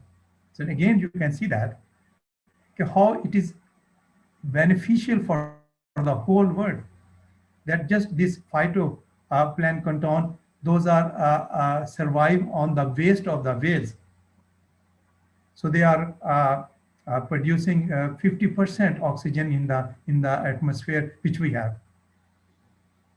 They capture 37 billion metric tons of carbon dioxide, as estimated 40% of all carbon dioxide produced, which is equivalent to capturing capacity of carbon dioxide of 1.70 trillion trees. Again, you can see this comparison, how these are beneficial for the whole society. The whale activity, whale pump and whale conveyor belt increases the phytoplankton productivity, which ultimately capturing 100 millions of tons carbon dioxide per year, which is equivalent to billion mature trees. Ironically, no one is interested to pay for this public good produced by whales, and their activities a highly significant positive externality. So what is why I'm presenting this comparison, that about the structure of whales and then phytoplankton. Actually, these are for the life of the whole economy, for the whole society, not for this generation, for the further generation. So my question is, what is the role of our Islamic financial institution regarding this issue? Always we are talking about the environment, we are talking about the poverty, we are talking about the health and all these things. But the most important thing is the life. And life is with carbon, with the oxygen, and reducing the temperature of the environment and carbon dioxide. But still our Islamic financial institutions, they are not converting themselves towards from the green. Even they are not very much efficient in the green economy, but they have to convert themselves from the green economy to the blue economy. Still, world is not going towards that. And biologists, they are really crying on it, that what is happening. People are, and the whales are due to the this transportation and all these things. These whales are going to be die, and the whales are and phytoplankton. They are very helpful for the whole economy, for the whole society. So this is just because what I have been said, that most of the presenters, they have discussed this social innovation and all these things, but they are not to the blue economy, where we have a different goals of the sustainable development. I don't know, 17 or so many goals we have, but they are not discussing this blue economy. As actually, when I am talking about the innovation about the Islamic financial institutions, so we have a number of points uh, from the Islamic point of view. You will see that Quran also says about it, don't create a facade in the society. So, and also, if you will see that we have a worship and social services, they are complement to each other. As if you will see that always when I am talking about Islamic financial institutions, I have the 2 points that is from Surah Riba Yurbi Sadakat. So Yamako Riba, it is not only you have to you are saying that we are running our businesses without interest, but what is your contribution towards sadaqah? Because what Quran says, Yamako Riba Yurbi Sadakat. So these are the two complementary sets. So similarly,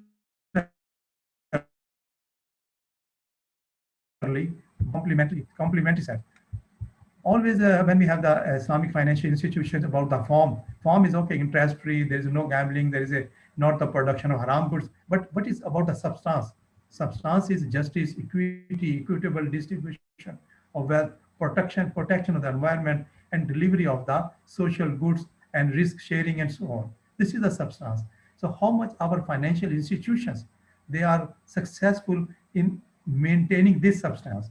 Form is okay, but what about the this substance? This substance is only we can serve the community, not the market. If you will see that Hayek, he has discussed about the market, and he says that it is better to serve the unknown instead of the knowns. But what I am saying, and what our Islamic theorists, they are saying, this is not the objective of the Islamic financial institutions to serve the market. They have to serve the community. Justice and ihsan, these are the two main pillars should be there. And as you will see that brother Mehmet always is saying that about moral economy, about justice and ihsan, efficiency of monetary profit, what our Islamic financial institutions are doing, they are maximizing the monetary profits instead of ethical profit. So ethical profit is very much important. And Asute, he said once that uh, Islamic financial institutions are delivering the new capitalism in the Islamic world. So this is a very alarming situation if our Muslim economists, they are worrying about it, and they are saying about it. So Professor, if you can please time issue, please. time is, so Yeah, how much time is there? almost finished time. You have got your 50 Okay, minutes. inshallah then. Jazakumullah khair. Thank you. Okay.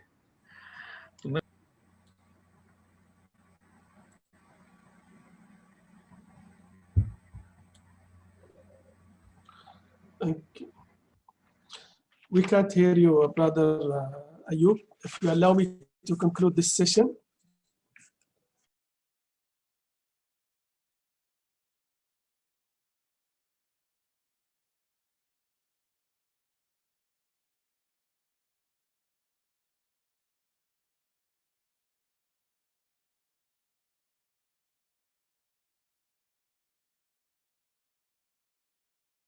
We can't hear you. Do you want to add something? Otherwise, I will conclude this session. Okay. Assalamu alaikum. Can you hear me? Yes.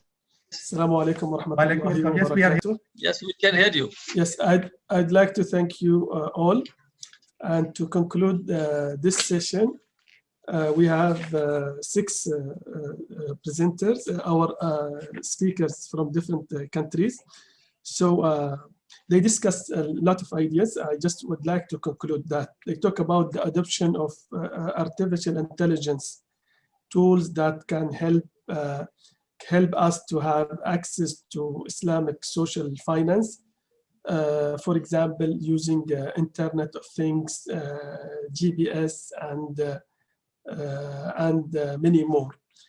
And one article also presented by Brother Ashraf Ayub, and he divided this crisis, COVID-19, into 3 crises. We can say health crisis, economic crisis, and ethical dilemma or crisis.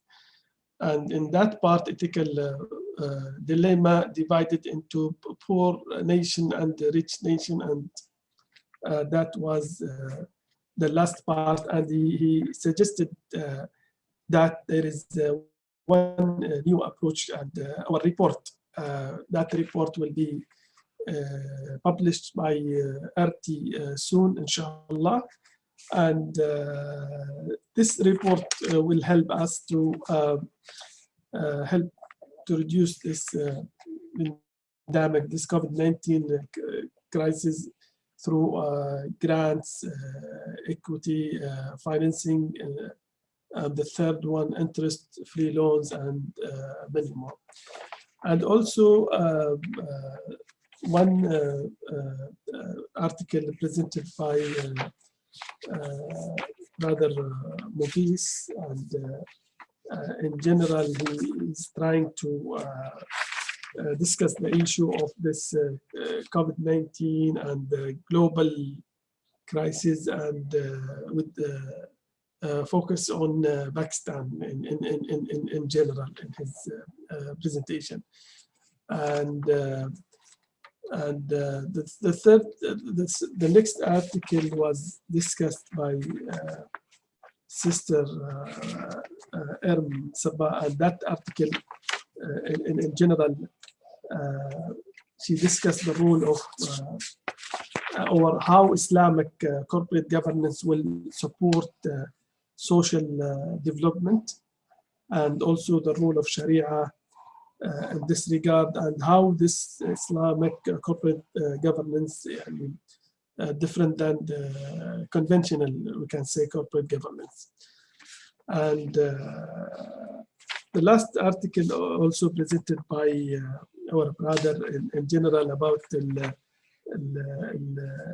how to use the in general, he presented new concept of blue economy, not green economy, and many more. You will find them in this recording lecture. I have some questions here, if still our speakers with us here, if we can ask from so our audience, they asked some questions here. So if Sister Muniza is still with us, there is one question about the data, and from which country, and the procedure, how to collect the data, and the main recommendation. If she is still with us, I don't know. If not, I will go to the second question to Sister Muniza. She's still with us. I think our speakers, they left. Yes, sister. I'm just trying to. Alaikum salam. One question from our audience here about the data, the procedure, from which country, and if you can elaborate more on that. What? Hello. Yes. Yes, the question from one of our audience asking about the data, that data from which country? From Malaysia or from, did not mention the country, or in general? It is in the general context. Okay. Yep. Okay. Okay. Do you want to elaborate on that? How elaborate on that part?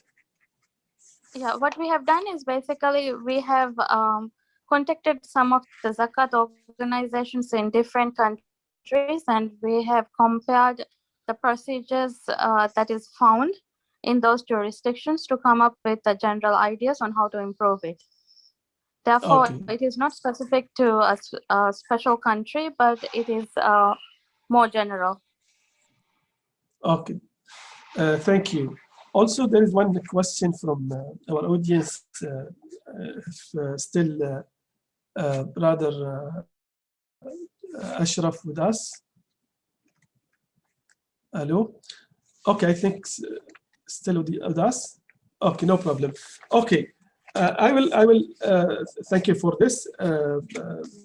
I will go to my part in less than 3 or 5 minutes, which is the role of Waqf and Zakah for Islamic social finance. I have selected, all Muslims, some Muslims countries, they are using Zakah fund, Waqf fund, and for social Islamic social finance.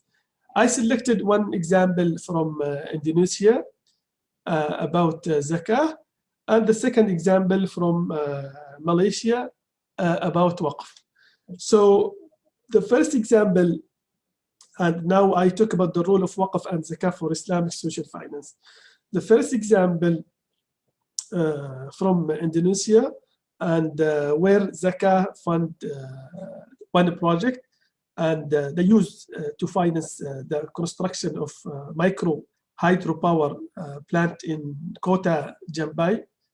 This is the name of the city, and providing electricity for households, schools, and clinics, benefiting at least thousands of people directly, and many more businesses and services indirectly. This is only one example just to give about the Zakah fund and for Islamic social finance. As I said, we have some countries, Muslim countries, that are using this fund in different purpose to help Muslims in different sectors. And the second one, in general, I talk about, if we can talk about Zakah, we have, we call social security. It helps us to, we can be used for social security, help homeless people, and also reduce poverty, and many more. So for the second example about Waqf, and this example from Malaysia, and they use Waqf fund that was created to improve the standard of living and economy of fishermen in state of Iraq, and it works. And that fund, it helps the people and help them to help them in their business. And this is, I think, funded by Islamic Maybach Islamic Berhad in Iraq state in Malaysia. And this is to talk about the benefits of Waqf. We have to reduce, for example, unemployment, and also contribute to social economic progress, sustainable funding solution, and also government expenses on social reduce if we use these tools. And I would like to thank you all the organizers and our distinguished speakers. Thank you all. Wassalamu alaikum wa rahmatullahi wa barakatuh. Thank you, Brother Professor Dr. Lazasaria, for your conclusion this session, as also discussion on Waqf and Zakah. And with this, our session ends, and I invite all participants to rejoin, inshallah, at 2 p.m. Pakistan Standard Time. So, first of all, I would say many thanks to all our participants, our speakers, particularly the keynote speakers, to join us in this session. And I invite all of the participants to rejoin at 2 o'clock Pakistan Standard Time, inshallah, about 15 minutes or 14 minutes from now. And thank you. Brother, you, what about lunch? Yeah, lunch virtual. Lunch virtual. Thank you, Brother Adil, and thank you to Brother you. MashaAllah, is a very, really very good. We have purchased very good souvenirs for all of the speakers. These are basically what we can say tablets, but we are facing some problem how to send them through DHL carrier or TCS. We will send them ultimately, inshallah. And with this, I leave now. Inshallah, at 2 o'clock we shall rejoin. Inshallah. Okay, thank you. Jazakumullah khair. I'm very happy to see all of you. Jazakumullah khair. Assalamu alaikum.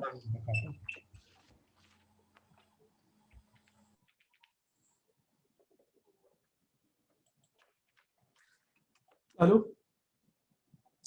Okay, I just finished. I will come now.